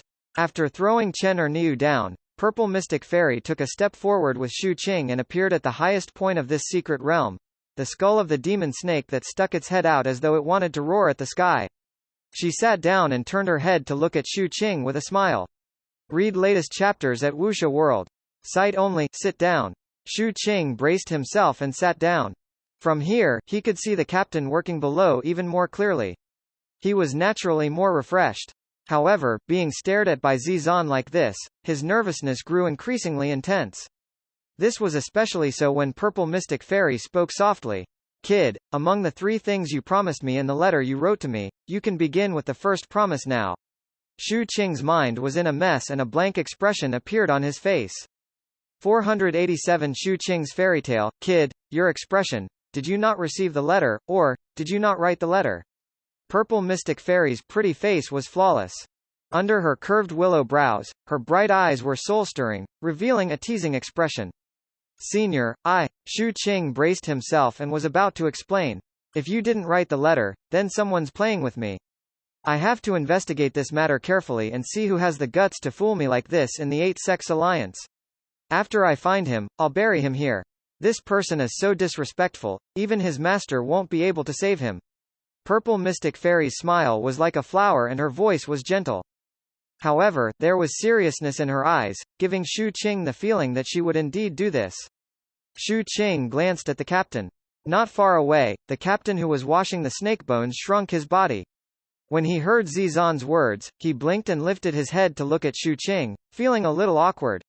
He could naturally hear the seriousness in Purple Mystic Fairy's voice and wanted to remind her. However, his mouth was sealed and he couldn't speak. It was the same for his divine sense. It couldn't be transmitted at all and he could only blink continuously. Seeing this, Shu Qing sighed inwardly. Up until now, he didn't believe that Purple Mystic Fairy couldn't see the reason, nor did he believe that the other party didn't know who wrote the letter. After all, this was a nihility almighty, on the same level as the ancestor. Such a person had experienced too many things. How could her schemes be ordinary? Hence, it was very likely that Purple Mystic Fairy had already known everything the moment she saw the letter. And now, he spoke like this. Shu Qing could only turn his head and calmly look at Purple Mystic Fairy. Purple Mystic Fairy's peerlessly beautiful face bloomed with a smile that caused one to be in a daze. That smile was very beautiful, like a sea of flowers in full bloom as she spoke gently. Didn't you promise to tell me about your past experiences when you returned? When she said this, Purple Mystic Fairy's eyes revealed sincerity. The captain below blinked crazily, indicating that this was the case. He was afraid that Shu Qing would be too straightforward and expose the matter. After all, Purple Mystic Fairy clearly knew everything but chose to tacitly agree. If Shu Qing refused now, it would be over. Shu Qing fell silent. Amidst the captain's anxiety, 7 to 8 breaths of time passed. Shu Qing looked at the sincerity in Purple Mystic Fairy's eyes and spoke softly. My past? I had an ordinary life. I was born in a small city in the Nanwang continent. That city was called Peerless City. My family mainly managed the letter station and flew letters, so we kept many, many birds. There are crow, sparrow, and pigeon. They are all very good-looking and treat me very well. Until one day, the crow attracted an eagle and all the birds scattered in all directions. I left Peerless City to find them. Did you find them? Purple Mystic Fairy's voice was gentle. I already know where the sparrow and pigeon are. I went over to bring them home. Shu Qing's expression was serious. In that case, what did you experience on the way? Zizan looked at Shu Qing with a serious expression. It's nothing much. I encountered many vultures. They were very fierce and I even saw turtledoves. They were also arrogant and difficult to communicate with. Oh right, I also encountered a cuckoo. It was very cunning, but was eaten by the vultures later. Shu Qing calmly spoke. Purple Mystic Fairy silently looked at Shu Qing. The originally anxious captain below fell silent. Only Shu Qing's voice still rang out lightly. After that, I walked all the way forward and saw a tree. There was a woodpecker on the tree and I rested there for a period of time. Later, when it rained and thunder rumbled, lightning split the tree and the woodpecker died. At this moment, for the first time in my life, I saw a little egret. Shu Qing looked at Zizan and gestured. Very beautiful and pure. Zizan nodded lightly. However, it also died because its partner was eaten by a falcon many years ago. Hence, it lingered there, unwilling to leave. In the end, it died of old age. I was the one who buried it. After that, I went to a blood-colored forest. The strong prey on the weak there, and it's very dangerous. However, there, I saw another little egret, larks, parrots, and yellow orioles. There are many, many birds. Oh right, there was also a mad dog in the forest. This is my story. At this point, Shu Qing smiled and looked at Purple Mystic Fairy. What about the second little egret? Zizan asked softly. A look of reminiscence appeared in Shu Qing's eyes. After a long time, he mumbled. The second little egret also died. It was killed by a bat. I later killed the bat. The demon snake secret realm fell silent. The captain lowered his head and his expression couldn't be seen clearly. Wu Jianwu had a blank expression. Clearly, he didn't understand and seemed to think that Shu Qing's family was quite fun to keep so many birds. Purple Mystic Fairy looked at Shu Qing with inexplicable emotions in her eyes. There was concern and pity. What about you in the future? In the future, I want to find the crow. Shu Qing didn't hesitate and smiled. Then, I'll kill it. After killing it, I want to see if I can find a way to kill the eagle. Shu Qing sat on the snakebone. When he said these words, he was laughing. As he spoke, it was as though the nervousness and uneasiness in front of Purple Mystic Fairy had dissipated by a lot. His expression became relaxed and he even asked, Senior, what about your past? Mine? Purple Mystic Fairy's legs were bent and her hands were hugging her knees. This posture revealed her beautiful curves. At that moment, she tilted her head and looked at Shu Qing. Her oval face was like a flower and crystalline like jade. Her tender and smooth snow-like skin was like ice and snow. However, a stream of reminiscence slowly surfaced in her eyes. My past is very simple. I don't have any impression of my parents. The one who left the deepest impression was Master. Master raised me and taught me cultivation. At that time, the Mystic Nether sect hadn't joined the alliance and was not so large. Purple Mystic Fairy smiled. After that, I encountered many things. Gradually, the Mystic Nether sect became what it is now and joined the alliance. Of course, my senior brother also contributed to this. However, I hate him very much. Let's not talk about these. Since you're asking me, I remember something. I can tell you this. Zixuan's smile was very beautiful and her cheeks were slightly red. When she smiled, her eyes were like crescent moons. I often have a dream. It's been many years. In the past, it was every day, then every year. Now, it's every 10 years. In the dream, it is a pitch-black world. I cannot see my surroundings and can only faintly see a lantern in front of me. That lantern light seems to be purple. Of course, this is only my guess because it is extinguished. There is no fire and I can only see it vaguely. I can't touch it or touch it in time. It seems very far away but also very close. However, I imagine that it should look like a blooming redbud. There's a purple phoenix resting on it with its wings spread out. This lantern keeps appearing in my dreams. Every time, it would be extinguished. Every time, there would be no light in that world. Perhaps it's because of this that I've been using ordinary light. Purple Mystic Fairy's voice was soft and after she spoke, it turned into a murmur. I don't know why either. This dream is very realistic, and so is that lantern. Shu Qing was stunned and fell silent. Time slowly passed. Shu Qing didn't speak and neither did Purple Mystic Fairy. The two of them sat there silently. After a long time, Zizan smiled. Her laughter was like a lark's cry, very pleasant to the ears. Shu Qing, lend me your mystic spirit perpetual will door wooden block. Shu Qing looked at Zizan and took out the black wooden block from his storage bag, placing it in front of him. Purple Mystic Fairy picked up the wooden block and waved it. Immediately, this black wooden block emitted a black light. As this light spread out, an ancient wooden door appeared at the side. The appearance of the wooden door emitted waves of cold aura that permeated the surroundings. At the same time, the traces of the passage of time seemed to be revealed in the patterns on the wooden door. In front of Shu Qing, Zizan lifted her fair hand and gently touched it with her jade-like fingers. Immediately, the wooden door slowly opened and shone on Zizan. It was pitch black. Just like the abyss. This was Purple Mystic Fairy's inner world. Perhaps it wasn't that she had nothing but everything was enveloped by black. There was no light there, so it couldn't be illuminated. That place needed light to illuminate everything. Shu Qing vaguely understood. He knew that what he emitted behind this door was light.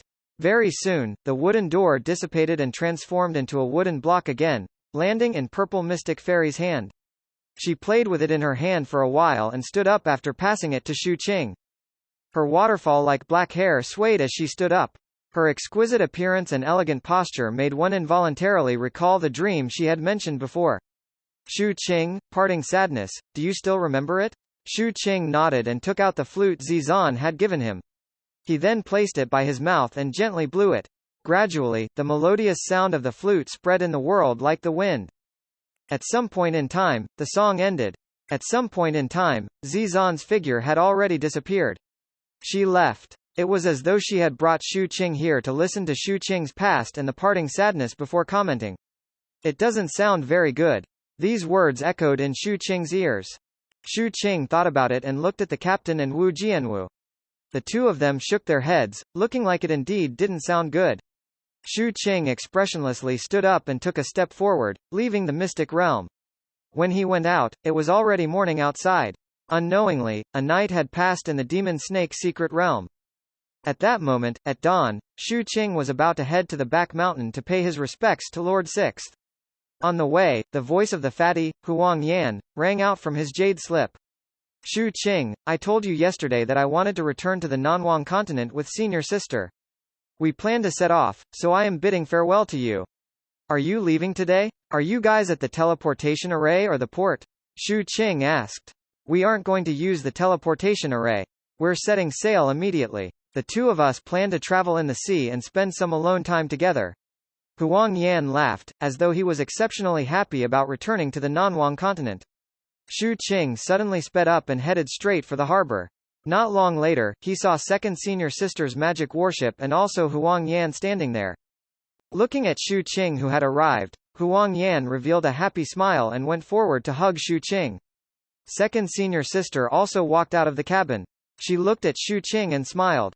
Junior brother, I just returned from completing the sex mission last night, so I didn't have time to attend the banquet yesterday. Congratulations on becoming a swordholder. Shu Qing hurriedly cupped his fists.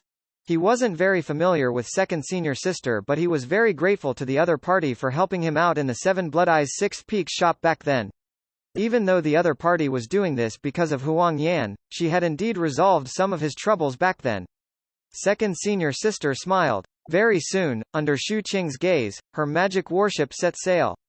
From afar, Huang Yan, who was on the magic warship, looked at Shu Qing and spoke loudly. Read latest chapters at Wuxia World. Cite only, Shu Qing, I have a good brother in the county. I told him to take care of you. Also, remember, if it's really not fun outside, then return to the Nanwang continent. No matter how much trouble you cause outside, it's nothing in the Nanwang continent. Huang Yan patted his chest and said proudly. Shu Qing didn't mind. He smiled and nodded. Amidst the sea breeze, he cupped his fists and bowed. 488 Life is like this. The first rays of the morning sun shone on the black forbidden sea, reflecting a dark halo. Under the blue sky, the magic warship left. Shu Qing watched the departing warship for a long time. He only retracted his gaze when he couldn't see the magic warship. Huang Yan had been uncomfortable ever since he came to the Yinghuang province. It was reasonable for him to leave. Shu Qing respected Huang Yan's choice and also wished him and second senior sister a brighter future in the Nanwang continent. Wish you all the best, Shu Qing mumbled softly. He then turned and left the port, heading all the way to the Seven Blood Eyes Mountain. He wanted to pay his respects to Lord Sixth. He was supposed to go yesterday, but he was brought into the demon snake secret realm by Purple Mystic Fairy. At that moment, as he walked on the steps of the mountain and faced the wind, Shu Qing felt very calm. In the early morning, most of the disciples in the sect were undergoing early cultivation. From afar, waves of chanting echoed. This was caused by the changes in the Seven Blood Eyes after coming to the Alliance. They were cultivating their minds. Shu Qing only found out about it at the banquet yesterday. Old Master Seventh was the one who suggested that the cultivation of the mind be popularized throughout the sect. This matter had also caused many disciples to be surprised. After all, before this, everyone only cultivated spells and had no cultivation of mind. Shu Qing fell into deep thought. This was because according to the time, his master seemed to have done this after studying the god specimen. With these thoughts in mind, Shu Qing walked down the steps and arrived at the back mountain. On the way, all the disciples he met were extremely respectful when they saw him. They would stop and greet him. Not long later, at the back mountain of the Seven Blood Eyes, Shu Qing saw a grave in the bamboo forest. There were tributes placed in front of the tomb and incense sticks were lit. There were also two middle-aged cultivators there who were silently staring at the words on the gravestone. Shu Qing had seen these two people before. They were Lord Sixth's disciples. They also noticed Shu Qing's arrival. They glanced at him before cupping their fists. There was a hint of sigh in their expressions. Junior brother Shu, congratulations on becoming a swordholder. Shu Qing silently walked over and cupped his fists in return. The two of us have orders to head out. We came here to pay our respects to Master before we left. Sigh, the world is unpredictable. In the blink of an eye, a year has passed. Junior brother Shu, we won't disturb you from paying your respects. Goodbye. The two of them sighed with emotion and didn't say anything. I wish the two senior brothers a smooth journey. Shu Qing had a serious expression as he bowed. The two of them waved their hands and left with dejected expressions. Although the deceased was gone and life was like this, there would still be some moments when waves would stir in the heart. Shu Qing sat in front of Lord Sixth's grave and took out 2 flasks of wine. He poured 1 flask of wine on the soil of the grave, and took a big gulp from the other. He didn't speak and only drank. The wind in the mountain forest and the light in the sky fused together and continued to flow through the world. 2 hours later, Shu Qing stood up. Lord Sixth, the next time I come back to see you, I'll bring you a few illuminates heads to go with the wine. After saying that, Shu Qing bowed deeply toward the grave. May you rest well. Shu Qing turned and left the back mountain. He didn't walk out of the mountain gate but went to look for his master. He had many questions to ask his master, such as the changes to the Ghost Emperor Mountain in his Sea of Consciousness, or the fact that the spirit plants mentioned when the swordholder Great Elder was explaining herbs might be the direction to study gods. With this thought in mind, Shu Qing sent a voice transmission to his master to greet him. Old Master Seventh told him that he was in the pavilion at the top of the mountain and asked him to go over. After knowing where his master was, Shu Qing quickened his pace. Just as he was walking toward the pavilion at the top of the mountain, his expression suddenly changed slightly as he looked at the small path in front of him on the right. A familiar voice rang out. Little guy, you're lucky to have met me. Your martial uncle Ding Xiaohai has a bad temper. Is he someone you can go against? If I hadn't passed by when I came out of seclusion, he would have crippled you. In the future, when you're in the sect, you have to listen to me, understand? I'll listen to you, Martial Ant Ding. A shy and light voice rang out together with Ding Shui's words. Very soon, Ding Shui, who had a ponytail and a heroic bearing, appeared in Shu Qing's vision. She acted like a senior to a little boy around 10 years old beside her. This little boy's clothes were very clean, and so was his small face. At that moment, he nodded very politely. However, at the next instant, he sensed Shu Qing before Ding Shui did. The instant he saw Shu Qing, his expression suddenly changed. He clearly revealed horror and wariness, and his body even paused for a moment. He instinctively hid behind Ding Shui. Ding Shui was surprised. After that, she also saw Shu Qing in the distance and her eyes lit up. She ignored the little boy and ran toward Shu Qing alone. At this moment, all the heroic bearings from before were replaced by surprise. Brother Shu Qing, I was about to look for you. When you returned yesterday, I was still in seclusion. Look, I'm about to reach 60 magic apertures and form the second ball of life fire. However, I haven't forgotten about the herbs either. I'll work harder. When Ding Shui saw Shu Qing, there was a strange glint in her eyes and she was filled with joy. Brother Shu Qing, do you have something to do on the mountain? A smile also appeared on Shu Qing's face. At the same time, he was surprised that the other party's cultivation base had increased so quickly. Ding Shui had formed a ball of life fire just a year ago on the way back from the Ghost Emperor Mountain. However, when he thought of how Old Master Seventh had once said that girls had to be raised richly, Shu Qing roughly understood the reason. Not bad. Shu Qing praised sincerely and told her that he was going to meet his master. Hearing Shu Qing praise her, Ding Shui's heartbeat sped up and her small face turned slightly red.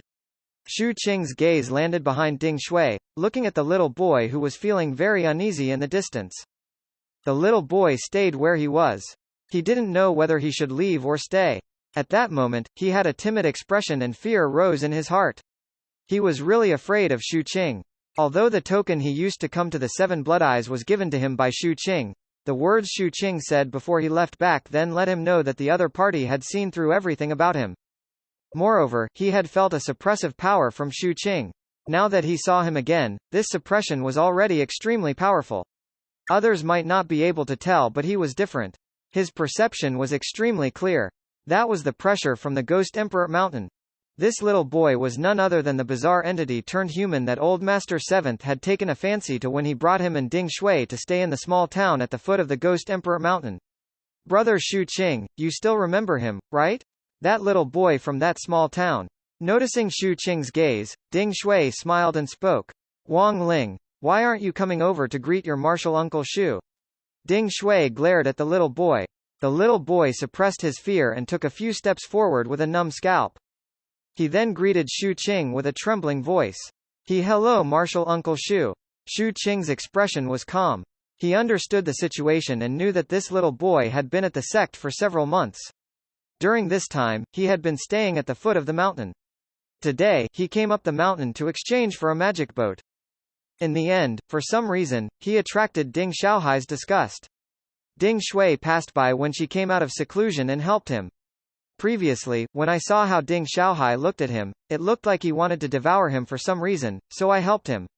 The smile on Ding Shui's face was still there, but she secretly transmitted her voice to Shu Qing. Although she looked obedient and virtuous in front of Shu Qing, in reality, she was extremely clever. She had an exquisite heart and didn't lack scheming and observation skills. Brother Shu Qing, go and greet master. I'll look for you later. I'll send little Wang Ling down the mountain first, Ding Shui said with a smile. Shu Qing nodded and walked forward. The little boy beside Ding Shui tilted his head and looked at Shu Qing's figure.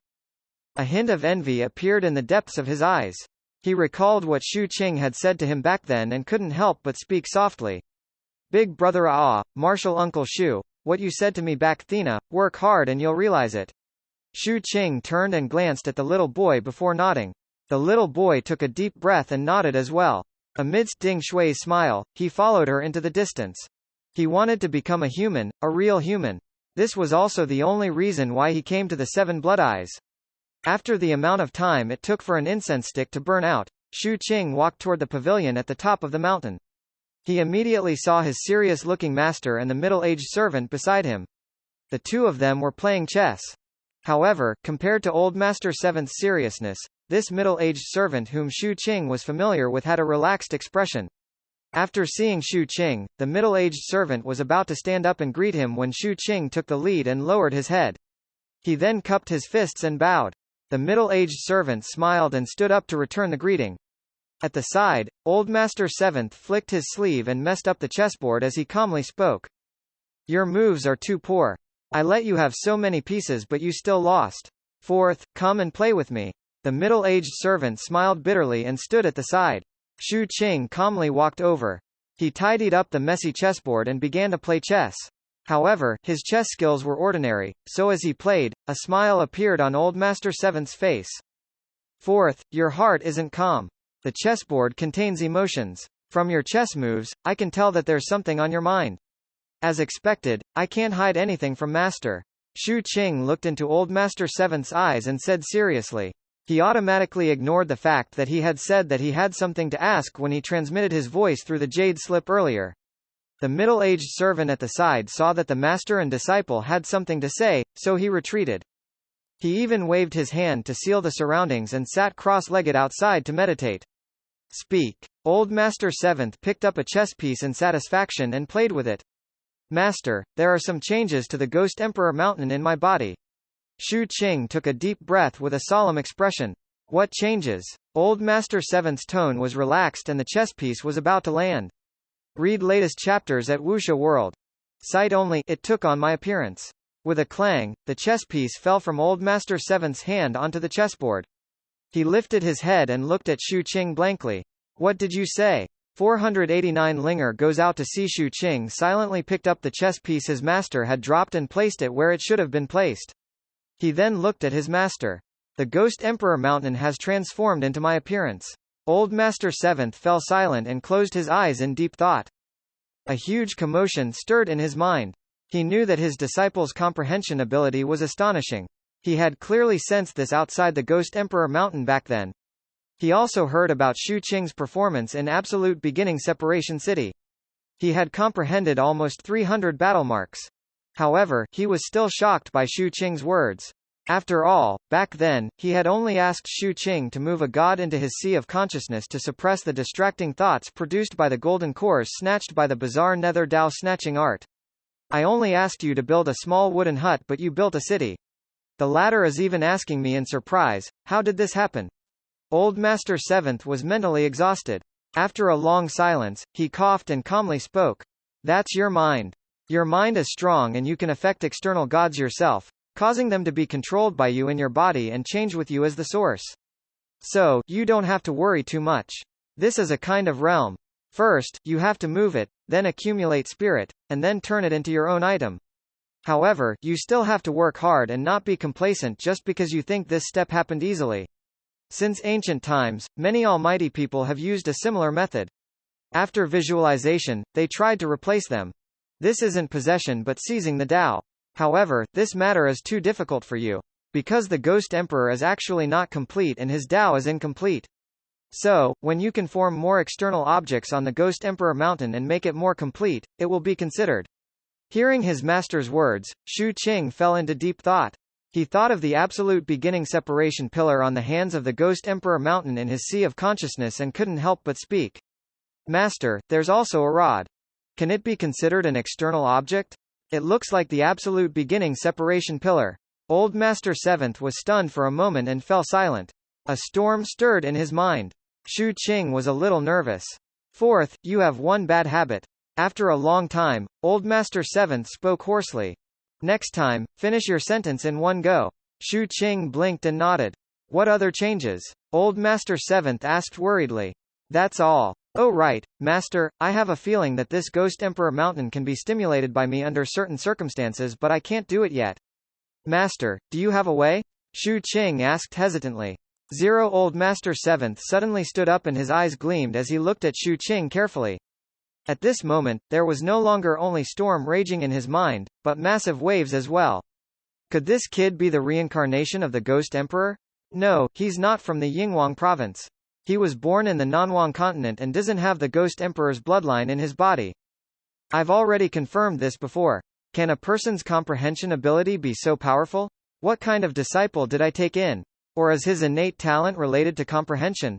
Old Master Seventh took a deep breath. After noticing Shu Qing's puzzled expression, he coughed lightly and maintained a calm demeanor. He then walked around and stood as though he was only looking at the clouds in the distance. Fourth, look at the clouds in the sky. Shu Qing lifted his head and looked at the sky. Look at the appearance of the clouds. They are very clear, but in reality, their true appearance isn't like this. They are formed by water vapor meeting cold in the sky and merging together. Also, the appearance of the clouds is formed by the attachment of water vapor to the dust between heaven and earth. The Ghost Emperor Mountain in your sea of consciousness has a similar principle. Don't think about revealing it in one go. It's wrong to pay too much attention to the Ghost Emperor's form. You have to spread out the Ghost Emperor Mountain and reveal its aura like water vapor. After that, observe their changes and find the points that make them active. After that, with the anomalous substances as attachment, the figure of the Ghost Emperor can be formed in places with dense spiritual qi and anomalous substances. Also, I suggest that you try to change its appearance. This way, no one will be able to recognize it and think that you're using divine art. Old Master Seventh slowly spoke and Shu Qing heard a rumbling in his mind. His master's answer was simple and easy to understand. He looked at the clouds in the sky and instantly understood. At this moment, it was as though he had been enlightened. As his thoughts cleared, Shu Qing couldn't help but reveal a look of enlightenment, accompanied by deep reverence. To him, this was like the echoing of a bell. Shu Qing stood up and bowed to his master. His expression and actions finally made Old Master Seventh feel comfortable. He laughed and sat down again to pick up the chess pieces, leisurely placing it on the chessboard. Shu Qing sat at the side with sincerity. As they continued playing, he asked his second question. Regarding the relationship between spirit plants and gods. This question caused a strange glint to appear in Old Master Seventh's eyes. After pondering for a long time, his expression slowly changed. Spirit plants are indeed better at adapting to such changes than flesh and blood creatures after the god's fragmented face arrived. I've been studying that god specimen. What you said is correct. Plants with divinity. This is indeed a train of thought that can be tried. Studying gods. Perhaps divine spirit plants are a key. This time around, both sides felt that they had gained a lot from the communication. Shu Qing was in a good mood and Old Master Seventh was also refreshed. After that, he asked Shu Qing about some things during the swordholder's trial. He was naturally curious about Shu Qing's answer too. Son of AB*TCH. His master laughed loudly and the gaze he used to look at Shu Qing became even more admiring. I wonder how eldest senior brother answered. Why is it only 10 feet? Shu Qing was also puzzled. Is there a need to guess your eldest senior brother's answer? He must have tried to randomly bootlick or flatter. However, even if it's bootlicking, he wouldn't only get 10 feet light. Old Master Seventh curled his lips. According to my understanding of him, it's very likely that he said the Emperor is a god. Coupled with your answer that got 100,000 feet light, he was basically scolding the Emperor. Shu Qing blinked. He felt that there was a high chance that this was the case. In 3 months, you will set off for the capital of Fengai County. There is a branch of the Alliance there. The county capital of Fengai County is the center of a county. As a top faction in the Yinghuang province, although the 8-sex alliance isn't much in a county, they are still qualified to set up a stronghold in the county capital. Therefore, there is this branch sect. Although its status in the county capital isn't high, it still can take care of you guys. The peak lords of the other 5 peaks will also go over. This time, the sword holders of the alliance are all from our 7 blood eyes. In that case, we have to obtain some control over the array formations and teleportation arrays of the branch sect. Shu Qing nodded. He had heard the captain mention it before but it wasn't as detailed. At this moment, he completely understood it. Also, Old Master Seventh picked up a chess piece and pondered for a moment. According to the information I have, the capital of Fengai County is transformed from a high-grade taboo magic treasure. High-grade? Shu Qing's gaze froze. Taboo magic treasures are also divided into grades. Most of the taboo magic treasures in the Yinghuang province are low-grade. Their might is extremely different from high-grade ones, but the way they operate is actually more or less the same, Old Master Seventh said calmly. If you don't understand the rules of the operation of taboo magic treasures and go to the county capital like this, it's inevitable that your knowledge will be a little shallow. Fourth, you have to remember that any detail can affect the changes in the future and can't be ignored. Only by having a well-thought-out plan can you find a point to hide yourself and not be discovered by others, and land a fatal blow at a critical moment. Don't forget the spirit of the 7th peak. Shu Qing nodded solemnly. You're setting off in 3 months, don't waste your time in the sect for the next 3 months. Make a trip to the 7 Blood Eyes taboo ground. As a treasure bearer, familiarize yourself with the operation of the taboo magic treasure. This way, when you reach the county capital, you won't have shallow knowledge of taboo magic treasures and it will be convenient for you to do things. Also, with your relationship with your eldest senior brother, I don't need to say much. You will naturally take care of him. Shu Qing stood up and respectfully acknowledged. However, I have to remind you that during the treasure bearer period, you can't use the taboo to look at the god's fragmented face. You can't look at the sun and moon, the few large factions in the Yinghuang province, and the core of the Forbidden region either. You can occasionally look at the Forbidden Sea, and you can look at the Forbidden Zone as you please. The other places are also up to you. Shu Qing was confused. He thought of the appearance of the 7 Blood Eyes taboo magic treasure and made some connections. You don't have to think too much. You'll know when you get there. Old Master Seventh put down a piece and ended the chess game with a calm smile. Fourth, your chess skills have improved a lot but you're still inferior to me. When Shu Qing heard this, he looked at the chessboard with admiration on his face. Master is still the best. Old Master Seventh laughed. While Old Master Seventh was happy because he had won the chess game, far away outside the Yinghuang province, above the Forbidden Sea, a green-faced malicious ghost with fangs was riding the clouds. This malicious ghost was 10,000 feet tall and very huge. Its eyes were red and its body was covered in scales. There were also chains wrapped around it. As it passed, huge waves surged from the Forbidden Sea below. And above the malicious ghost's head sat 2 people. One was an old man in a grey robe. He clearly had a hunchback and his face was covered in age spots. His skin was sallow and he looked sickly. Beside him was a young girl in a plain white dress. She was about 16 or 17 years old and looked fresh and elegant. At the same time, her appearance was beautiful and flawless, like a sparkling pearl. A hint of childishness could be seen between her brows. His eyes contained innocence without the slightest impurities. They were like clear water, causing one to involuntarily feel tender love for her and not be able to bear to hurt her. At that moment, the old man was persuading her. However, the young girl started to look a little unhappy and aggrieved. Father, I still want to go to the Yinghuang province. I didn't say I wasn't letting you go to the Yinghuang province. Lass, let's go to the county capital first. You can accept the inheritance, and then we'll go to the Yinghuang province. This way, when your brother Shu Qing sees you, he'll definitely like you even more. After all, after you accept the inheritance, you'll be even more powerful. The old man from Panchuan Road coughed and changed his method of persuasion. Really? Linger started. When she heard that brother Shu Qing would like her even more, she was a little tempted. Of course, I don't lie. The old man from Panchuan Road patted his chest. Read latest chapters at Wuxia World. Sight-only Linger hesitated and looked in the direction of the Yinghuang province. After some thought, she nodded forcefully. When the old man from Panchuan Road saw this, he heaved a sigh of relief inwardly and thought to himself, Lass, Dad cut off all contact with the external world for you. I was just afraid that someone would snitch on my whereabouts. It's impossible for me to let you go to the Yinghuang province. I'll definitely make you avoid that little bastard from now on. Father has exhausted his heart for you. In the future, you will know that all of this is for your own good. There's also that little bastard. In the future, wherever you are, I definitely won't go. I don't believe that that little bastard can still come to the county capital. HMPH, I can't afford to offend him, but I can hide. 490 treasure-bearer Shu Qing left the pavilion at dusk. He stayed there for a long time and played a few more rounds of chess with his master. After he lost all the rounds, Old Master 7th continued to laugh. Every time, Shu Qing would seriously look at the chessboard with a look of deep thought. Occasionally, when he was engrossed in his thoughts, he would instinctively pick up the snack at the side and put it into his mouth. With the help of chewing, he supplemented his thoughts.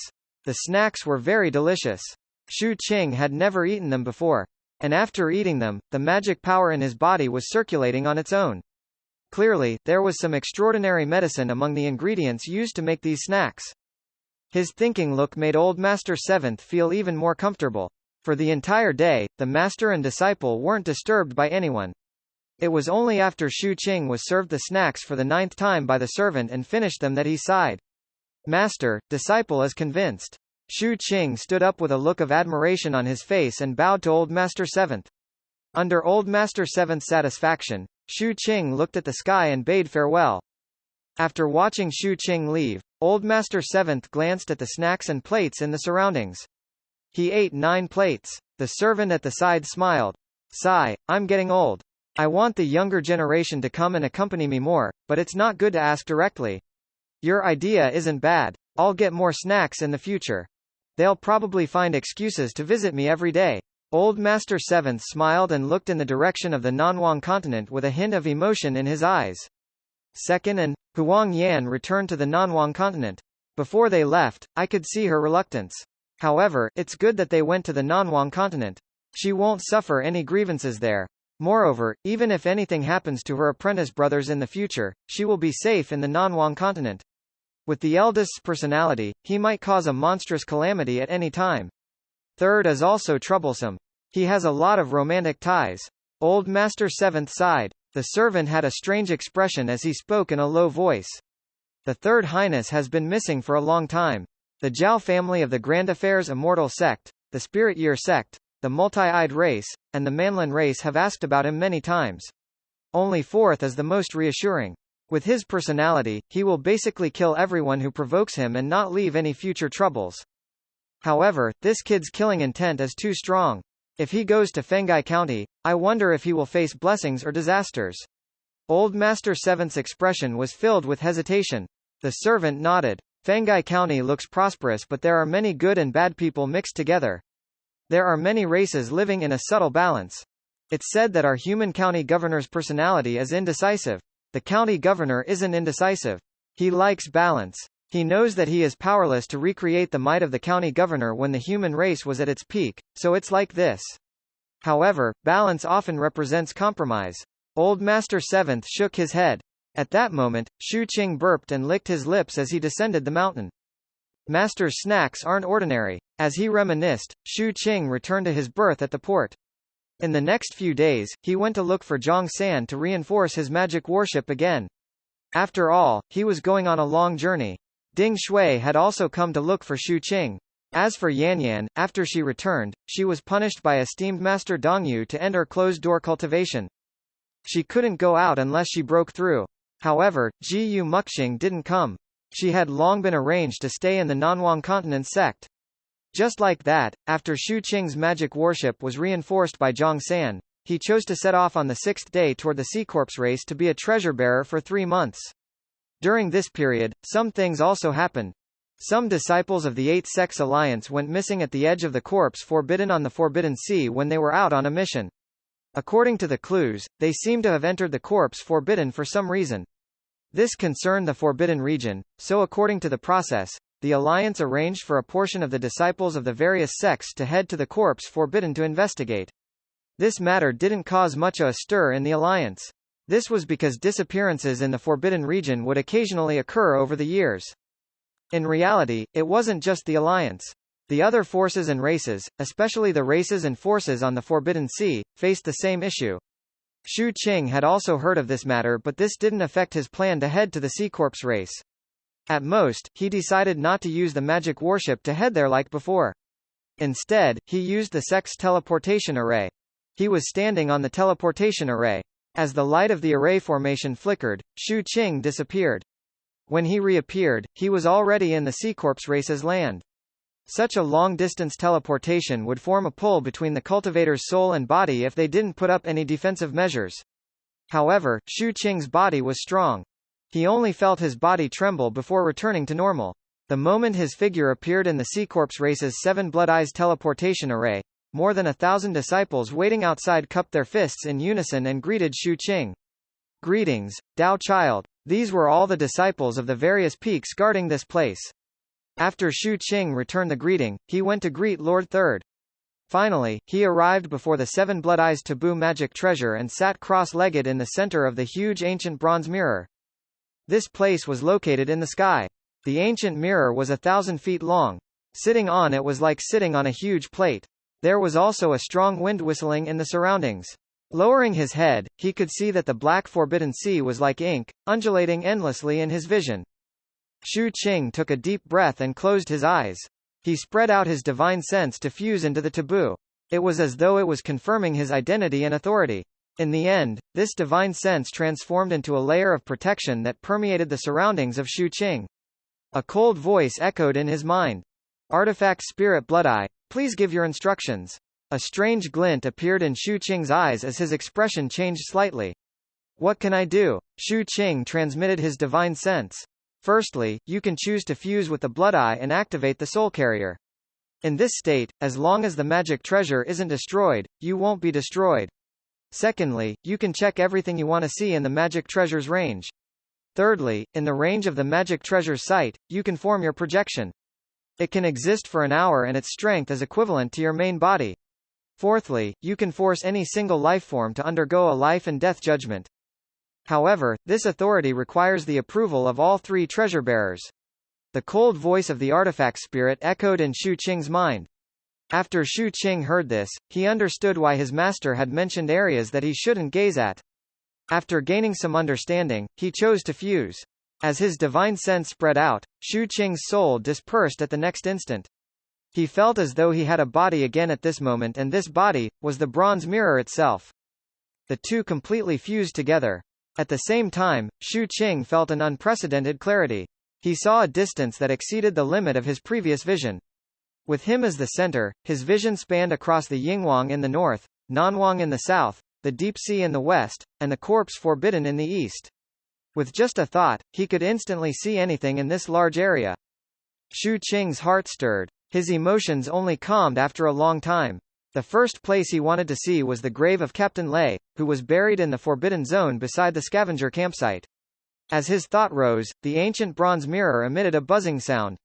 It slowly rotated and faced the Nanwang continent. At the next instant, the familiar scavenger campsite was reflected in Shu Qing's eyes. The campsite was still dirty and dilapidated. Shu Qing's residence back then had also been occupied by others. Clearly, the killing aura he had formed at the scavenger campsite had become a thing of the past and a rumor. Shu Qing didn't care about these. His gaze shifted to the Forbidden Zone and he saw Captain Lei's grave. That place was still considered intact. This could be said to be a rule that most scavengers followed. Don't touch or destroy the graves of the dead scavengers because no one wanted the same thing to happen to them one day. After staring at it for a long time, Shu Qing sighed softly. Just as he was about to retract his gaze, he thought something. The area's master said not to gaze at don't include forbidden zones. Shu Qing's divine sense moved and his gaze swept past the cluster of temples, landing in the deepest part of the forbidden zone. Just a glance and Shu Qing's mind shook intensely. In the depths of the forbidden zone, he saw an abyss and a blurry figure of a woman at the bottom of the abyss. She was kneeling in front of a broken zither. Shu Qing had never seen this woman before, but he had seen the pair of faintly discernible shoes under her feet before. She was Captain Lei's lover who had appeared when the singing voice appeared back then. As for the zither, its surface was covered in black marks and half of it had decayed. However, it was currently playing on its own, emitting waves of tune. At the same time, countless corpses were kneeling around the zither in the abyss. Endless anomalous substances spread out from these corpses. Upon closer inspection, one could discover that the source of all this was the dilapidated zither. Shu Qing didn't take another look. He only took a glance before retracting his gaze. After a moment of silence, Shu Qing looked at Purple Earth and Grandmaster Bai's tomb. The world changed rapidly in his eyes. At the next moment, the public cemetery of Purple Earth appeared in Shu Qing's eyes. Over there, he saw a tomb filled with flowers. Grandmaster Bai's tomb. The flowers there seemed to have been placed just a day ago and hadn't withered yet. Surrounded by the sea of flowers, it was as though Grandmaster Bai's figure had appeared in Shu Qing's mind again. He continued to look until two familiar people appeared in his eyes. They were none other than Chen Feiyuan and Ting Yu. They walked over from afar and arrived in front of the tomb. They took out fresh flowers and replaced the old ones. After paying their respects, they left the cemetery. Shu Qing watched them leave and also noticed that there was a ghost face spinning top in Chen Feiyuan's body. It was spinning rapidly, affecting Chen Feiyuan's qi and blood and transforming into a vortex that emitted waves of terrifying pressure. Shu Qing recalled what Chen Feiyuan had told him back then about the talent he possessed because of the Purple-Green Kingdom's bloodline in his body. Symbiosis with magic treasures. As he fell into deep thought, Shu Qing retracted his gaze and looked elsewhere. After circling the area, he looked at the Forbidden Sea. Read latest chapters at Wuxia World. Sight only Old Master 7th had reminded him that he couldn't look at the Forbidden Sea often. Hence, Shu Qing only glanced at it. With this sweep, he saw Huang Yan and second senior sister who had left not long ago. At that moment, Huang Yan was massaging second senior sister's legs on the deck with an excited expression. A smile appeared on Shu Qing's face.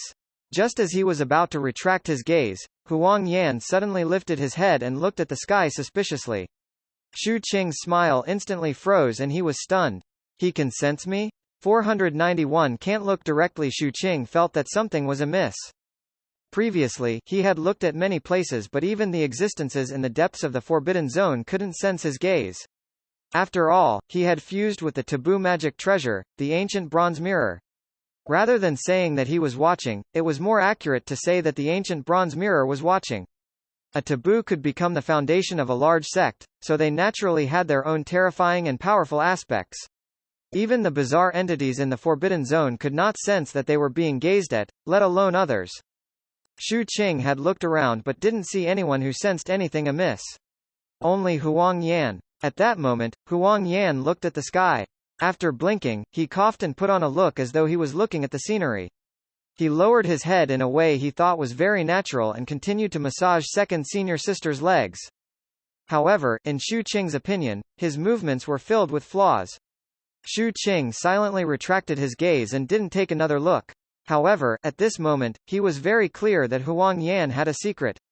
Shu Qing couldn't tell what the secret was, nor did he want to probe further. After all, many people in this world had their own secrets. Huang Yan had them, the captain had them, his master had them, and he had them too.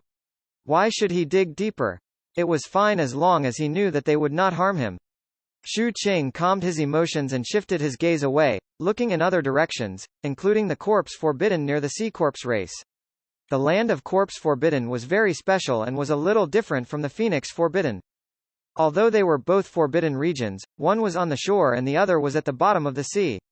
The corpse forbidden was enveloped by a dense black fog. The range was very large and it was impossible to tell if there were lands inside. However, the anomalous substances there were incomparably dense. Under the influence of the corpse forbidden, undead would occasionally appear on the surrounding sea. All kinds of bizarre events often happened. Usually, the boats and ships wouldn't get close to the corpse forbidden. At most, they would just travel to the location of the sea corpse race. Shu Qing didn't look at the core of the seabed of the corpse forbidden, nor did he look into the depths of the black fog. He only swept his gaze across the edge before looking at the Wanggu continent. He didn't gaze at any large faction. He understood that he couldn't look at these places. Once he did, he might be discovered and cause some unnecessary calamity and suspicion. He also knew why his master had reminded him.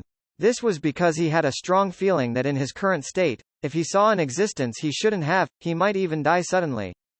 For example, when his gaze swept past the Forbidden Sea just now, he sensed a terrifying fluctuation in an area in the deep sea. He restrained his curiosity and even suppressed the urge to lift his head to look at the sun in the sky and the high and mighty fragmented face of the god. Finally, when he completely retracted his gaze, he suddenly wanted to take a look at himself. I wonder what it will be like if others use taboo magic treasures to look at me. When Shu Qing thought of this, he tried to take a look.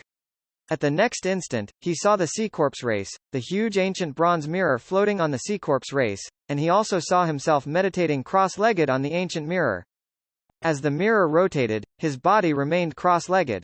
No matter how the mirror tilted, it seemed to have frozen on it and didn't move at all. This feeling was very strange. It was different from looking in a mirror. It was as though his soul had flown up and was looking at his body in midair. Shu Qing focused his attention and his gaze landed on his body. The first thing he saw was an extremely delicate face that was as beautiful as a demon. Shu Qing didn't care about this. After he continued to size up his body became a little more transparent under his gaze. He saw the meridians in his body, all the shining magic apertures, and his sea of consciousness. There were also the 3 heavenly palaces in his sea of consciousness. Even though 2 of them existed in the life fog, he could still see them clearly. Everything was clear. Even the Ghost Emperor Mountain was reflected in it, but the purple moon couldn't be seen. However, the place it was at looked like it had been occupied. After comparing it with his sea of consciousness, it formed an outline. From this shadow-like outline, outsiders could tell that there was something strange there. There was also the poison restriction pill in the 3rd heavenly palace. It was blurry and couldn't be seen clearly. Likewise, the area seemed to be occupied. Only the shadow and the purple crystal couldn't be seen at all. They didn't even seem to occupy anything, as though they didn't exist. Shu Qing fell into deep thought. He also saw the figure of the golden crow outside his body. It was surrounded by an invisible force. There was also an incomplete sword shadow in his sea of consciousness. That was a portion of the Emperor's sword he had comprehended.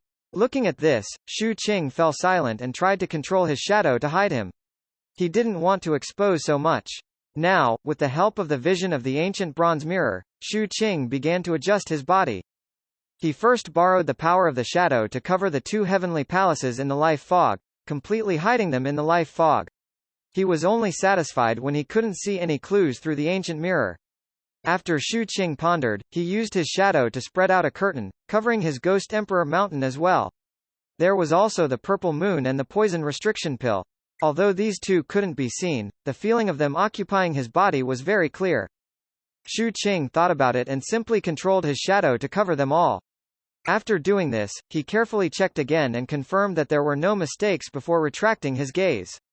The next instant, Shu Qing, who was sitting cross-legged on the bronze mirror, opened his eyes.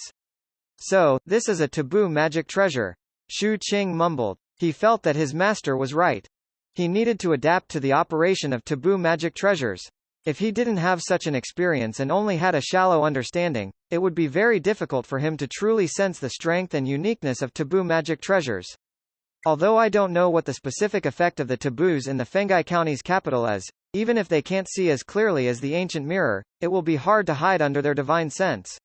Xu Qing fell silent for a while before closing his eyes and continuing to comprehend the circulation of taboo magic treasure. Just like that, a month passed.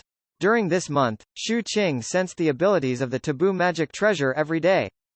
He also observed himself many times and continued to adjust. Only when he reached near perfection did he feel relieved. The current him was very confident that after he entered the county capital, even if the divine sense of the artifact spirits of the taboos in the county swept past him, he wouldn't expose any secrets. Everything they saw would be what he wanted to reveal. There was also another gain. It was his familiarity with the divine sense perception of taboo magic treasure. Right now, Xu Qing could instantly differentiate if the divine sense that gathered on his body came from humans or magic treasures. In addition, he also understood why taboo magic treasures would form anomalous substances every time they were used.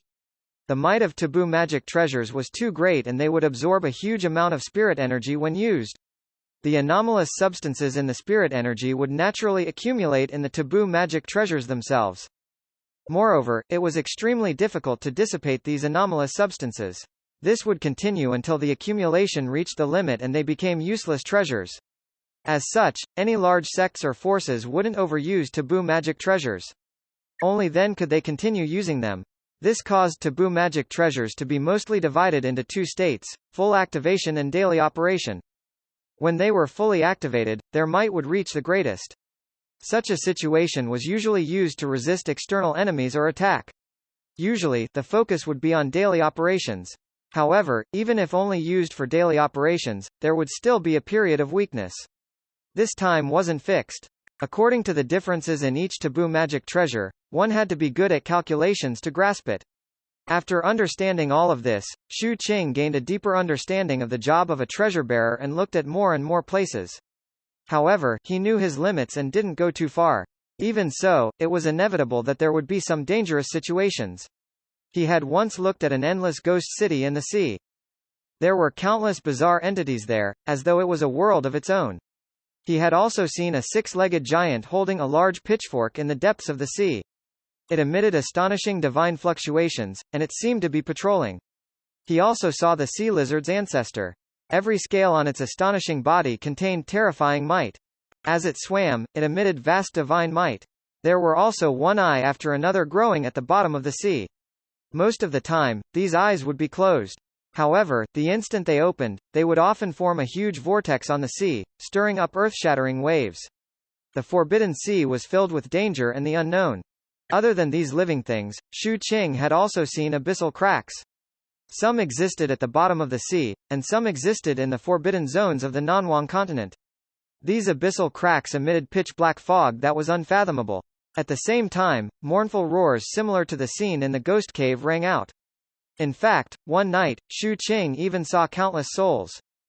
Those souls floated up from the direction of the Nanwang continent and lined up in the sky. At the front of these souls was a figure with two horns holding a whip. As this figure whipped them, the souls flew into a door that opened in the sky. What followed was chewing sounds. Xu Qing only took a glance at that door before his mind rumbled and his body and soul were almost destroyed. His fusion state with the ancient bronze mirror was directly interrupted and he coughed out a lot of blood. That time, he rested for 5 to 6 days before he fused with the ancient bronze mirror once more while feeling lingering fear. Even though he was already careful enough, he saw a cluster of temples on a small island half a month later. It wasn't the extreme Heaven Dao temple but the temple where a god was worshipped. It was located on a remote island that was shrouded in fog. Xu Qing only took a glance before his eyes stung and he didn't dare to continue. All this allowed him to understand this world better. At the same time, he also deeply understood his master's reminder. When becoming a taboo magic treasure of this taboo, it would be extremely dangerous if they didn't restrain themselves. Hence, in the following days, Xu Qing didn't look at unknown places. Instead, he studied the operating patterns of the taboo magic treasure.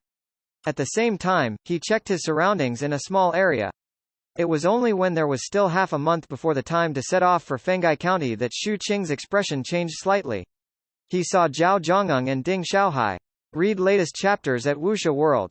Sight only at that moment, these two people were at the edge of the corpse forbidden. In the dense black fog, they used all their strength to control the magic ships under them and escape. Behind them, the fog churned intensely and a vortex formed on the surface of the sea. Countless withered hands appeared and grabbed at them.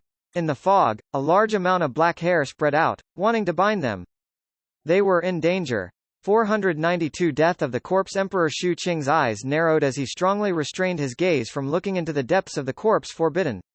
He remembered his master's reminder and swept his gaze across the other periphery ranges of the corpse forbidden.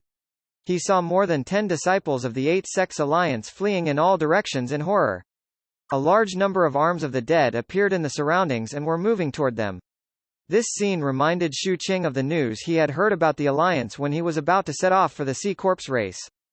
Some disciples had gone missing at the edge of the corpse forbidden, so the sect issued a mission to investigate the situation. These people were the disciples who were investigating. Shu Qing immediately transmitted his discoveries to the sect through the taboo. Just as he finished doing this, a drastic change occurred. The hair behind Zhao Zhongyang and Ding Xiaohai suddenly increased and their speed soared as they headed straight for them. Just as they were about to bind them, Ding Xiaohai's expression revealed a hint of ferocity. He suddenly sent a palm attack at Zhao Zhongyang. Although the two of them were both in the foundation building realm, Ding Xiaohai had long formed the second life fire. As for Zhao Zhongyang, he was still a few magic apertures away from forming the second fire. Even though he had been on guard, he didn't have the qualifications to counterattack or dodge. In an instant, under Ding Xiaohai's sudden attack, he spat out a mouthful of blood. The magic ship under him also trembled and cracks appeared, causing it to be unstable. After a pause, the hairs that were chasing after him directly entangled the magic ship. Ding Xiaohai! Zhao Zhongyang let out a furious shout as he stared fixedly at Ding Xiaohai, who didn't even turn his head and was speeding into the distance after using him as bait. After the magic ship was entangled by the hair, he could only rush out on his own and abandon the ship to escape. However, his speed was too slow. Gradually, he was bound by more hair and the hands of the dead. As Zhao Zhongyang felt the intense crisis and despair, he used the protective item his grandfather had given him. However, it wasn't very useful here. Even though he cut out a path, he was still quickly entangled. Ding Xiaohai's figure in the distance was already blurry.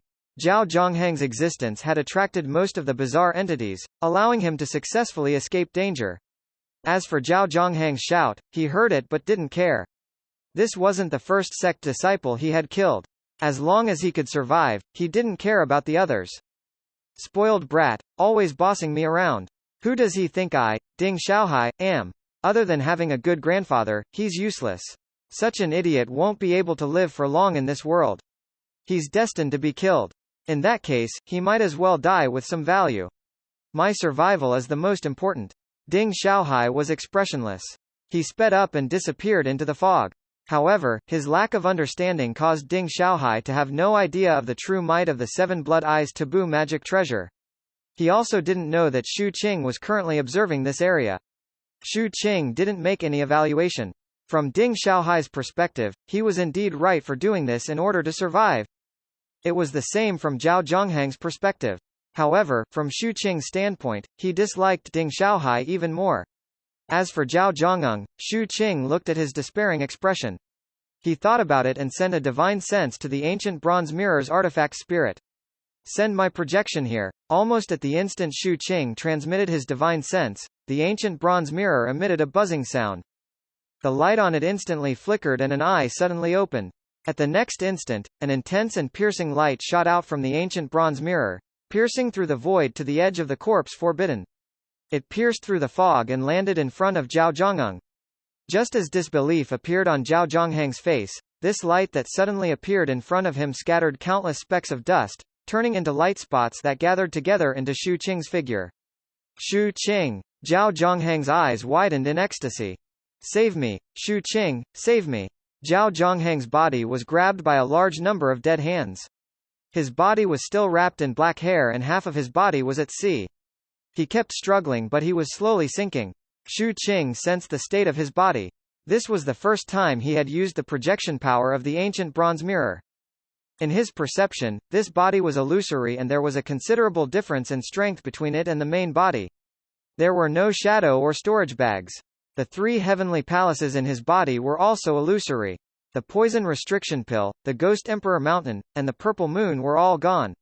Overall, his strength was only at 3 ordinary heavenly palaces golden core realm. Looks like the projection ability has flaws. Shu Qing fell into deep thought. He then waved his right hand.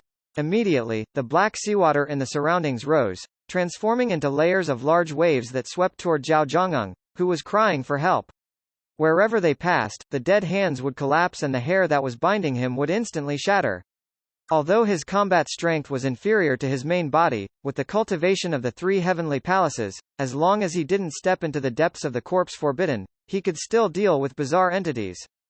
At that moment, as the power of the howling sea spread out, Zhao Zhongyang broke free.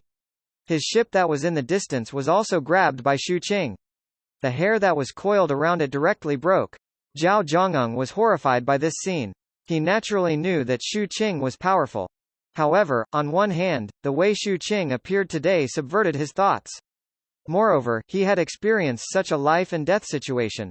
Hence, his mind was filled with endless waves. Shu, leave this place first. I'll go take a look at the other Alliance disciples too. Shu Qing interrupted Zhao Zhongyang and threw the magic ship to Zhao Zhongyang. Zhao Zhongyang hurriedly nodded, his eyes revealing intense gratitude. After stepping onto the magic ship, he was about to speak when Shu Qing flicked his sleeve.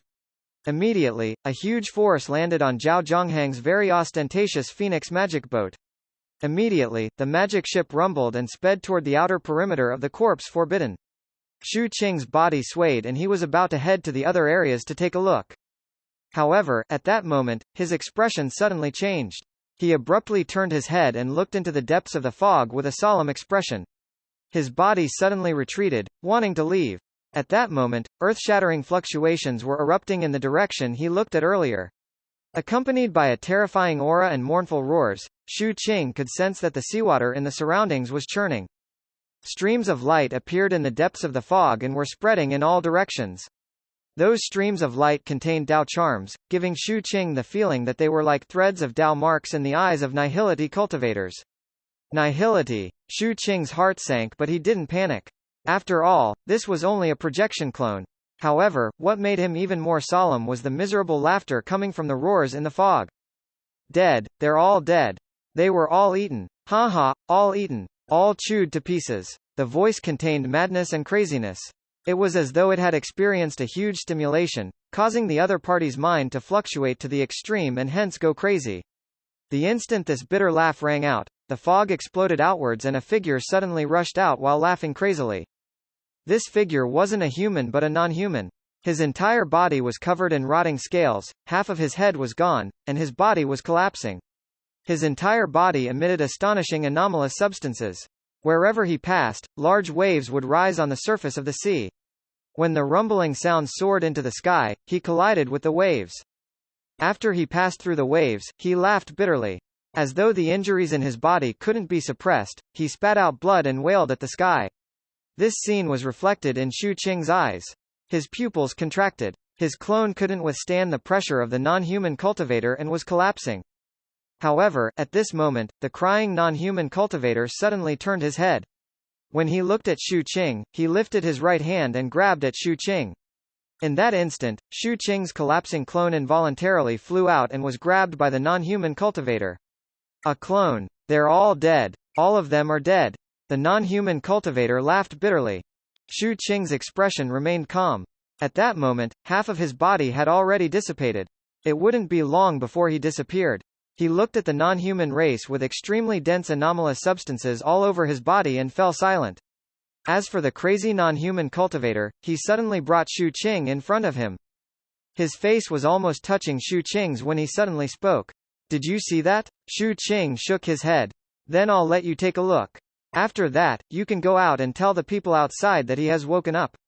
The Emperor of the Corpse Forbidden is dead. When these words entered Shu Qing's ears, his expression instantly changed. Before he could say anything, the crazy non-human used half of his head to ruthlessly slam into Shu Qing's face. The instant they collided, the scene formed by a memory directly surged into Shu Qing's mind. In the scene was the core of the Corpse Forbidden, the endless bottom of the sea. That place was originally enveloped in black, but clearly, under the gaze of the non-human expert, the bottom of the sea could be seen clearly. There was a huge bronze door in the deepest depths. It was unknown how long this door had existed for, but it was filled with the feeling of vicissitudes and the passage of time. At the same time, there was a huge figure kneeling in front of the gate. This figure was formed by countless corpses. Every corpse emitted a terrifying aura. After they were combined, the giant they transformed into gave off even more terrifying energy. Xu Qing only took a glance and felt that his mind was about to be unable to withstand it. Moreover, this was only the memory scene of the nihility non-human he was looking at. He also saw a crown formed by purple bones on the giant's head, emitting an equally astonishing fluctuation. Clearly, it was a supreme treasure. The bronze door silently opened and a large golden hand slowly stretched out. It had golden skin and golden bones. Even its blood seemed to be golden. It had 7 fingers and bone spikes that looked like barbed hooks. This large hand slowly stretched out and gradually arrived in front of the giant. The giant's entire body trembled and it didn't dare to dodge or lift its head. In the end, as it trembled, the golden hand moved around its body. After scattering the corpses, it grabbed a piece of black flesh from the giant's body. This black flesh emitted extremely dense divine fluctuations.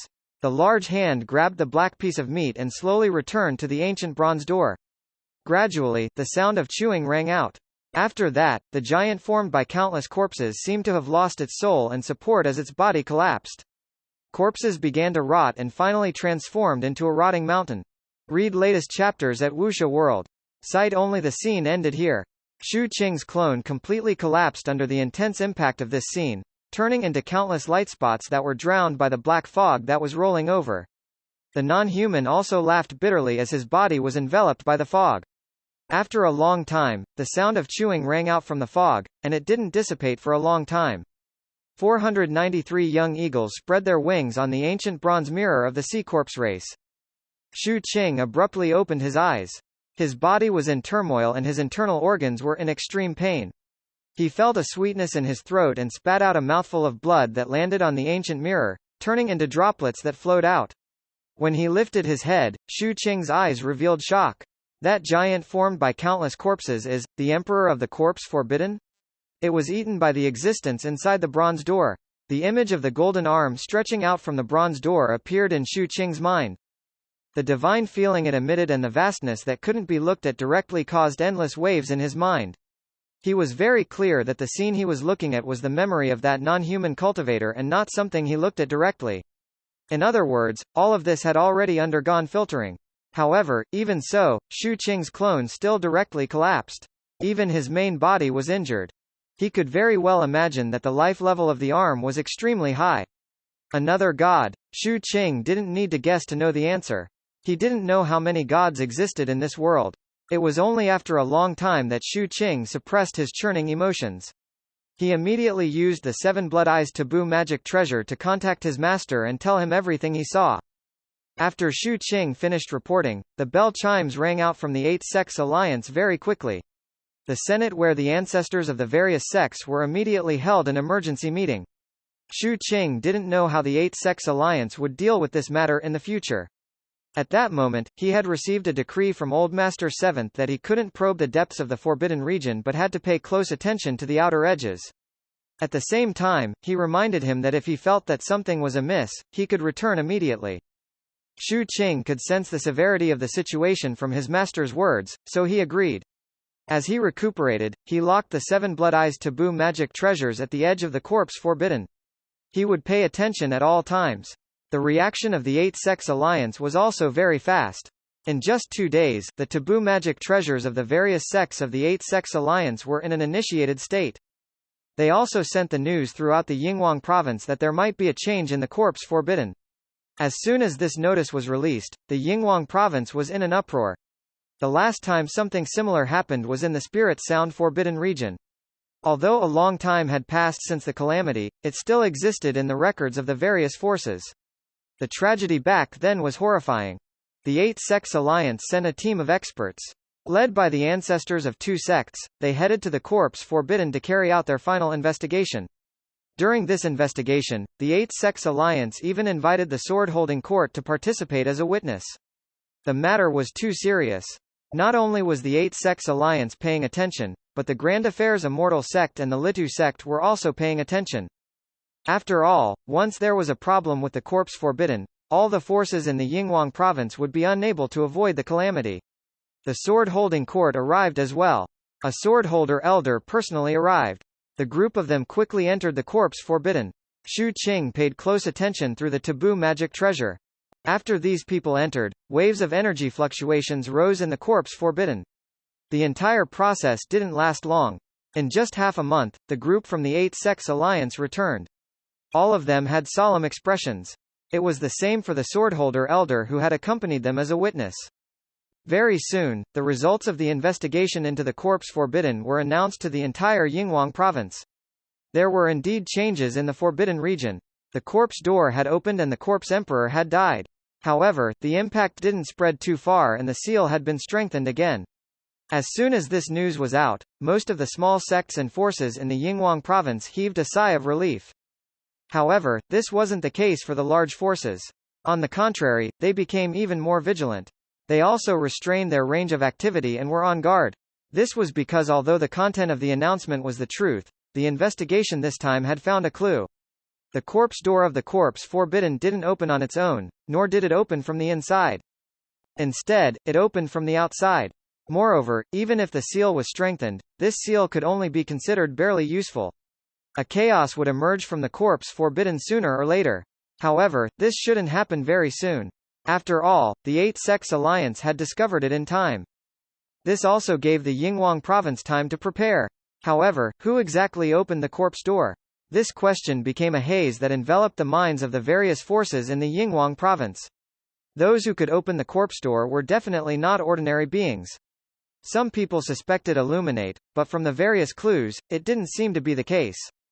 Instead, this seemed to have been caused by an even more terrifying faction. All of this happened in half a month. Amidst the brewing storm, Shu Qing's 3 months of duty as a treasure-bearer came to an end. Although there was an unforeseen event in the corpse forbidden and the Eight Sects Alliance became increasingly vigilant, it was mostly on the inside and they still appeared relaxed on the outside. Moreover, they still had to do what needed to be done. For example, the people going to Fenghai County this time to replace the garrison personnel. Hence, when Shu Qing returned, the Eight Sects Alliance had already completed the final confirmation of the name list for this trip to Fenghai County. This time, Purple Mystic Fairy would lead the team to the county capital. She would guard the branch sect for 10 years. At the same time, the Peak Lord of the Seven Blood Eyes Fifth Peak was appointed as the sect master of the branch sect for 10 years. Other than that, there were also some Heaven's chosen disciples from the various sects who were going to be sent to the county capital to train there. This included Huang Yikan and Huang Liangfei from the Mystic Nether sect. There was also Sima Ru, who had failed the swordholder assessment. As for the Seven Blood Eyes, at the request of the First Peak's Peak Lord, Wu Jianwu's name was also added. It was as though he didn't like this disciple and wanted to send him far away. Out of sight, out of mind. Other than these, there were also dozens of disciples from the various sects. A small portion of them were foundation-building cultivators, and most of them were golden cores. Shu Qing had never seen many of them before.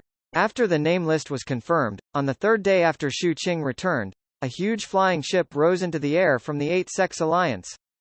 It didn't set sail immediately. Instead, it floated in the air as cultivators from the various sects arrived one after another. Moreover, Purple Mystic Fairy, who was leading the team, had yet to appear. Shu Qing stood on the flying ship and looked at the horizon. He held a small seal in his hand. This was a treasure the ancestor had promised him. Just as he was playing with the small seal, a rueful voice rang out from beside him. Little Qing, do you know how difficult it is to not be able to eat for 3 months? I won't think about the things of the Mystic Nether sect anymore until my cultivation is high enough. The captain sighed and walked to Shu Qing's side. He then let out a long sigh. Behind him was Wu Jianwu, who looked like he had survived a calamity. After not seeing him for 3 months, Shu Qing felt that the captain seemed to have lost weight. Wu Jianwu also looked haggard. However, the latter's cultivation base had clearly increased by a lot. Now, it had actually reached the level of 4 fires. This speed really surprised Shu Qing. However, when he thought of the other party's experience in the Demon Snake Secret Realm, Shu Qing felt that it was understandable for him to be able to accomplish this. After all, that place was specially designed for people to open their magic apertures. From the looks of it, it could be considered a blessing in disguise for Wu Jianwu. Did Purple Mystic Fairy do this on purpose? Shu Qing suddenly had this thought. 3 months of not being able to recite poetry, who knows torture of 100 days? Wu Jianwu placed his hands behind his back and looked at the sky. He sighed with emotion. If I became the heavenly emperor, I would definitely kill those who humiliated me. Almost at the instant Wu Jianwu spoke, a cold snort rang out. Wu Jianwu's expression changed and his body trembled. He immediately revealed a fawning expression. The captain was the same. He instinctively moved closer to Shu Qing. This was because Purple Mystic Fairy had arrived. She arrived with Lord Fifth of the Seven Blood Eyes. The latter was respectfully following behind her. The long purple dress on Purple Mystic Fairy's body made her look like a blooming redbud. After stepping into the flying ship, she smiled at Shu Qing and didn't say anything else. She then entered the cabin with Lord Fifth. Next, Lord Fifth wanted to report the arrangements to her. Lord Fifth wasn't a male cultivator but an old woman. However, in the Seven Blood Eyes, everyone addressed the Peak Lords as lords. Before entering the cabin, she glanced at Shu Qing and the captain with a smile on her face. Wu Jianwu retracted his neck and heaved a sigh of relief. The captain looked at Wu Jianwu with disdain. Look at your cowardly appearance. What are you afraid of? You are more afraid than me. Every time you cry in your heart. Wu Jianwu rolled his eyes at the captain. His poetry skills were a little worse than before. Clearly, he hadn't practiced for 3 months. Shu Qing glanced at the captain and Wu Jianwu before taking a few steps back to maintain a distance. At the same time, he looked at the people who had arrived outside the flying ship. After these disciples from the various sects boarded the ship, their expressions were filled with anticipation but they weren't lacking in vigilance. After all, this trip was basically the longest journey in the lives of most people. They weren't sure what would happen on the way and what would happen when they arrived at the county capital. Amidst their uncertainty, their gazes instinctively landed on Shu Qing and the captain with respect. This was because in the unknown county capital, Shu Qing and the captain were different from them. They were going to the branch sect while Shu Qing and the captain were going to report for duty. To a certain extent, their job was more to serve the swordholders of the alliance. At the same time, if they caused any trouble in the county, they would need the swordholder to resolve it. As such, their status and identity began to change the moment they stepped onto the ship. Although there were stupid people, there were very few of them in this group. They naturally saw the future clearly. Hence, very soon, as everyone arrived and the cultivators of the Eight Sects Alliance watched from the ground, this ship that carried over 100 people rumbled into the distance. Old Master Seventh looked up at the ship with blessings in his eyes. Hope everything goes well. Why? Can't bear to part? Shui Lianzi sat beside Old Master Seventh and smiled. After all, it's too far. However, it's good to go out and train more when young. Old Master Seventh smiled. Read latest chapters at Wuxia World. Cite only. Besides, the Yinghuang province might not be peaceful in the future. It's good to leave it. Corpse forbidden. Shui Lianzi's expression was solemn as he looked in the direction of the corpse forbidden. Have you found out who it is? All the clues point to the Holy Wave race in the large region of Holy Wave where our Fengai County is located. Old Master Seventh said softly. The rulers of the Holy Wave region who betrayed the human race and formed their own clan, attached themselves to the Black Heaven race and are extremely cruel to our human race, the Holy Wave race. 494 Miss Five Finger. The Yinghuang province extended along the Grand Affairs Misfortune Passing Mountain. The sky in the north was covered in dark clouds. Amidst the waves of lightning and black clouds, it was as though the world had become one color at this moment. It was oppressive, like a huge cage. No living beings inside could escape from this cage and could only silently endure the oppressiveness. Heavy rain cascaded down, engulfing the ground and stirring up clouds of fog like water vapor that spread in circles from the ground to the surroundings, invading everything. In this torrential rain, a huge flying ship that was 30,000 feet long was whistling forward. Its speed was so fast that it left sonic booms in its path. From afar, it looked like an azure dragon swimming in the sky. Especially when its shape was similar to a dragon. At the bow of the ship, there were 2 long dragon whiskers that fluttered in the wind. They shone with a dim light that was probing the surroundings. In the flying ship, Shu Qing was dressed in a purple Taoist robe with golden embellishments. His hair was tied up with a light reddish-white streamer. He was looking into the distance through the rain with his hands against the railing of the ship. His vision was hazy. Right now, the entire world seemed to have been split open from the primordial chaos and was boundless. Looking at this scene from afar, he couldn't help but feel a sense of insignificance. This reminded Xu Qing of the ancient bronze door he had seen in the corpse forbidden and the existences in other areas he had spied on through the taboo magic treasure. They seemed to have parasitized this world and all living beings became nutrients for them.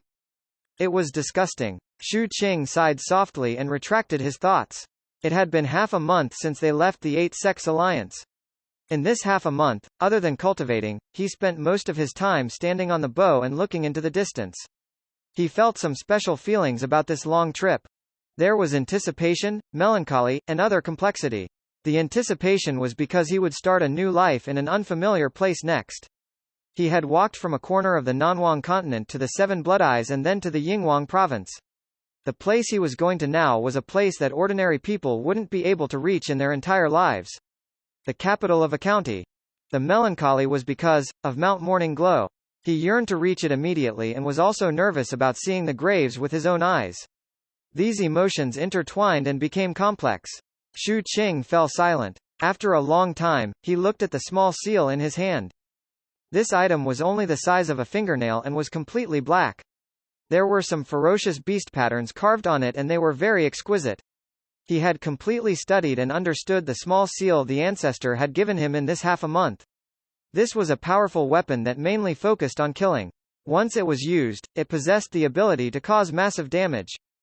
However, he could not activate it directly with his golden core cultivation. He needed to nurture it for a long time before he could instantly activate it. The nourishment was finished in this half a month. The moment he kept it after playing with it, someone walked out of the cabin and came to Xu Qing's side. "Greetings, Lord Fifth." Xu Qing cupped his fists and bowed. The person who came was an old woman. She was the Peak Lord of the Seven Blood Eyes' fifth peak. She wore a green robe and had an aged face. Her hair was gray but her eyes were very bright. The old woman looked at Xu Qing and smiled. She acknowledged this disciple who had brought much glory to the Seven Blood Eyes from the bottom of her heart. Looking at Xu Qing, she seemed to be able to see the future of the Seven Blood Eyes. Hence, she tried her best to look gentle.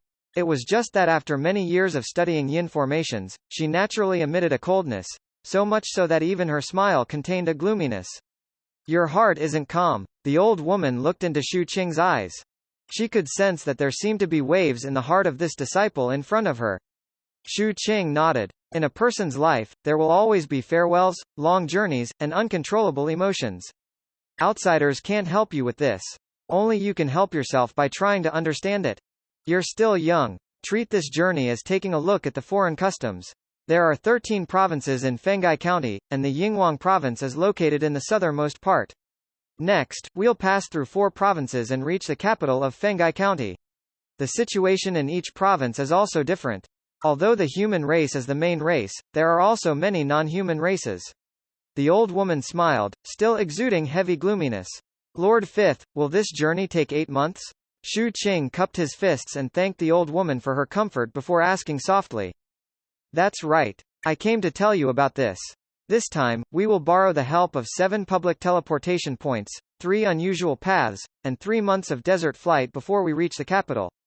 Calculating the time, it should be exactly 8 months. For the sake of safety, keep the route a secret." After saying that, the old woman patted Xu Qing's shoulder. "Xu Qing, before we came, the ancestor and your master told me that when we reach the county capital, if there's anything you need me to do, just let me know. I'm not good at fighting, but I'm good at killing with a raise." Read latest chapters at Wuxia World. Sight only the gloominess contained in the smile of Lord Fifth was even more obvious at this moment, revealing a bloody intent. Xu Qing wasn't surprised. The style of the Seven Blood Eyes had always been like this, and the directions of the 2 extremes of the Tao of array formations were different. Clearly, Lord Fifth was good at evil array formations and focused on killing. "Thank you, Lord Fifth." Xu Qing cupped his fists and bowed. At the same time, when the torrential rain scattered down on the human world, a person in a straw raincape stood beside an isolated grave in the Grand Affairs Misfortune Passing Mountain. He silently stood in the heavy rain, allowing the rain to fall on his body.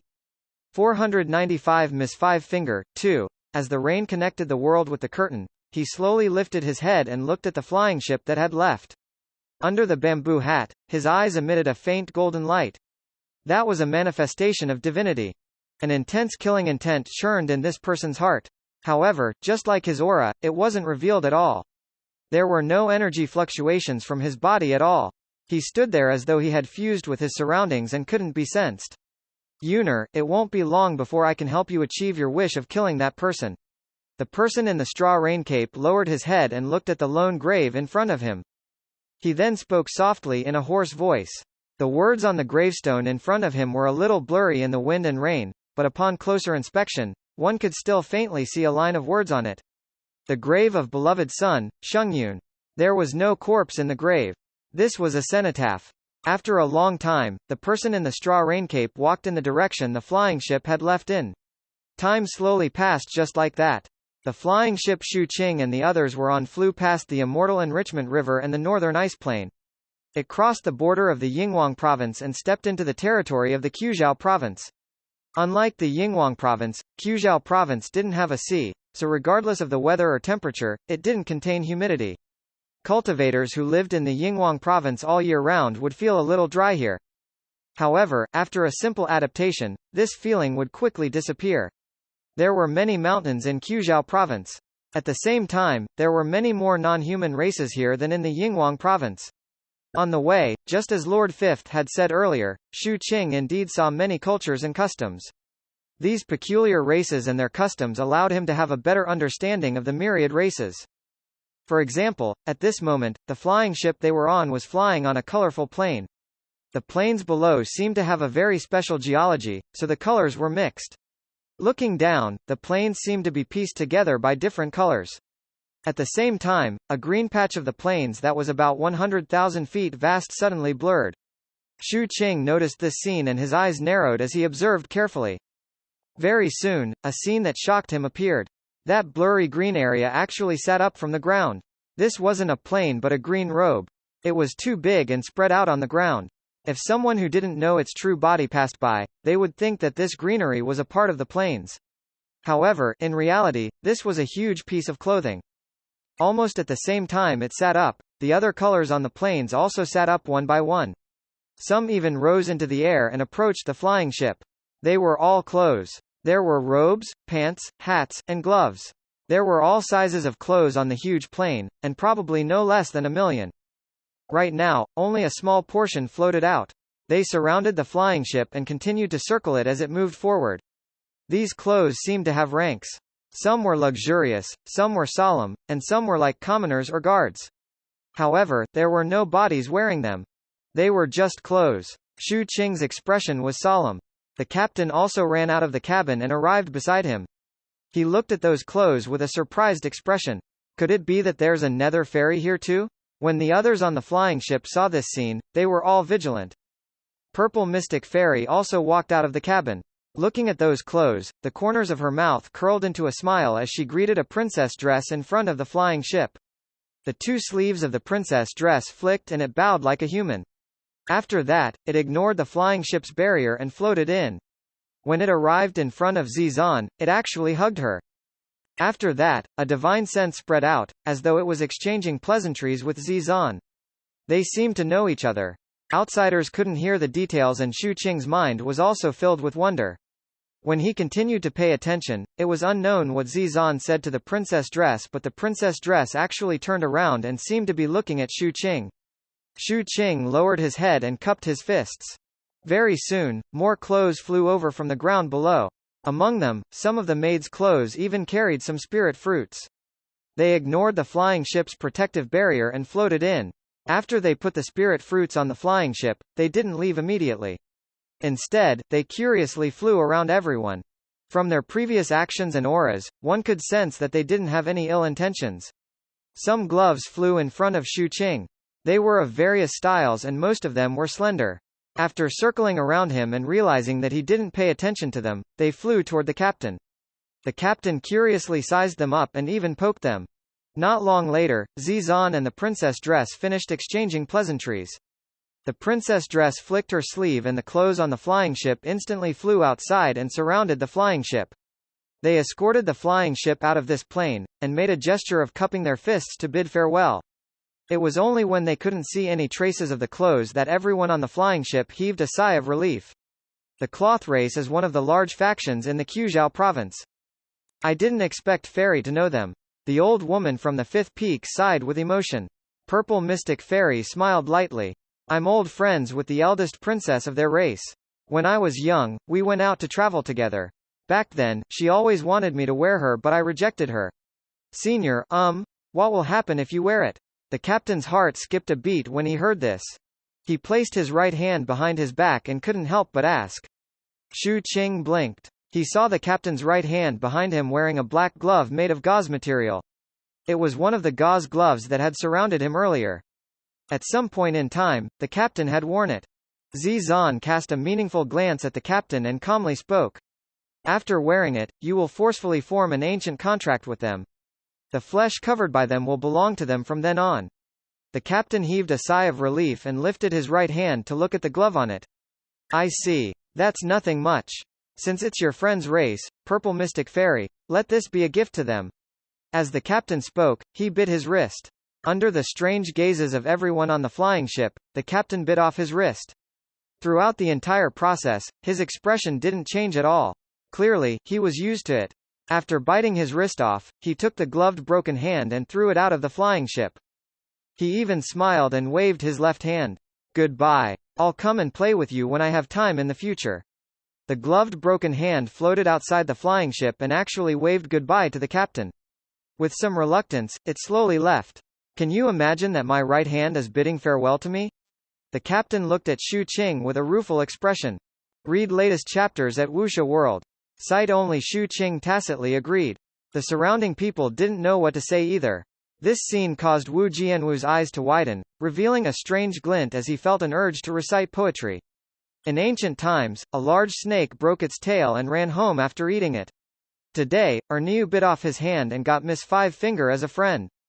496 Hellport, 1. On the third day, the captain's hand grew back. It was as good as new and there was no abnormality at all. After Shu Qing paid attention, he gained a more accurate understanding of the captain's growth speed. It takes 3 days for the broken limbs to regenerate, half a month for the lower body, and a month for everything below the head. Shu Qing realized that with this knowledge, he could make a better tactical arrangement with the captain when they went out to do big things. After the captain experienced this, his interest in the non-human races seemed to have increased greatly. Hence, in the following days, he looked down from the flying ship like Shu Qing. When Wu Jianwu saw this scene, he pondered seriously. It was unknown if he wanted to increase his poetry level, but he also joined in. As time passed, after 2 teleportations, the group left Quzhou province. On the way, Shu Qing saw more cultures.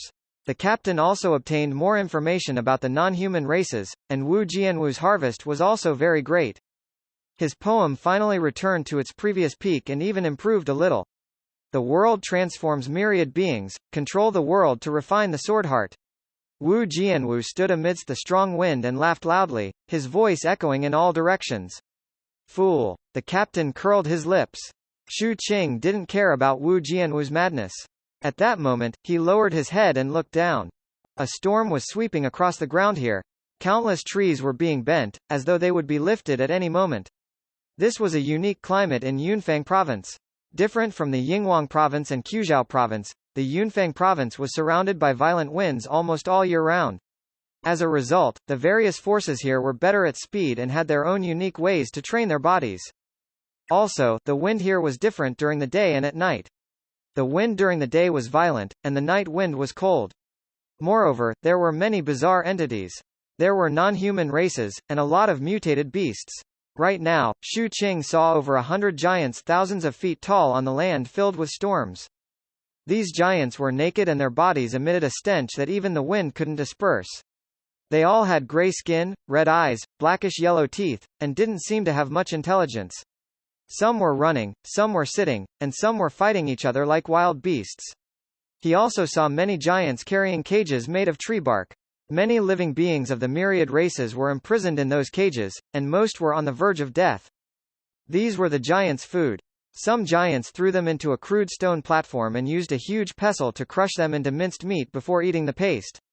They are cloud beasts from Yunfang province. They don't have much intelligence and are like wild beasts. They can't be killed completely and are born naturally in the world. Purple Mystic Fairy's voice entered Shu Qing's ears. Her figure had appeared beside Shu Qing at some point in time. The familiar fragrance entered his nose, but Shu Qing didn't dodge. He was already a little used to it. On the way, Purple Mystic Fairy was mostly in closed-door cultivation in the cabin and rarely went out. At that moment, she was standing beside Shu Qing. She no longer had the posture she had when she was alone with Shu Qing but was a little more upright. Shu Qing hurriedly greeted. The captain and Wu Jianwu also quickly lowered their heads. However, the two of them had different thoughts. Wu Jianwu was filled with reverence. As for the captain, he thought to himself that Purple Mystic Fairy knew how to play. She was sometimes coquettish, sometimes flirtatious, and sometimes dignified. Who could stand this? Little Qing, you have to work hard. At the thought of this, he gave Shu Qing an encouraging look. Shu Qing ignored him. He didn't think as much as the captain. The flesh of these cloud beasts have a special use. It's the designated ship ticket. The two of you go down and kill one each. Zizan smiled and said. Shu Qing nodded when he heard this. With a sway of his body, he headed straight for the ground. The captain blinked and immediately flew out. After he got close to Shu Qing, he winked and transmitted his voice. Little Qing, I think you have to consider my suggestion back then. Shu Qing was puzzled. Submit to Purple Mystic Fairy. With that, the captain sped up and left. Shu Qing glanced at the captain's back but didn't speak. The two of them quickly landed on the ground one after another. The combat strength of those giants on the ground wasn't very high and they completely relied on their bodies. Most of them were only comparable to 2 to 3 Life Fire's foundation building cultivators. Only 4 to 5 of them emitted chi and blood fluctuations that were similar to golden cores. To Shu Qing and the captain, killing prey of this level was simple. Very soon, Shu Qing appeared in front of a giant with the combat strength of a golden core. This giant was pounding the stone platform strongly. After sensing the danger, it lifted its head and roared at Shu Qing before grabbing at him. Compared to this giant, Shu Qing was like an ant. Read latest chapters at Wuxia World. Sight only. However, in Shu Qing's eyes, this giant with a huge body was the ant. He didn't dodge at all and collided with the giant's palm. In an instant, the giant let out a blood-curdling scream and the back of his right hand exploded. Shu Qing passed through it and headed straight for the giant's glabella. After he got close, he pressed down on it. Terrifying magic power spread out from his body and spread through the giant's glabella, destroying all life force. At the next instant, the giant's entire body trembled and it landed on the ground.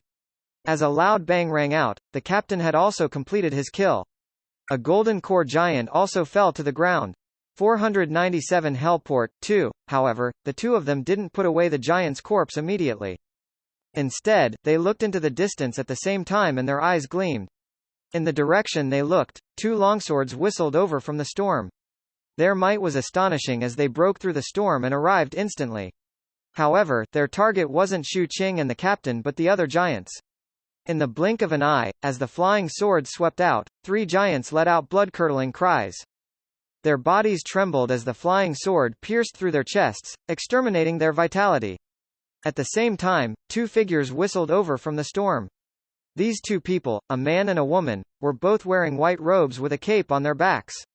Under the dim sky, there seemed to be dark fire on their robes, so their arrival was like 2 lumps of fire. Shu Qing recognized their clothing at a glance. They were none other than the swordholders. He had even seen the male cultivator before. The captain also recognized him. The other party was none other than the swordholder who had chased after the golden core old demon when Shu Qing and the others were patrolling the Immortal Enrichment River. At that time, the other party knew that the golden core old demon wasn't completely dead and deliberately gave Shu Qing and the captain a chance to pick the corpse. At that moment, the 2 swordholders rushed out of the storm and headed straight for the giants. After they kept the giants' corpses that they had killed, they looked at Shu Qing and the captain. There was no communication between them. The 2 swordholders nodded at Shu Qing and the captain before turning to leave, entering the storm again. Shu Qing had never seen the female swordholder before. He noticed that the other party was carrying a 7 or 8-year-old girl on her back. This little girl wasn't a human. There were 2 slowly squirming tentacles between her glabella and a black strap that covered her eyes and was tied behind her head. She silently lay on the woman's back as though she was asleep. After watching the 2 swordholders leave, Shu Qing glanced at the captain. The captain then spoke in a low voice. They aren't the swordholders of the Yinghuang province. Shu Qing could tell this as well. After all, during the swordholder assessment back then, all the swordholders from the Yinghuang province were present. Although there were many of them, he had observed all of them. They should be doing some missions. As Shu Qing spoke, he kept the giant he had killed. As for the other giants here, they had already scattered and fused into the wind, disappearing without a trace. Shu Qing took a look and quickly rose into the air under the captain's urging, returning to the flying ship in the storm. Not long later, the flying ship left and traversed the storm. After flying for more than half a month, they finally arrived at the first transit station in the Yunfang province at dusk. Shu Qing only had a rough idea of the route of this trip and didn't know the details. Everything was planned by Purple Mystic Fairy and Lord Fifth. For everyone's safety, this plan was a secret. Other than Shu Qing and the captain, the others probably didn't even know about it. From the sky, this transit location looked more like a chaotic market. There were many mud huts that protected them from the storm. There were many cultivators from all races.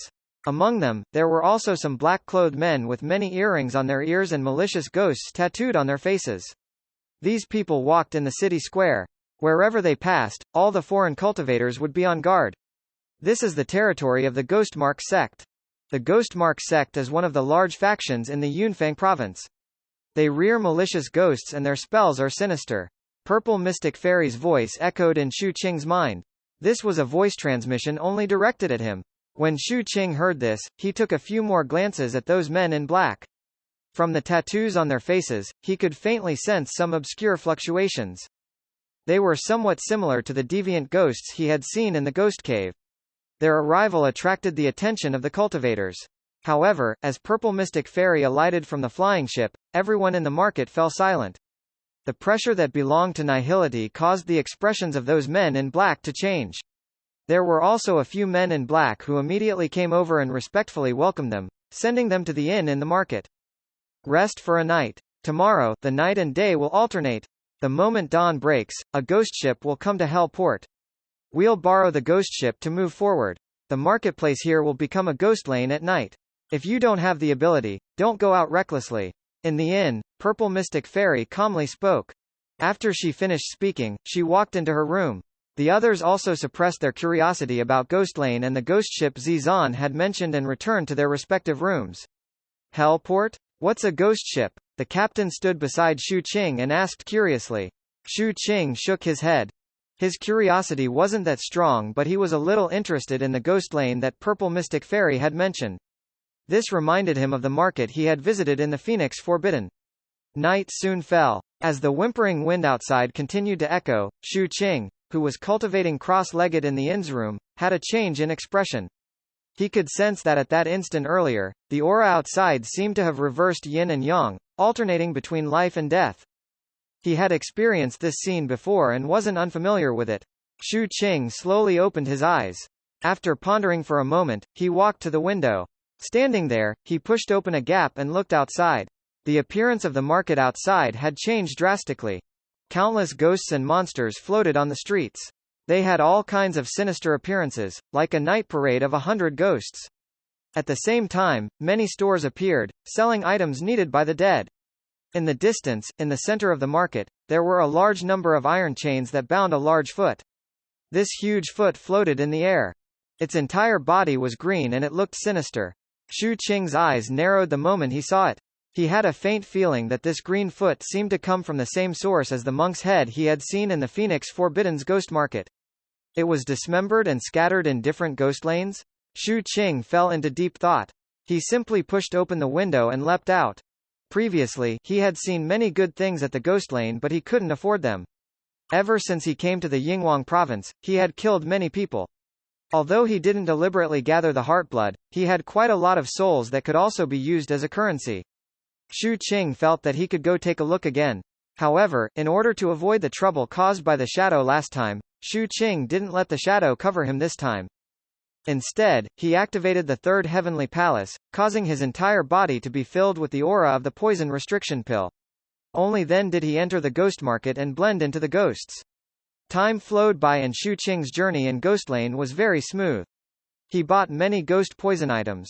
Seeing that it was close to the break of dawn that Purple Mystic Fairy had mentioned, Shu Qing was about to return.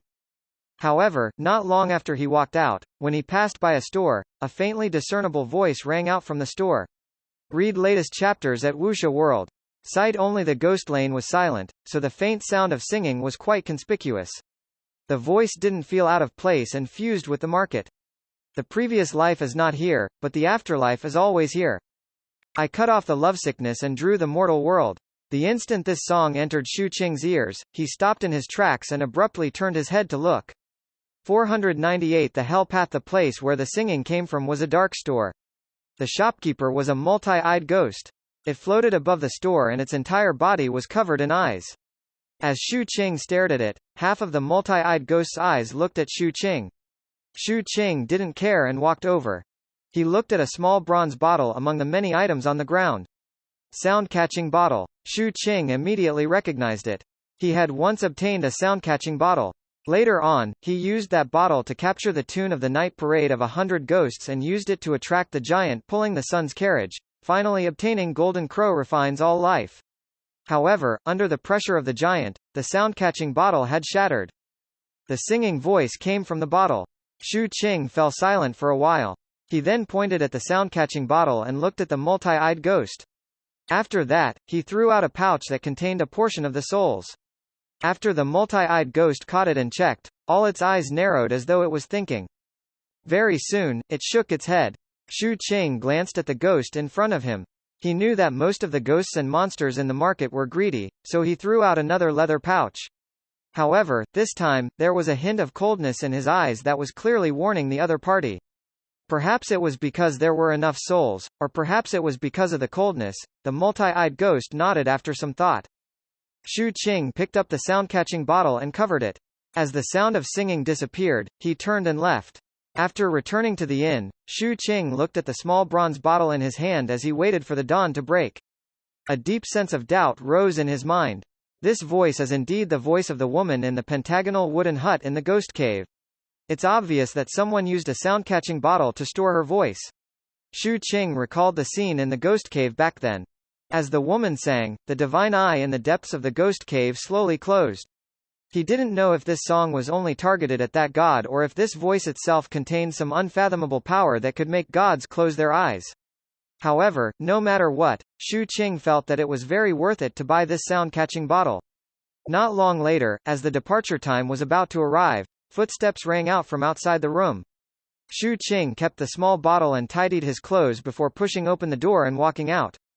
Most of the disciples of the Eight-Sex Alliance were gathered in the inn, but the captain wasn't around.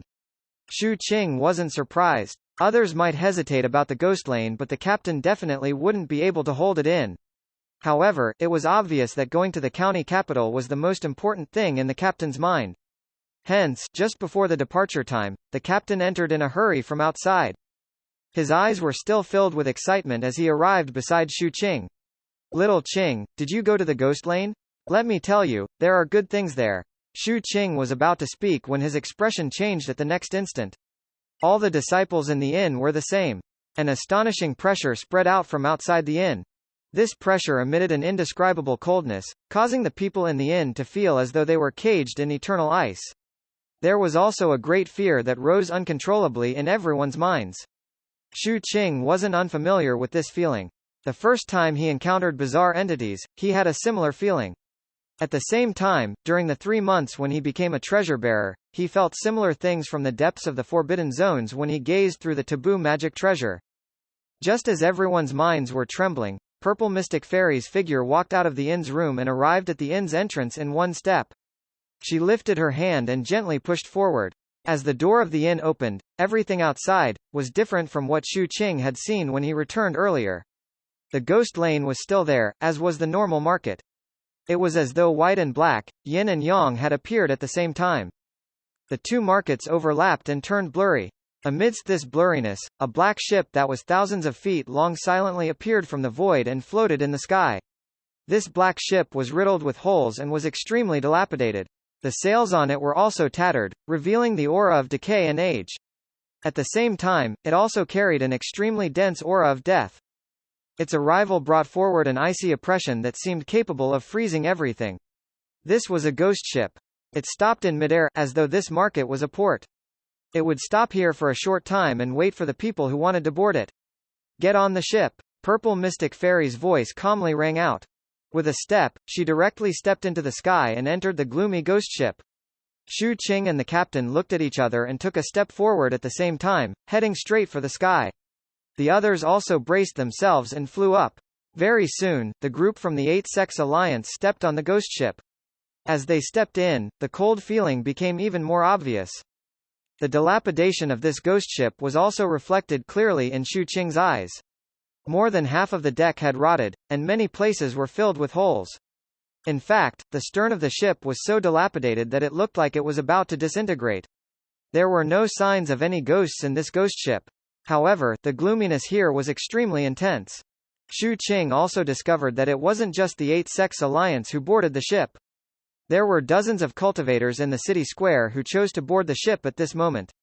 Among them, Shu Qing saw the two swordholders he had seen on the way. After the two of them stepped onto the ghost ship, they also looked at Shu Qing and the captain. They were both surprised to see each other again. The two swordholders nodded at Shu Qing and the captain but didn't say anything else and walked into the cabin. The cabin was also decaying. Shu Qing entered the cabin and saw that everyone had found a place to sit down. Purple Mystic Fairy and Lord Fifth were also meditating not far away. Hence, he found a corner where he could see everything and sat down. The captain surveyed the surroundings and chose to sit beside Shu Qing. Where there's a ghost lane, there's a ghost ship. Zizan's voice rang out in Shu Qing's mind. This time, it didn't just appear in his mind. Shu Qing noticed that the captain and the other Alliance disciples were all looking at Purple Mystic Fairy, who was sitting not far away. As for the ghost ship, it's the most common phenomenon in the Wanggu continent. It can bring people to travel far away. Its speed far surpasses that of an ordinary flying ship. After all, the flying ship flies in the air, while the ghost ship moves between life and death. A place with death is equivalent to pulling a rope for it that allows it to pass through. In the next month, we will ride this ghost ship across the land. You guys must remember that after the ghost ship starts moving later, you can't open your eyes this month. This is a taboo on the ghost ships. As Purple Mystic Fairy's voice echoed, everyone nodded. Shu Qing, Chen or Niu, the two of you, take out the cloud beast's flesh and place them on the deck outside the cabin. That's our ship tickets. Shu Qing nodded and stood up with the captain to walk outside the cabin. They then took out the two cloud beast giant corpses and placed them outside. The two sword holders also did the same. They threw out a portion of the flesh here. The other people did the same as well. After doing all this, Shu Qing returned and discovered that the captain was still outside. Shu Qing, go and drag him back. Purple Mystic Fairy calmly spoke. On the way, she was like this in front of others. Only when there was no one else would she reveal a strange gaze at Shu Qing. Shu Qing felt that this was more comfortable. At that moment, he turned around and went to search. He saw the captain outside an entrance to the warehouse on the deck. The captain's expression was filled with deep curiosity. He was squatting there and probing, as though he wanted to go down and take a stroll. When he noticed Shu Qing's arrival, he spoke in a low voice. Little Qing, there's a treasure in this ghost ship that can speed up our cultivation. I heard a voice summoning me just now, wanting to exchange it for some items. Shu Qing stopped in his tracks. After some thought, he squatted beside the captain and lowered his head to take a look. Deceit? There's a high chance that they want to lure me down, so I'm wondering if I should find an opportunity to do something. The captain grinned. This was what he admired the most about Shu Qing. The two of them didn't need to explain much to understand each other's meaning. Not now. When we reach our destination, we can take a look at the situation. Shu Qing thought about it and transmitted his voice. All right. Otherwise, if there's really a problem, it'll be troublesome if this ghost ship doesn't take us with it. The captain nodded and the two of them returned to the cabin. The moment they stepped in, Purple Mystic Fairy glared fiercely at the captain. Nihility ghosts are sealed in the ghost ship. If you want to die, go and die by yourself. The captain felt a little aggrieved. Hence, he looked at Shu Qing bitterly. It was clearly decided by the two of them together. Shu Qing lowered his head and sat cross-legged at the side, pretending not to see the captain. Not long later, just as the first rays of the sun were about to appear, this ghost ship suddenly trembled and began to blur. Purple Mystic Fairy's voice also entered the minds of the Eight-Sex Alliance's disciples at this instant. Close your eyes. Everyone instantly closed their eyes. As he closed his eyes, Shu Qing could sense that the vibrations of the ghost ship were becoming increasingly intense, as though it was shuttling back and forth.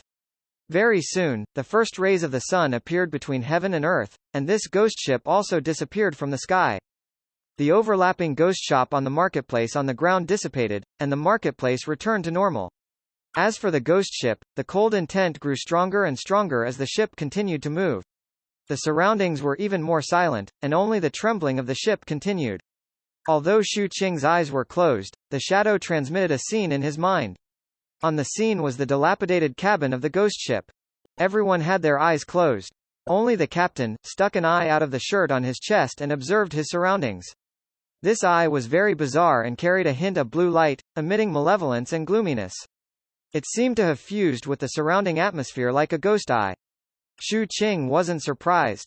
He controlled the shadow to look at the place where the flesh was piled outside the cabin. Very soon, he saw countless shadows there. These shadows all had red eyes and fought for the flesh madly. Occasionally, when they were biting, they would turn their heads and greedily look at everyone in the cabin. The cruelty and malevolence emitted by them were extremely obvious, but they restrained themselves from entering the cabin. In the end, a few of them hesitated for a long time after they finished eating.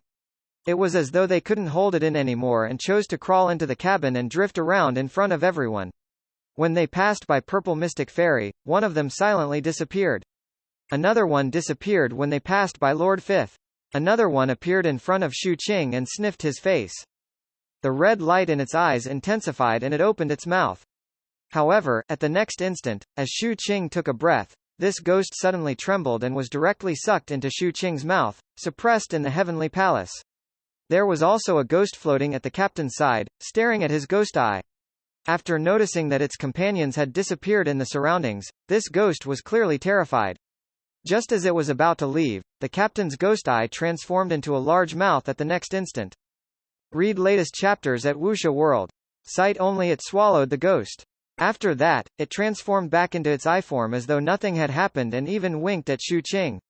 Outside the cabin, a large number of ghosts were still fighting for food, not paying attention to the deaths of their companions in the cabin. A long time later, as the last piece of flesh was eaten, these ghosts slowly drifted on the ghost ship. They controlled the ghost ship like shipworkers, causing its speed to increase by a lot. It shuttled toward the pitch-black netherworld in front of it. 499 eyes of the Twilight Race. 1. It was pitch black outside the ghost ship, with the only thing present being the endless chill. Through what the shadow saw, Shu Qing looked at the hell-like void outside the ghost ship. He suddenly recalled the terrifying saying of the Great Terrors that countless cultivators feared when they advanced to the foundation-building realm. When a cultivator attempted advancing to the foundation-building realm, it was as though they had become a bright lantern which attracted the existences from another world. For example, the little mute back then had failed at this stage and had been possessed. If it wasn't for Shu Qing, he would probably have been completely destroyed. At that moment, the darkness outside the ghost ship gave Shu Qing the feeling that it was that world. Shu Qing fell into deep thought. The passage of time here wasn't obvious. It seemed to be an instant or a long time until an intense light suddenly emerged in the darkness. This light carried heat and spread over a large distance. As it tore through the darkness, it also reflected a dazzling desert from the torn hell. At the next instant, the ghost ship directly rushed into the desert. The instant it shuttled in, the ghost ship disappeared. Everyone on the ship immediately felt the pulling gravity. You can open your eyes now. As Purple Mystic Fairy's voice rang out, the disciples of the Eight Sects Alliance opened their eyes one after another. What greeted their eyes was a burning desert. An endless sea of fire spread in all directions. The sky distorted because of this, and the red sun in the sky emitted an astonishingly high temperature as well. The sun here was clearer and larger than what Shu Qing could see in the Yinghuang province. It was as though the sun was directly above this desert. Or rather, this desert was the area closest to the sun. The ghost ship couldn't exist here, so it disappeared. With a wave of Purple Mystic Fairy's hand, a flying ship that was like an azure dragon appeared, causing everyone to land inside one after another. The flying ship bore the scorching sun and shuttled through the sea of fire, moving forward rapidly. As for the other passengers on the ghost ship, they also had their own methods. The two sword holders took out magic artifacts that looked like hats. They didn't rise into the air but tunneled into the ground and disappeared. This is the last leg of the journey. After flying across this desert for 3 months, we will arrive at the capital of Fengai County. Purple Mystic Fairy spoke softly. Amidst the scorching sun, her voice was like a clear spring, causing everyone's minds to relax a lot. Shu Qing took a deep breath and a strange glint appeared in his eyes. Although the experiences on this journey were brief, he saw many things. This increase in knowledge and experience was something that couldn't be provided by the Yinghuang province. The vastness of the world seemed to have opened a corner for him. There were non-human races in this desert. Half a month later, as the flying ship moved forward and an extinguished area appeared on the ground. Green smoke rose from the area. As the green smoke curled into the air, they actually formed the outlines of humanoid figures. Although they were still blurry, one could roughly see that there were men and women, old and young. It was like a race living a normal life. There was even a semblance of a city in places with dense green smoke. Shu Qing and most of the other disciples found this scene unbelievable. Only the captain seemed to be used to it and didn't find it strange. While they were staring at the race formed by the smoke, many of the figures formed by the green smoke lifted their heads and looked at the flying ship in the sky. This scene caused Purple Mystic Fairy's expression to turn solemn, and for the first time, she floated out of the flying ship and bowed to the smoke city. Human cultivators of the Yinghuang province, here to escort our alliance's swordholders to the county capital. Please forgive us for passing through your territory. After Purple Mystic Fairy cupped her fists, Shu Qing also cupped his fists. All the other disciples also bowed to the ground solemnly. The smoke below churned and a large number of smoke figures appeared. They looked at the flying ship and seemed to be in deep thought. Very soon, they cupped their fists and returned the greeting. Purple Mystic Fairy heaved a sigh of relief. This is the smoke race, and it's also the most difficult race to deal with on this journey. They don't care about the vast majority of human forces, but they revere the swordholder. This race was born under the scorching sun and are natural assassins. Their figures confuse all auras and are incomparably bizarre. You guys will have to be more careful when you encounter them in the future. Don't easily become enemies and try your best to form good relations with them. Purple Mystic Fairy reminded. Shu Qing nodded and looked at the smoke city on the ground behind him, firmly memorizing the characteristics of this race. Shu Qing and the others saw many strange races on the way. A month later, the color of the desert changed. It was no longer yellowish-red but slowly crystallized. This formed a reflection. The light of various colors intertwined.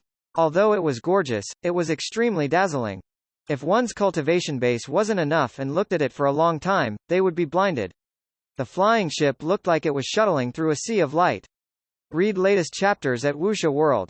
Sight only here, Shu Qing saw the two swordholders again. Clearly, this part of the desert was the destination of these two swordholders. At that moment, the two of them were fighting against invisible existences in the sea of light on the crystallized land. Sword light flowed in all directions, and the sound waves were astonishing. Waves of spell fluctuation spread out. Beside them was the non-human girl who had been lying on the back of the female swordholder. At this moment, the black bandage on the little girl's eyes had been removed. She was looking straight at the sun that could burn everything. 500 eyes of the twilight race, too. Her eyes were filled with light and seemed as though they could absorb sunlight, causing her eyes to become brighter and brighter. The two tentacles on her forehead were also swaying, weaving runes one after another that fused into her eyes. However, this process clearly couldn't be interrupted, so the two swordholders were protecting her. What stopped her from absorbing the sunlight was some invisible existence. They seemed to have fused with the light. One could only see that the light circulating around them was more intense and distorted frequently. That's a light monster. On the flying ship, Purple Mystic Fairy slowly spoke when she saw this scene. When light gains intelligence, they turn into light monsters. Most of them appear in places with dense sunlight. In reality, they are light, so they are very difficult to deal with or kill. They will only dissipate when night falls. When Purple Mystic Fairy's voice rang out, the two swordholders on the ground were clearly no match for the light monsters and suffered injuries. It seemed like they had underestimated the difficulty of this mission. Shu Qing looked at the captain. The captain also looked at Shu Qing. Senior, this person helped us before. Disciple wants to go down and help. Shu Qing bowed to Purple Mystic Fairy. Do you need my help? Purple Mystic Fairy asked gently. Eldest senior brother and I are enough. If we're not their match, we'll have to trouble senior, Shu Qing said calmly. After Purple Mystic Fairy nodded, his body swayed and he left the flying ship. The captain coughed. Actually, senior can make a move now. Purple Mystic Fairy glared at the captain. The captain shrunk his head and hurriedly flew out. He followed Shu Qing and headed straight for the ground. Noticing the two's arrival, the two swordholders who were fighting revealed grateful expressions. Among them, the male swordholder whom Shu Qing and the captain had seen in the Yinghuang province quickly spoke. Thank you, fellow Taoists. There are more light monsters than what we usually encountered in the past. Please help us protect this Twilight Race kid. Shu Qing nodded and arrived at an extremely fast speed. As soon as he landed, he sensed a hint of killing intent surging toward him from the sea of light in front of him. Its speed was astonishing. A sharp glint flashed in his eyes. As the poison pill in the third heavenly palace shook, the intent of the poison restriction spread throughout his body. At the next moment, a mournful cry rang out from the sea of light in front of him. After that, one could see a beam of light turning pitch black and rapidly dissipating. This scene caused the eyes of the two swordholders to light up. The captain's side also progressed smoothly. A blue light flashed on his body and in an instant, endless cold intent spread out. This coldness was extremely terrifying. Wherever it passed, there would only be darkness and no light. It was as though this coldness could freeze the light. Light was frozen. After being frozen, it couldn't flow or move, so the surroundings naturally turned pitch black. It had to be said that here, the captain's terrifying ice power surpassed Shu Qing's. The addition of the two of them reduced the burden on the two swordholders. Very soon, the crisis here was slowly resolved. The light monsters in the surroundings also felt that they were difficult to deal with and dispersed one after another. Thank you, fellow Taoists. The two swordholders' cultivation levels were at the three palaces' golden core realm. At that moment, although they were grateful toward Shu Qing and the captain, they couldn't help but be vigilant. This was instinct. In this world, if one didn't have this instinct, they would die early. Among the two of them, the one who had seen Shu Qing and the captain in the Yinghuang province was filled with shock. He had seen Heaven's Chosens and outstanding talents before, but he remembered that these two people in front of him were only in the foundation building realm back then. Now, they were actually on par with him. Moreover, from their attacks, it was obvious that they were even stronger. We haven't thanked you for giving us the treasure back then. It was just a casual act today. Shu Qing cupped his fists and returned the greeting as he spoke seriously. That's right. Moreover, my junior brother and I are also swordholders. When we see other swordholders, we naturally have to help. The captain laughed and pointed out his and Shu Qing's identities. Upon hearing this, the two swordholders' expressions turned serious and they each took out their command swords. Shu Qing and the captain also took out theirs. The four command swords shone with resplendent light. When the two swordholders saw this scene, they clearly relaxed and their vigilance was greatly reduced. I'm Chen Tinghao. This is my beloved, Sun Liying. Thank you very much for this. Looks like we were a little careless when we accepted this mission. Chen Tinghao sighed with emotion. After that, he took out a jade slip and handed it to Shu Qing.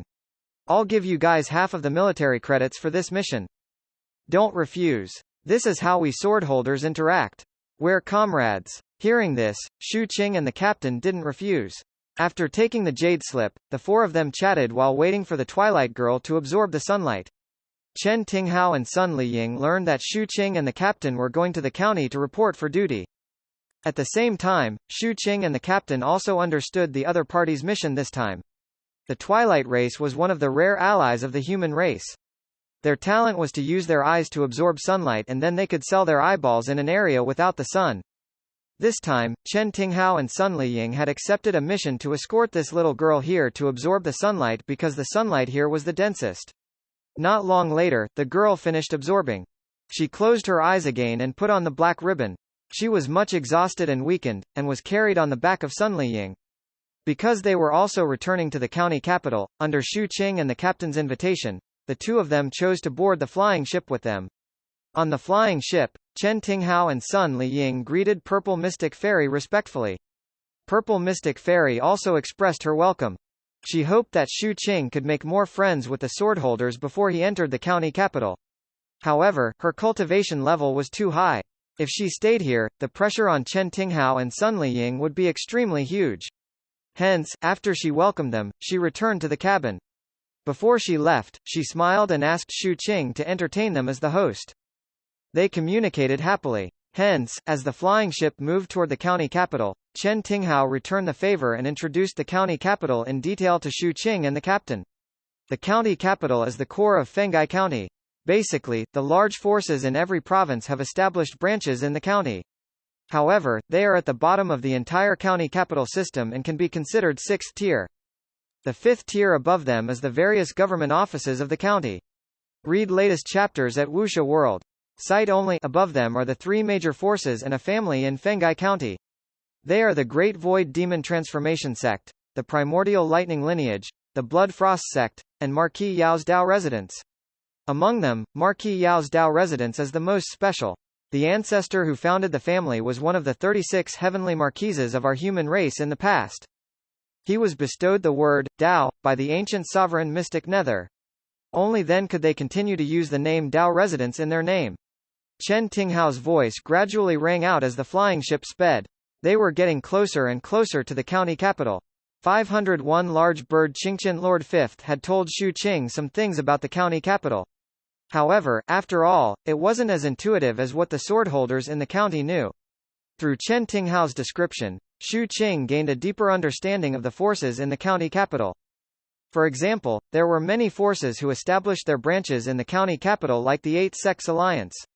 These sects were overlords in their respective provinces, but here, they had no choice but to lower their heads. This was because above them were the three major sects. These three major sects could be said to be the three strongest sects in the entire Fengai County. That was why they could build their main sects in the county capital. There are many disciples from the three major sects in the sword-holding palace, so to a certain extent, the three major sects are almost one with the sword-holding palace. They fully support any decision of the sword-holding palace. This is also the survival way of our three major sects in Fengai County. The two of us are disciples of the primordial lightning lineage.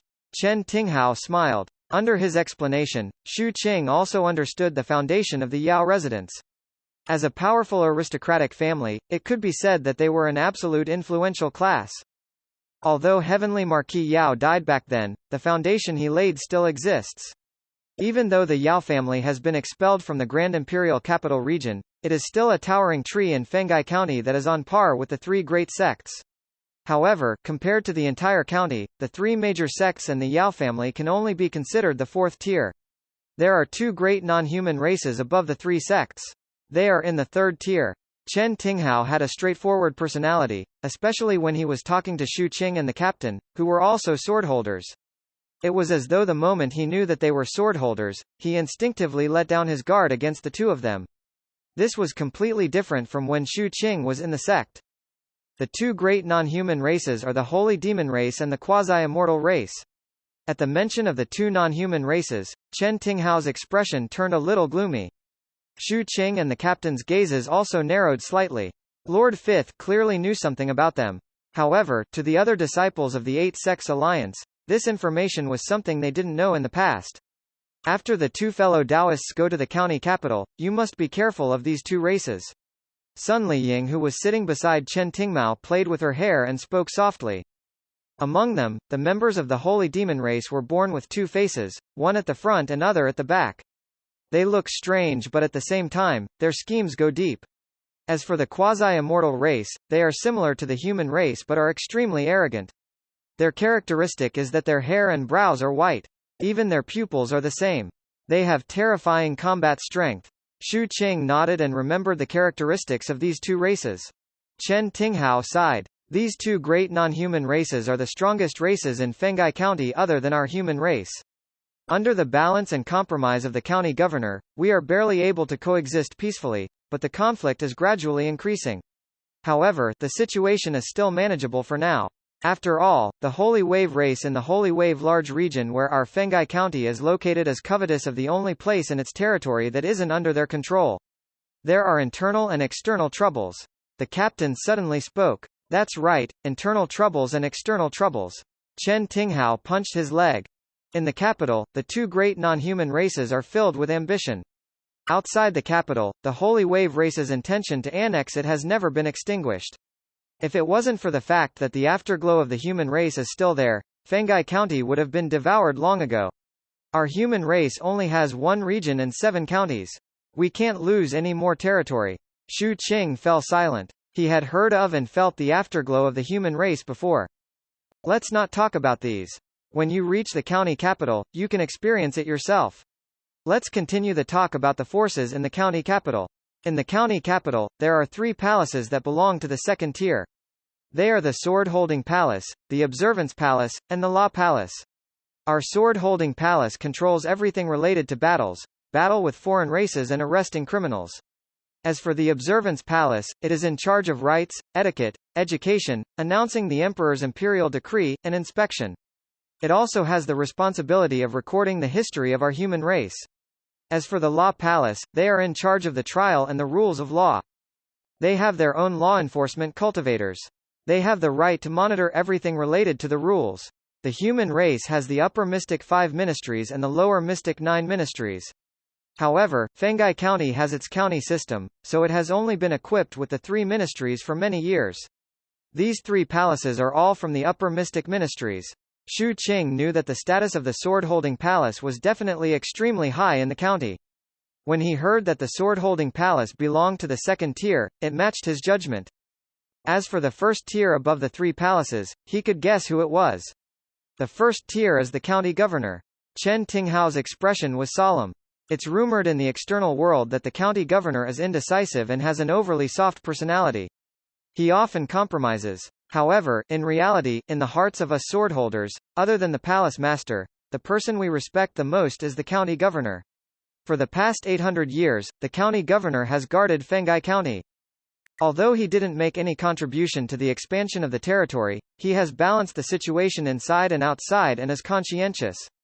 As a result, Fengai County is still in the hands of our human race. The 13 provinces of Fengai County are still intact, unlike the other 6 counties that are gradually losing their territories. Chen Tinghao took a deep breath and looked at Xu Qing and the captain. In the past 800 years, the county governor has encountered a total of 47 assassinations. When Xu Qing heard this, his expression changed. The captain also took a deep breath. Chen Tinghao sighed softly and didn't continue talking about the county governor. Instead, he told Xu Qing and the captain about the many customs in the county. Just like that, time flowed by and a month and a half passed.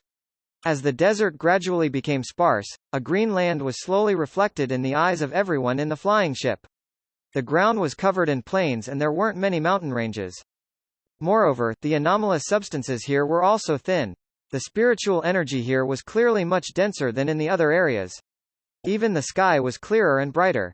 Xu Qing stood at the bow of the ship and looked at all of this. A sense of transparency rose as he saw the many cities on the ground. In a place directly below the ship, he could see the people there. They had smiles on their faces and they looked full of hope. This was rare in the other provinces where the mortals would have to struggle to survive.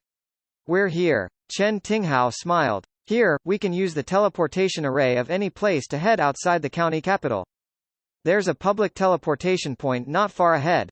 We can go there. Chen Tinghao pointed into the distance. Xu Qing looked over and his eyes suddenly gleamed with a sharp light. The captain raised his brows, and the other disciples in the surroundings also revealed solemn expressions. In the direction Chen Tinghao was pointing at, a gray cloud suddenly appeared in the sky. The range of these clouds was extremely large, almost enough to cover a city. At that moment, the gray cloud was moving rapidly. One could vaguely see a large bird in the clouds. This large bird looked extremely strange. It had 3 heads and each of them looked sinister and savage. Its stomach was very large and its wings were very small. The fur on its body gave off a chaotic feeling, but there were astonishing divinity fluctuations being emitted by it. Its claws seemed to be holding something that couldn't be seen clearly. At that moment, it was approaching the flying ship. Wherever it passed, it would stir up a storm, transforming into a tornado that connected heaven and earth.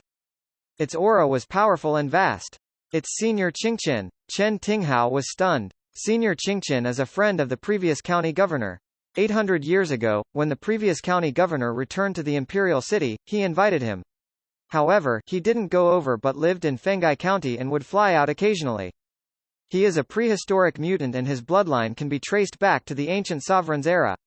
It's said that his ancestor once followed the ancient sovereign. The instant Chen Tinghao finished speaking, a mournful cry rang out from the person in the bird's claws. Save me, save me. I'm a sword holder. I got 600-foot-long light during the Heart Inquisition. The voice was tragic and filled with intense fear. Xu Qing felt that it was a little familiar, while the captain's eyes revealed a strange glint. Isn't this Ning Yan? Why is he being treated as food? Xu Qing naturally saw him as well. He chose to ignore Ning Yan, who had attacked him before. However, when Chen Tinghao heard Ning Yan's words, he hurriedly rose into the air and cupped his fists and bowed to the large bird as he spoke loudly.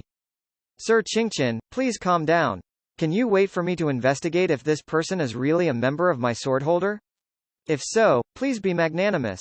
Xu Qing looked at Chen Tinghao strangely. It was the same for the captain. He then looked at Xu Qing. He doesn't know him, but wants to help just because the other said, swordholder.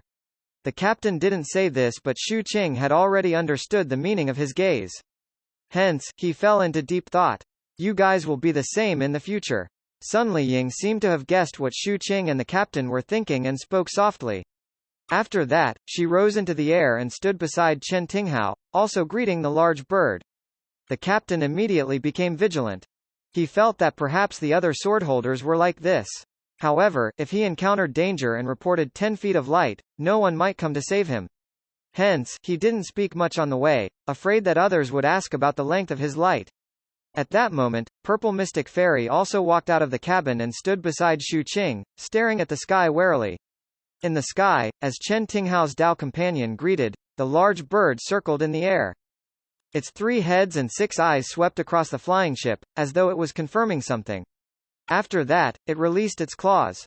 Ning Yan let out a blood-curdling cry as his body fell. Chen Tinghao immediately caught him. When he brought him back to the flying ship, the large bird in the sky let out an unpleasant caw. After that, it spread its small wings and flapped them as it carried the gray cloud away. Why do I feel like it glanced at me just now? The captain was surprised. Wu Jianwu also nodded rapidly at the side. A hint of trance appeared in his eyes as he thought to himself. I feel that it's looking at me. Could it be that it sensed the aura of the ancient sovereign mystic nether from me? Xu Qing was also pondering. At that moment, Chen Tinghao grabbed Ning Yan tightly and was about to ask about his identity. Ning Yan, who was still in a state of shock, immediately saw the captain and Xu Qing. His eyes instantly widened and his body trembled. He struggled again, as though he didn't want to step on the ship. Chen Tinghao was a little surprised and looked at Xu Qing and the captain. You guys know each other? I do. This little fellow is a quasi-swordholder from our Yinghuang province. The captain smiled and emphasized the word, quasi. Chen Tinghao smiled and let go, tossing Ning Yan onto the ship. Read latest chapters at Wuxia World. Sight only. Xu Qing coldly glanced at Ning Yan. Ning Yan trembled even more. He also felt grief and indignation in his heart. It wasn't easy for him to reach this place, but as soon as he arrived, that large bird grabbed at him for no reason. Now that he was out of danger, he actually encountered Xu Qing, who would seek revenge for the smallest grievance.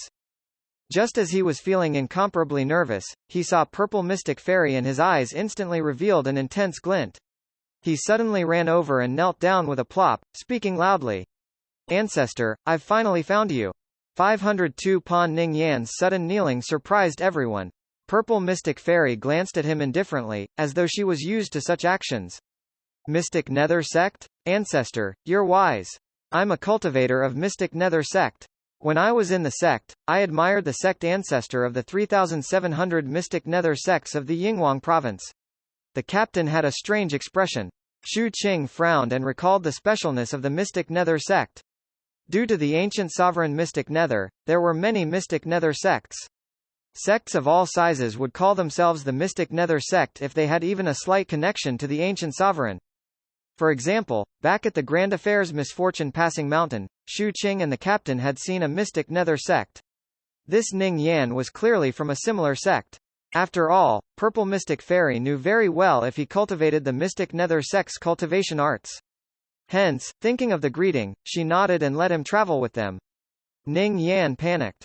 He didn't want to be on the ship, but he didn't dare to refuse. He could only bite the bullet and hide at the edge of the corner, not daring to look at Xu Qing. He felt uneasy, like a bird startled by the twang of a bow. Xu Qing swept his gaze over and prepared to settle the score with the other party when there was no one around. However, the captain's eyes revealed a strange glint. He walked over and circled the nervous Ning Yan a few times. He looked interested as he asked, "Kid, there's something wrong with you. You were toyed with by the large bird but you didn't die. Your injuries aren't very serious either. Senior brother Chen, my bloodline showed atavism when I was young and the power of my bloodline is protection. Ning Yan hurriedly explained. When the captain heard this, he licked his lips and laughed. He went up and hugged Ning Yan's neck as he spoke in a low voice. There's no need to be afraid of Shu Qing. I'm his eldest senior brother. You should have heard those rumors about Shu Qing being extremely respectful to me when you were at the absolute beginning separation pillar, right? Let me tell you, that's true. In the future, you just have to listen to me. You're my brother, so you're Shu Qing's brother. What's the most important thing between brothers? Friendship, right? Ning Yan didn't dare to say no and hurriedly nodded. Shu Qing glanced at the captain.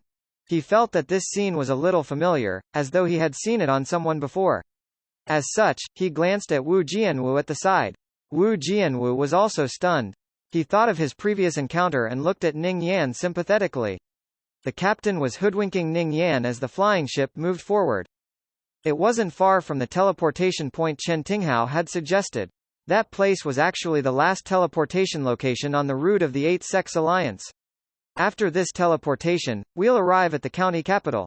Shu Qing, I just asked my good friends in the palace here. Only now did I know that you actually got a 100,000 feet long light. Chen Tinghao looked at Shu Qing in shock. Previously, he had gone out on a mission and hadn't returned for a long time, so he only learned of this when they entered the range of the county capital. There are still many things I don't understand. If I do anything inappropriate in the future, I hope Brother Chen can remind me. Shu Qing's expression was sincere as he cupped his fists. Naturally. Shu Qing, your light is unprecedented in Fenghai County. Do you know what this means? Although there was envy in Chen Tinghao's eyes, there was no hint of jealousy. Shu Qing shook his head. It means that you're the one who can be trusted the most. It means that you're very upright and it will be of great help when you take up your post. Chen Tinghao sighed with emotion. Post? Shu Qing knew that he was going to be arranged to take up a post, but he didn't understand the details. Hence, he asked. According to the rules, new swordholders have to serve in the county capital for 3 years before they can go out. You will be arranged to take up a post after you take the oath. The military contributions obtained from different posts are different, so they are very important. After all, to us swordholders, everything is related to military contributions. Among the many posts in the sword-holding palace, it is the easiest to obtain military contributions in patrolling, inspection, and other related departments. There's also information and law enforcement. However, the opportunities for those in internal affairs to obtain military contributions are fewer. There's also a special post where you can obtain more military contributions. However, that place never recruits new swordholders, and veterans can't apply either. All the swordholders in that post are specially recruited by the palace master's decree. Chen Tinghao's eyes revealed fascination. The person has to have an extremely clean background and a pure mind to be qualified. Shu Qing was a little curious and looked at Chen Tinghao. That's a pawn. Pawn? Shu Qing was stunned. That's right, a pawn. A pawn of the prison department. You'll know when you reach the county later. One of the greatest characteristics of the county capital is the myriad races prison. Chen Tinghao smiled and there was a hint of pride on his face. The people imprisoned by the prison department are all the ferocious people of the myriad races and bizarre entities from ancient times until now. That place is the largest prison in the entire Fenghai County. Most of the prisoners there are people who have killed countless beings. They are extremely savage, but even their expressions will change when they hear about the pawns. Because all the people from the prison department claim that they are just a pawn. Therefore, there was the term, pawn. They intimidate all evil. At this point, the fascination in Chen Tinghao's eyes deepened and turned into desire. My sect's past ancestor was specially recruited by the palace master as a pawn. Unfortunately, he died in the line of duty many years ago. At this point, Chen Tinghao shook his head. However, Shu Qing, you can't go to the prison department. Although the pawns are special, you're even more special. A sword holder with 100,000 feet long light will definitely be respected by everyone. Maybe the next time I see you, I'll have to give you a swordholder salute. Shu Qing looked at the distant. Actually, he wasn't particularly concerned about taking up a post. After coming to the county capital, he looked at everything here and the complexity in his heart grew stronger and stronger. Hence, he spoke softly. Brother Chen, is Mount Morning Glow here? Mount Morning Glow? Chen Tinghao glanced at Shu Qing. Mount Morning Glow is in Morning Glow province, which is one of the 3 provinces closest to the capital. That place has long become the trial ground of my sword-holding palace and outsiders aren't allowed to enter. If a sword holder wants to go there, they have to spend a certain amount of military contributions. The military contributions required aren't small because that place was the resting place of an ancient sun. At the same time, it's also the place where the sun fell. From time to time, streams of light will overflow from the long river of time and shine there. Every stream of light before the sun fell contains Dao runes. They are also top-grade materials for refining weapons and pills. There are very few of them, and every time they appear, they will be recorded. Shu Qing's eyes narrowed. He looked calm, but there were intense fluctuations in his mind. This was the first time he knew about Mount Morning Glow in such detail. Chen Tinghao didn't ask Shu Qing why he was interested in Mount Morning Glow. Instead, he reminded him, if you want to go to Mount Morning Glow, you have to accumulate military contributions well. Shu Qing nodded. Not long later, the flying ship arrived at the location of the teleportation array. As Purple Mystic Fairy walked out and the flying ship was put away, more than 100 cultivators landed on the ground one after another. On the ground, there was an ancient teleportation array in the shape of an altar. Its range was very large and its entire body was grayish-black. One could see long marks intertwining and flickering with light. There were sword holders guarding the surroundings. They clearly knew Chen Tinghao very well as they greeted him happily. A few of them even hugged him. Their emotions allowed Shu Qing to have a better understanding of the swordholders.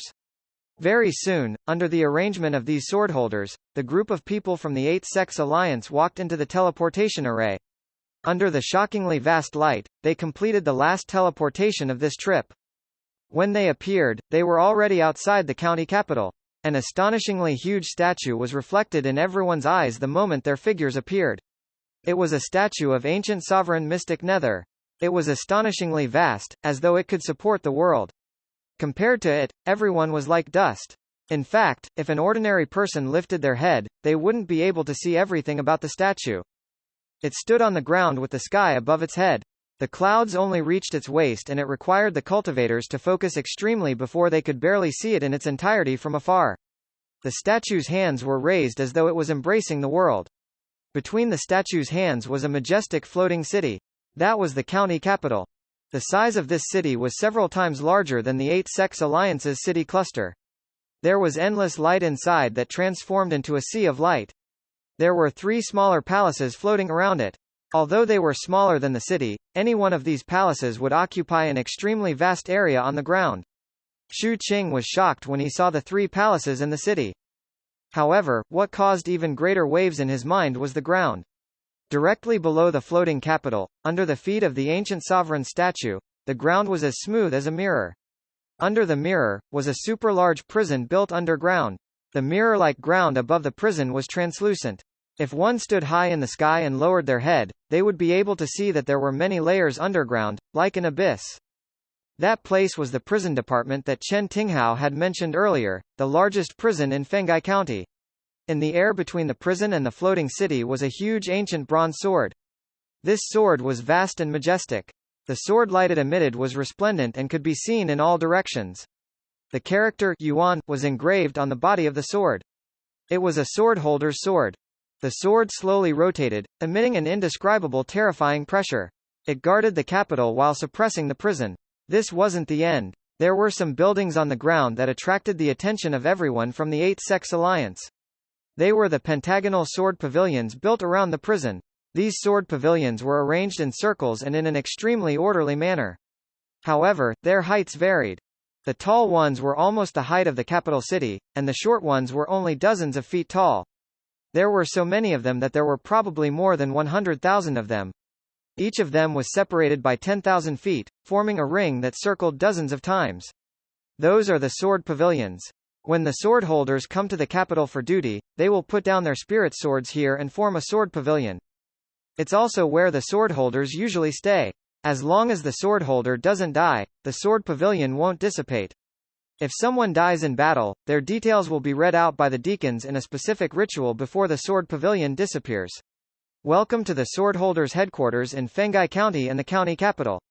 Chen Tinghao laughed and bowed to Shu Qing and the others. He originally planned to leave, but he discovered that the Eight Sects Alliance seemed to be waiting for someone. Hence, he didn't leave but waited with them. The Eight Sects Alliance was indeed waiting. They were waiting for the people from the branch sect. On one hand, Purple Mystic Fairy had come personally. On the other hand, they could not enter the county capital casually, and needed someone to guide them. Originally, according to the agreement, the people from the branch sect should have arrived long ago. However, after waiting for a while, they still didn't see any branch sect disciples. A dark glint appeared in Purple Mystic Fairy's eyes. She had already used the jade slip to transmit her message, but she didn't receive any response. There should be a problem, Lord Fifth, who was standing beside Purple Mystic Fairy, said in a low voice. Read latest chapters at Wuxia World. Cite only the person guarding the branch sect wasn't an ancestor-level cultivator, so it was impossible for them to neglect Purple Mystic Fairy. They also didn't have the guts to do it, but they didn't appear. There was only one explanation for this. Something had happened to the branch sect. Shu Qing's eyes narrowed. Such a thing had happened just after they arrived. This matter clearly couldn't be explained by coincidence. Are they targeting us? Shu Qing narrowed his eyes. The captain's eyes also shone with a cold glint. The two of them looked at each other. 503 showing off before an expert. However, one couldn't rely on guesses and judgment to determine something. There could be other reasons for why the branch sect didn't come to welcome them. As for what the reason was, it could be known easily.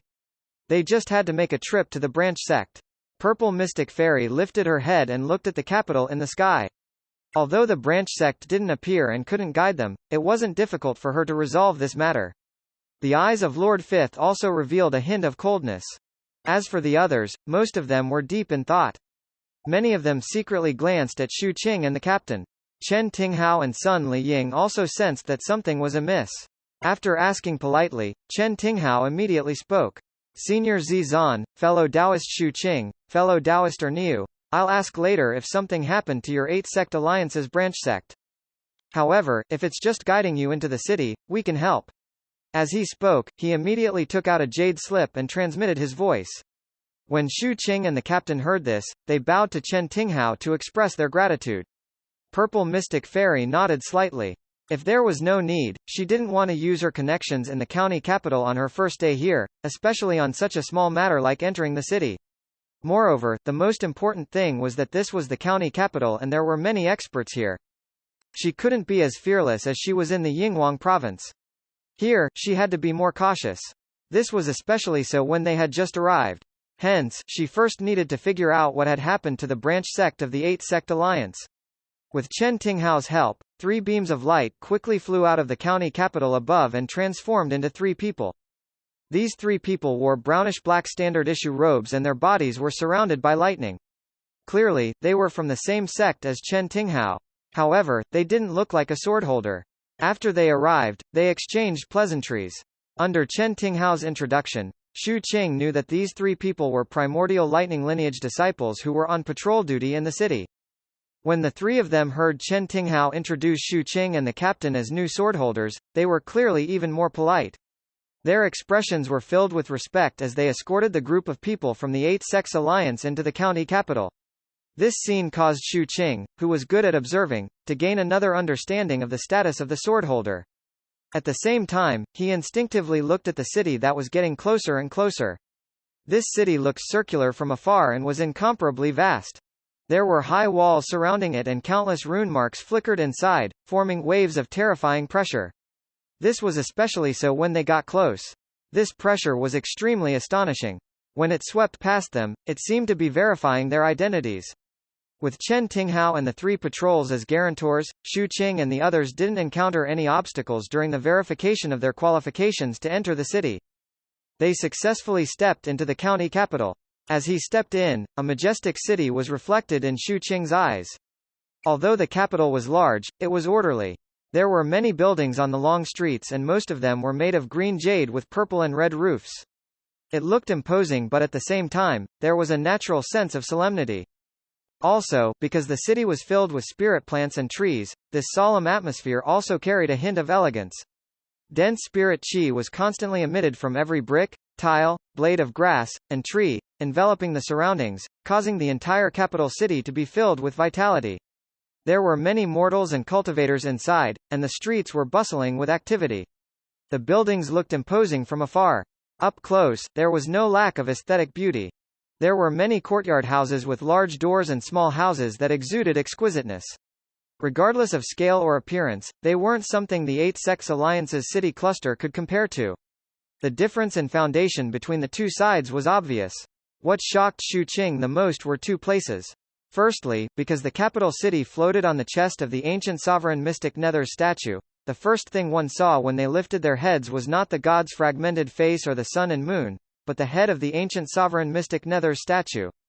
Its holy intent, its gaze that looked at all living beings, and the hint of pity for all living beings in its expression were clearly expressed. Secondly, after stepping into the city, Xu Qing had a feeling that he was standing at the peak of Fenghai County. His body, soul, and everything seemed to have faintly fused with Fenghai County the moment he entered this city. This feeling was incomparably strange. Xu Qing had never felt a similar feeling in any city he had gone to before. This place was clearly not the tallest building in Fenghai County. That's the power of luck, Purple Mystic Fairy said softly. As the capital of a county and the core of the entire Fenghai County, the luck of Fenghai County is gathered here. Although luck is illusory, it does exist. However, most of them are gathered above the orthodoxy of the various races. It's difficult for sects and other forces to have them. Xu Qing fell into deep thought. As they moved forward, Chen Tinghao introduced the county capital. The entire county is divided into the 9 rings and 77 districts. As for the details, you'll naturally know later, so I won't say much. Because they had to rush to the branch sect as soon as possible, Chen Tinghao didn't explain it in detail.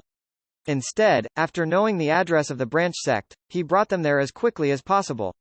The branch sect of the Eight Sects Alliance was located in the southwest direction of the capital, in District 59. The location couldn't be said to be remote, but it wasn't close to the core either. However, from the outside, it could be considered a good courtyard residence. One could faintly see fake mountains and flowing water inside, bringing with it some elegance.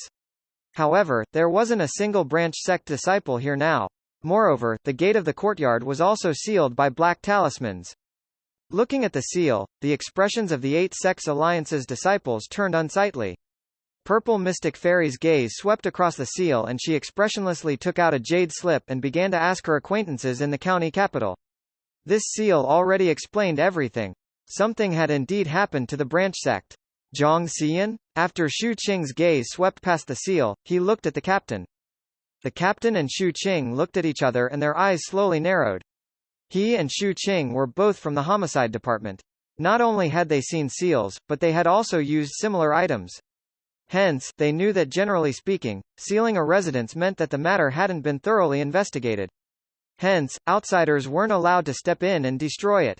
They had to wait for the corresponding department to deal with it. Moreover, they had encountered such a thing on their very first time in the county capital. The possibility of them being targeted was extremely high.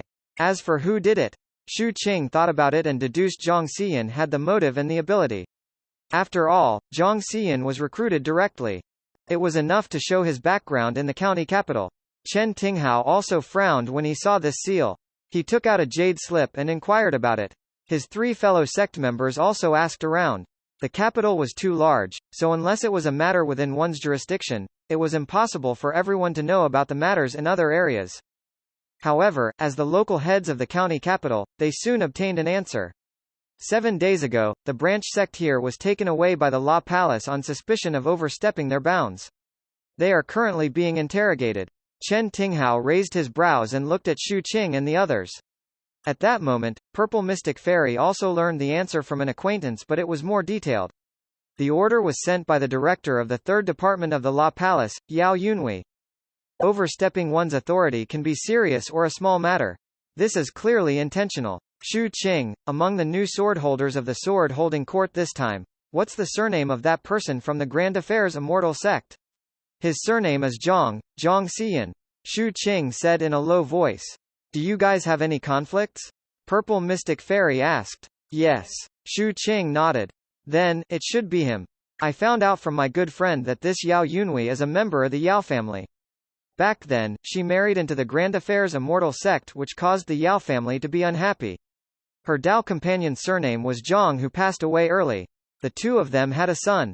A cold glint flashed in Purple Mystic Fairy's eyes. From the looks of it, the goal of overstepping the authority isn't the branch sect but Xu Qing. Lord Fifth said hoarsely. The other party is a little impatient. 7 days is an awkward time period for interrogation. Little Ching, if we were preparing to do something similar in the homicide department back then, what would we do? The captain spoke softly from the side. Shu Qing lifted his head and looked into the distance as he calmly spoke. Set up a trap and kill the target in one strike. That's right. If we were strong, there would be no need for such a plan. We would just capture them directly. We would only do this if we were wary. However, we wouldn't be so anxious. We would set up more traps and not alert the enemy. We would wait for an opportunity to deal a fatal blow and not give the other party the possibility of counterattacking.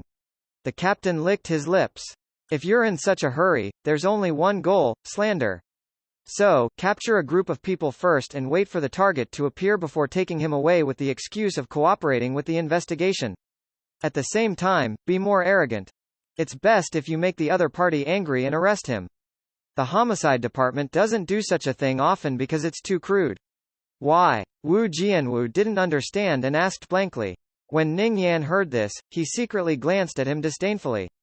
This is an opportunity for a small matter to become bigger. After wrapping the matter up a little, we can directly put the target on the wanted list. Otherwise, we can only deal with it slowly. The captain's voice was cold as he looked at Shu Qing. Little Qing, how do you plan to resolve this matter? This matter is very easy to resolve, Shu Qing calmly said. That's right. Resolving it is very simple. We just have to think about how to counterattack. Just modify the method of the pilotage department. Interesting. How dare they scheme against us two old members of the homicide department? The captain laughed. The conversation between the two caused everyone in the surroundings to take a deep breath. Chen Tinghao was the same. The gaze he used to look at Shu Qing and the captain contained a deeper meaning. Purple Mystic Fairy's eyes revealed admiration. Lord Fifth also smiled. Zhang Saiyun's mother should be sending someone over soon. Shu Qing looked into the distance. After his voice rang out, two figures whistled out from the streets he was looking at. Even before they arrived, their murderous intent spread out intensely, enveloping this place. They're here. A dark glint flashed in the captain's eyes as the two figures approached rapidly. They instantly appeared in front of everyone. These two people wore blue Taoist robes and had a black cape on their backs. They were similar to the Taoist robes of the sword-holding palace but with a greater emphasis on uniformity. Their expressions were gloomy. They ignored Purple Mystic Fairy's existence and looked around before focusing on Shu Qing. You're Shu Qing? We disciples of the Law Palace have interrogated the Eight Sex Alliance's branch sect and found out that Shu Qing is suspected of overstepping his authority. Therefore, the Law Palace has summoned Shu Qing for investigation. If you resist, the Law Palace has the right to kill. If you refuse the investigation, the Law Palace has the right to use force. If an outsider interferes with the law enforcement of the Law Palace, they will be suppressed. The two of them were at Six Palace's Golden Core realm. Their voices deliberately spread in all directions, causing many passers-by in the surroundings to hear them. After that, the two of them didn't capture Shu Qing immediately. Instead, their gazes landed on the other disciples of the Eight Sex Alliance, especially Purple Mystic Fairy. They glanced at her a few more times, as though they were giving them time to react. At that moment, Chen Tinghao and the disciples of the Eight Sex Alliance looked at Shu Qing and the captain. This scene was really, exactly the same as what they had said earlier. Read latest chapters at Wuxia World. Side only Shu Qing had worked in the homicide department for 3 years. From an ordinary member of the homicide department, he had become the director of the 7th Peaks Homicide Department. He was extremely familiar with these tricks. The captain was even more experienced. Upon seeing the other party speak like this, Shu Qing cupped his fists toward Purple Mystic Fairy. Senior, I can handle this matter. It's fine. Shu Qing then cupped his fists toward Lord Fifth and Chen Tinghao. Finally, he glanced at the captain and walked toward the two Law Palace disciples. 504 Shu Qing's counterattack. 1. Lead the way, Shu Qing calmly said. His actions caused the eyes of the two Law Palace disciples to narrow slightly. They sized up Shu Qing and hesitation rose in their minds. After looking at each other, they gritted their teeth and took out their torture instruments before walking toward Shu Qing. Shu Qing fell into deep thought and the captain raised his brows. At this moment, the two of them completely confirmed the other party's motive from this illogical scene. The captain smiled sinisterly. Shu Qing didn't resist. He allowed the two people from the Law Palace to put the torture instruments on him and walked forward. Because he walked too slowly, a disciple of the Law Palace berated him. Shu Qing turned his head and cast a deep glance at him. He didn't speak and followed the two of them into the distance. Purple Mystic Fairy looked at all of this. She chose to believe that Shu Qing could handle it. However, she still took out a jade slip and contacted her good friend in the county capital. She used her own method to add another guarantee to this matter. Chen Tinghao was the same. He wasn't a warm-hearted person. He was just warm-hearted toward the sword-holders. At this moment, he immediately contacted the sword-holding palace and reported this matter. Everyone, there's no need to panic. It's obvious that the other party wants to slander little Qing. The motive is too obvious and their methods are crude. If such a crude method can still be effective on junior brother, then our many years of work in the homicide department will be in vain. This matter will be resolved in 3 to 5 days at most. At that time, you guys just have to believe me and do as I say. The captain looked in the direction Shu Qing had left in and felt anger rising in his heart. This was the first time he had seen his junior brother being taken away like this in front of him. At that moment, outside the city, in one of the side halls of the 3 floating huge palaces where the Law Palace was located, Zhang Xian was standing carefully at the side with a nervous expression. No outsider had ever seen him like this. Zhang Xian, who was usually gloomy, ruthless, and cold, would only have such an expression in front of someone. That was his mother. Right now, his mother was sitting at a chair not far away, flipping through the archives of the Law Palace. She was clearly a human, but her long pitch black hair, snow-white skin that looked fragile, and that beautiful little face made her look like a fairy in paintings. She was so beautiful that she seemed to be untainted by mortality. She didn't look like Zhang Xian's mother at all. She looked more like his elder sister. She sat there upright, revealing her beautiful curves and her ample chest. Zhang Xian didn't dare to breathe loudly. He lowered his head and waited silently. After a long time, there was a knock on the door outside the side hall. As the woman's light voice rang out, the door opened. The 2 cultivators who had taken Shu Qing away earlier respectfully walked in and knelt down to the woman. Greetings, Lord. Lord, Shu Qing has been sent to prison. Unfortunately, the other party's sect didn't resist at all during the process and Shu Qing didn't resist arrest either. I wonder how we should deal with this next. This small sect isn't brainless. There's no need to do anything more. Just lock him up. The woman put down the dossier and lifted her head. She looked at her 2 subordinates and calmly spoke. The 2 cultivators' minds stirred uncontrollably when they looked at the woman. Although they saw her often, every time they saw her, they couldn't help but feel restless. This superior's beauty carried a fatal temptation, but they also knew how ruthless the other party was. Hence, they shivered and hurriedly lowered their heads to agree, choosing to leave. Seeing that his mother's 2 subordinates had left, Zhang Xian couldn't hide the emotions in his heart. He looked at his mother expectantly. The origin of this matter was that after he arrived, he told his mother the reason for the defeat in the Yinghuang province's sword-holding court. This led to the capture of the 8 Sects Alliance's branch sect. The entire thing was arranged by his mother. She first captured the branch sect and interrogated them to find out some things that seemed related but weren't, before she locked onto Shu Qing. Now that they had captured Shu Qing, Zhang Xian's thoughts became lively. Mother, Shu Qing has 2 life lanterns on him. Shut up, Zhang Xian's mother calmly said. Zhang Xian's mind shook and he didn't dare to speak. Your father was a piece of trash. I originally thought that you would be better, but I didn't expect you to be a piece of trash as well. You can't even get a swordholder command.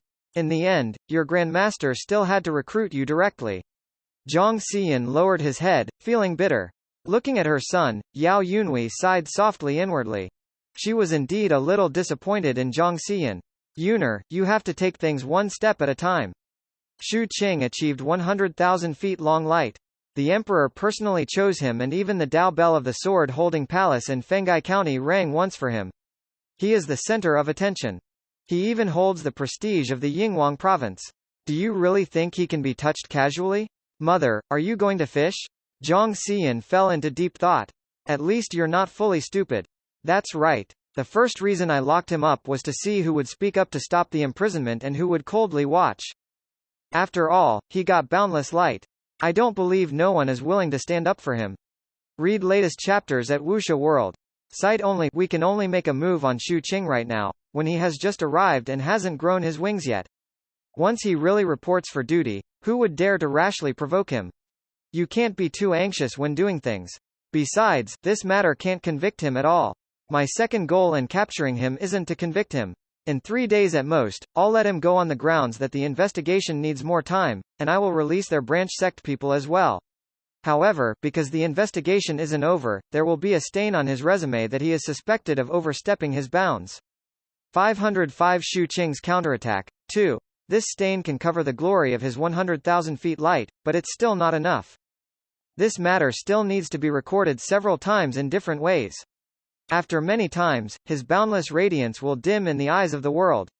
We can then make arrangements against him. No one will be able to say anything at that time. As for his life lanterns, you can't take them directly even if you want them. Change the method. After you hand them over, exchange for them with your contributions. Only then will you obtain them properly. When doing things, it's not all about fighting and killing. You still need more experience. Zhang Saiyun's mother spoke softly. Her voice was like a clear spring, but this spring was pitch black and contained venom. Zhang Xian took a deep breath and bowed deeply to his mother. At the same time, in the prison of the La Palace, Xu Qing sat cross-legged in the cage and looked around calmly. The cage here wasn't the prison of the county capital but a temporary place of imprisonment of the La Palace. There were such cells in the homicide department too. There weren't many prisoners here, but because there was no ventilation, stench and humidity permeated the air. Xu Qing's cultivation base was also completely suppressed under the effect of the torture tools. However, this was only on the surface. He had too many ways to recover his cultivation. Regardless of whether it was the shadow, the poison restriction in his body, or the power of the purple moon, they could all allow him to do this. However, he wasn't in a hurry. He had already verified his safety. This matter was targeted at him, but the effect of 100,000 feet light was also displayed at this moment. After he put himself in the other party's shoes, everything became clearer. They are deliberately smearing my reputation and leaving a stain to remove the invisible protection granted by the 100,000 feet light. Not a bad idea, but the method is very crude. Xu Qing shook his head. In his judgment, the other party would probably release him in a few days with the excuse of delaying the investigation. However, the matter hadn't been resolved, so there would definitely be a mark on his resume. To the human orthodoxy who paid attention to the resumes, his resume would not be clean anymore. Other than the 100,000 feet light, there would also be a doubt of overstepping his authority. Although it was only suspicion, the other party would probably follow up with some other arrangements to complete their goal. This matter seemed ingenious but in reality, the other party didn't have any higher-level schemes. A cold glint appeared in Xu Qing's eyes. It was very easy to resolve this matter but what he wanted wasn't just to resolve it. That wasn't his personality, what he wanted was to counterattack. Just like back in the slums, if he couldn't immediately kill someone who revealed hostility, he would think of a way to make them feel pain. Back then, when the Diamond Sect's ancestor chased after him, he could clearly have escaped but he still chose to return and burn the Diamond Sect. It was because of his personality. However, the method of counterattack was naturally different in different environments. Xu Qing closed his eyes. He had already thought of a way to counterattack. Time flowed by and very soon, 3 days passed. The disciples of the 8 Sects Alliance's branch sect who had been imprisoned for 10 days were all released by the La Palace. In these 10 days, although they were interrogated, the questions they were asked were all random and didn't have any specific topic. As a result, even now, they didn't know the reason for their imprisonment. The moment they walked out of the La Palace, they saw Purple Mystic Fairy and the others waiting outside after receiving the news. Greetings, Fairy. The sect master of the branch sect was from the third peak. The instant he saw Purple Mystic Fairy, he felt ashamed and hurriedly walked out. He then cupped his fists and bowed. Looking at the people from the branch sect, Purple Mystic Fairy nodded. She fell into deep thought when she didn't see Xu Qing in the crowd. Lord Fifth was the same. Only the captain put on a nervous expression and gestured at Wu Jianwu. Wu Jianwu hurriedly took out a recording jade slip. Other than them, Chen Tinghao also came to pick Xu Qing up. This time, he didn't come alone but called over 10 swordholders who were on good terms with him.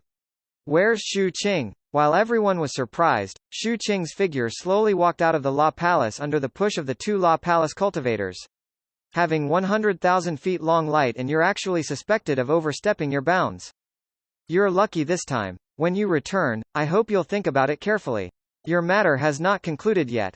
The 2 La Palace cultivators spoke coldly. After bringing the expressionless Xu Qing out, they were about to untie his torture tools. However, at that moment, Shu Qing's body trembled and his gaze dimmed as he spat out a large mouthful of blood. When this mouthful of blood landed on the ground, it was a shocking sight. At the same time, Shu Qing's entire body erupted with blood mist. One could see wounds appearing on his body. Any one of these wounds was a shocking sight. They were so deep that even his bones could be seen. Moreover, they seemed to have been covered by a spell, so they wouldn't have been exposed. However, they were extremely clear at this moment. Read latest chapters at Wuxia World. Sight only countless wounds appeared on Shu Qing's face, neck, and exposed skin. One could imagine that there were definitely more under his clothes. This was because blood had already spread and soaked his entire robe.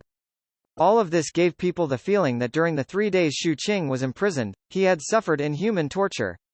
The people who tortured him almost skinned him alive. Even his internal organs burst at this moment. The bones in his body also fractured on a large scale and he fell limply. He was on the verge of death. 506 Shu Qing's counterattack. 3. This was Shu Qing's counterattack. It was like hitting a snake at its weak point. The logic behind this counterattack was the same. He was going to create the scene that the other party didn't want to see happen, and turn the small matter into a big matter. Just like back then, he saw how Huang Yan had blown up the matter of the pilotage department. This time around, Shu Qing was doing the same. However, he needed the captain's cooperation. He had no worries about this. He believed that the captain would perform exceptionally well. Shu Qing! The captain let out a loud shout and rushed out, hugging Shu Qing's falling body. Shu Qing's gaze was dim as he spat out another mouthful of blood. More blood flowed out of his body and his eyes were turning dim. They were true injuries, not fake ones. Be it the wounds on his flesh or the injuries in his organs, they were all real. The cultivation base in his body was also in chaos and cracks appeared in the heavenly palaces. As for the torture tools on his body, they possessed the power to seal cultivation base. Under these instruments of torture, it was impossible for him to inflict such injuries to himself. In that case, there was clearly only one answer. Law Palace. What monstrous crime did my junior brother commit for you guys to torture him to such extent? The captain's hair was disheveled as he screamed in fury.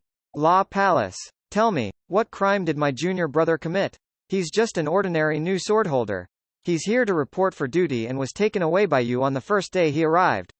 You placed torture tools on him, sealing his cultivation in front of us. It's been 3 days. It's only been 3 days but he's already in such an inhuman state. The captain was extremely indignant, and Purple Mystic Fairy was also overflowing with anger. At this moment, the anger of all the disciples of the Eight-Sex Alliance was earth-shattering. Even Chen Tinghao and the swordholders' eyes were filled with intense anger as they stepped forward in unison. This scene instantly caused a commotion in the Law Palace. The minds of the 2 Law Palace cultivators who brought Shu Qing out also rumbled and they were filled with confusion. They didn't attack Shu Qing. In these 3 days, no one touched Shu Qing. However, those injuries were as real as they could get. As everyone's anger shook the surroundings, Shu Qing's shadow trembled slightly. The captain, who was hugging Shu Qing, had veins bulging on his neck. His eyes were red as he laughed crazily. Junior brother, why aren't you breathing? We agreed that we would protect the human race together and hold the sword for the human race together. Junior brother, who tortured you like this?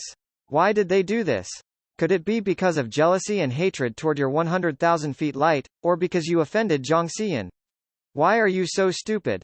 Zhang Xiyun's mother is a member of the Law Palace.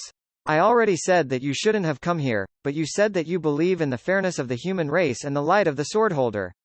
We used 8 months to come here just to face such slander and murder? Junior brother, what's the use of your 100,000 feet light when it couldn't even protect you from these petty people? What's the use of being chosen by the emperor when it couldn't even protect you from being tortured? So a swordholder can be bullied like this? Junior brother, today, eldest senior brother will give up his identity as a swordholder to seek justice for you. Law Palace, if my junior brother is really guilty, take out the evidence and I won't say anything. However, if my junior brother is clearly innocent but he was harmed and abused by you guys, then this matter will not end here. The heavens won't tolerate this. Read latest chapters at Wuxia World. Cite only, this matter cannot be tolerated by the 100,000 feet light. The emperor's appointment decrees that this matter won't be tolerated. The captain roared crazily. His voice was so loud that it spread throughout the Law Palace and even further away. It was unknown who performed the seals, but thunder rumbled in the sky at this instant, shaking the heavens and the earth. As lightning flashed, it illuminated the face of the statue of the ancient sovereign mystic Nether, making it even more dignified. The sky was angry and so was the ancient sovereign.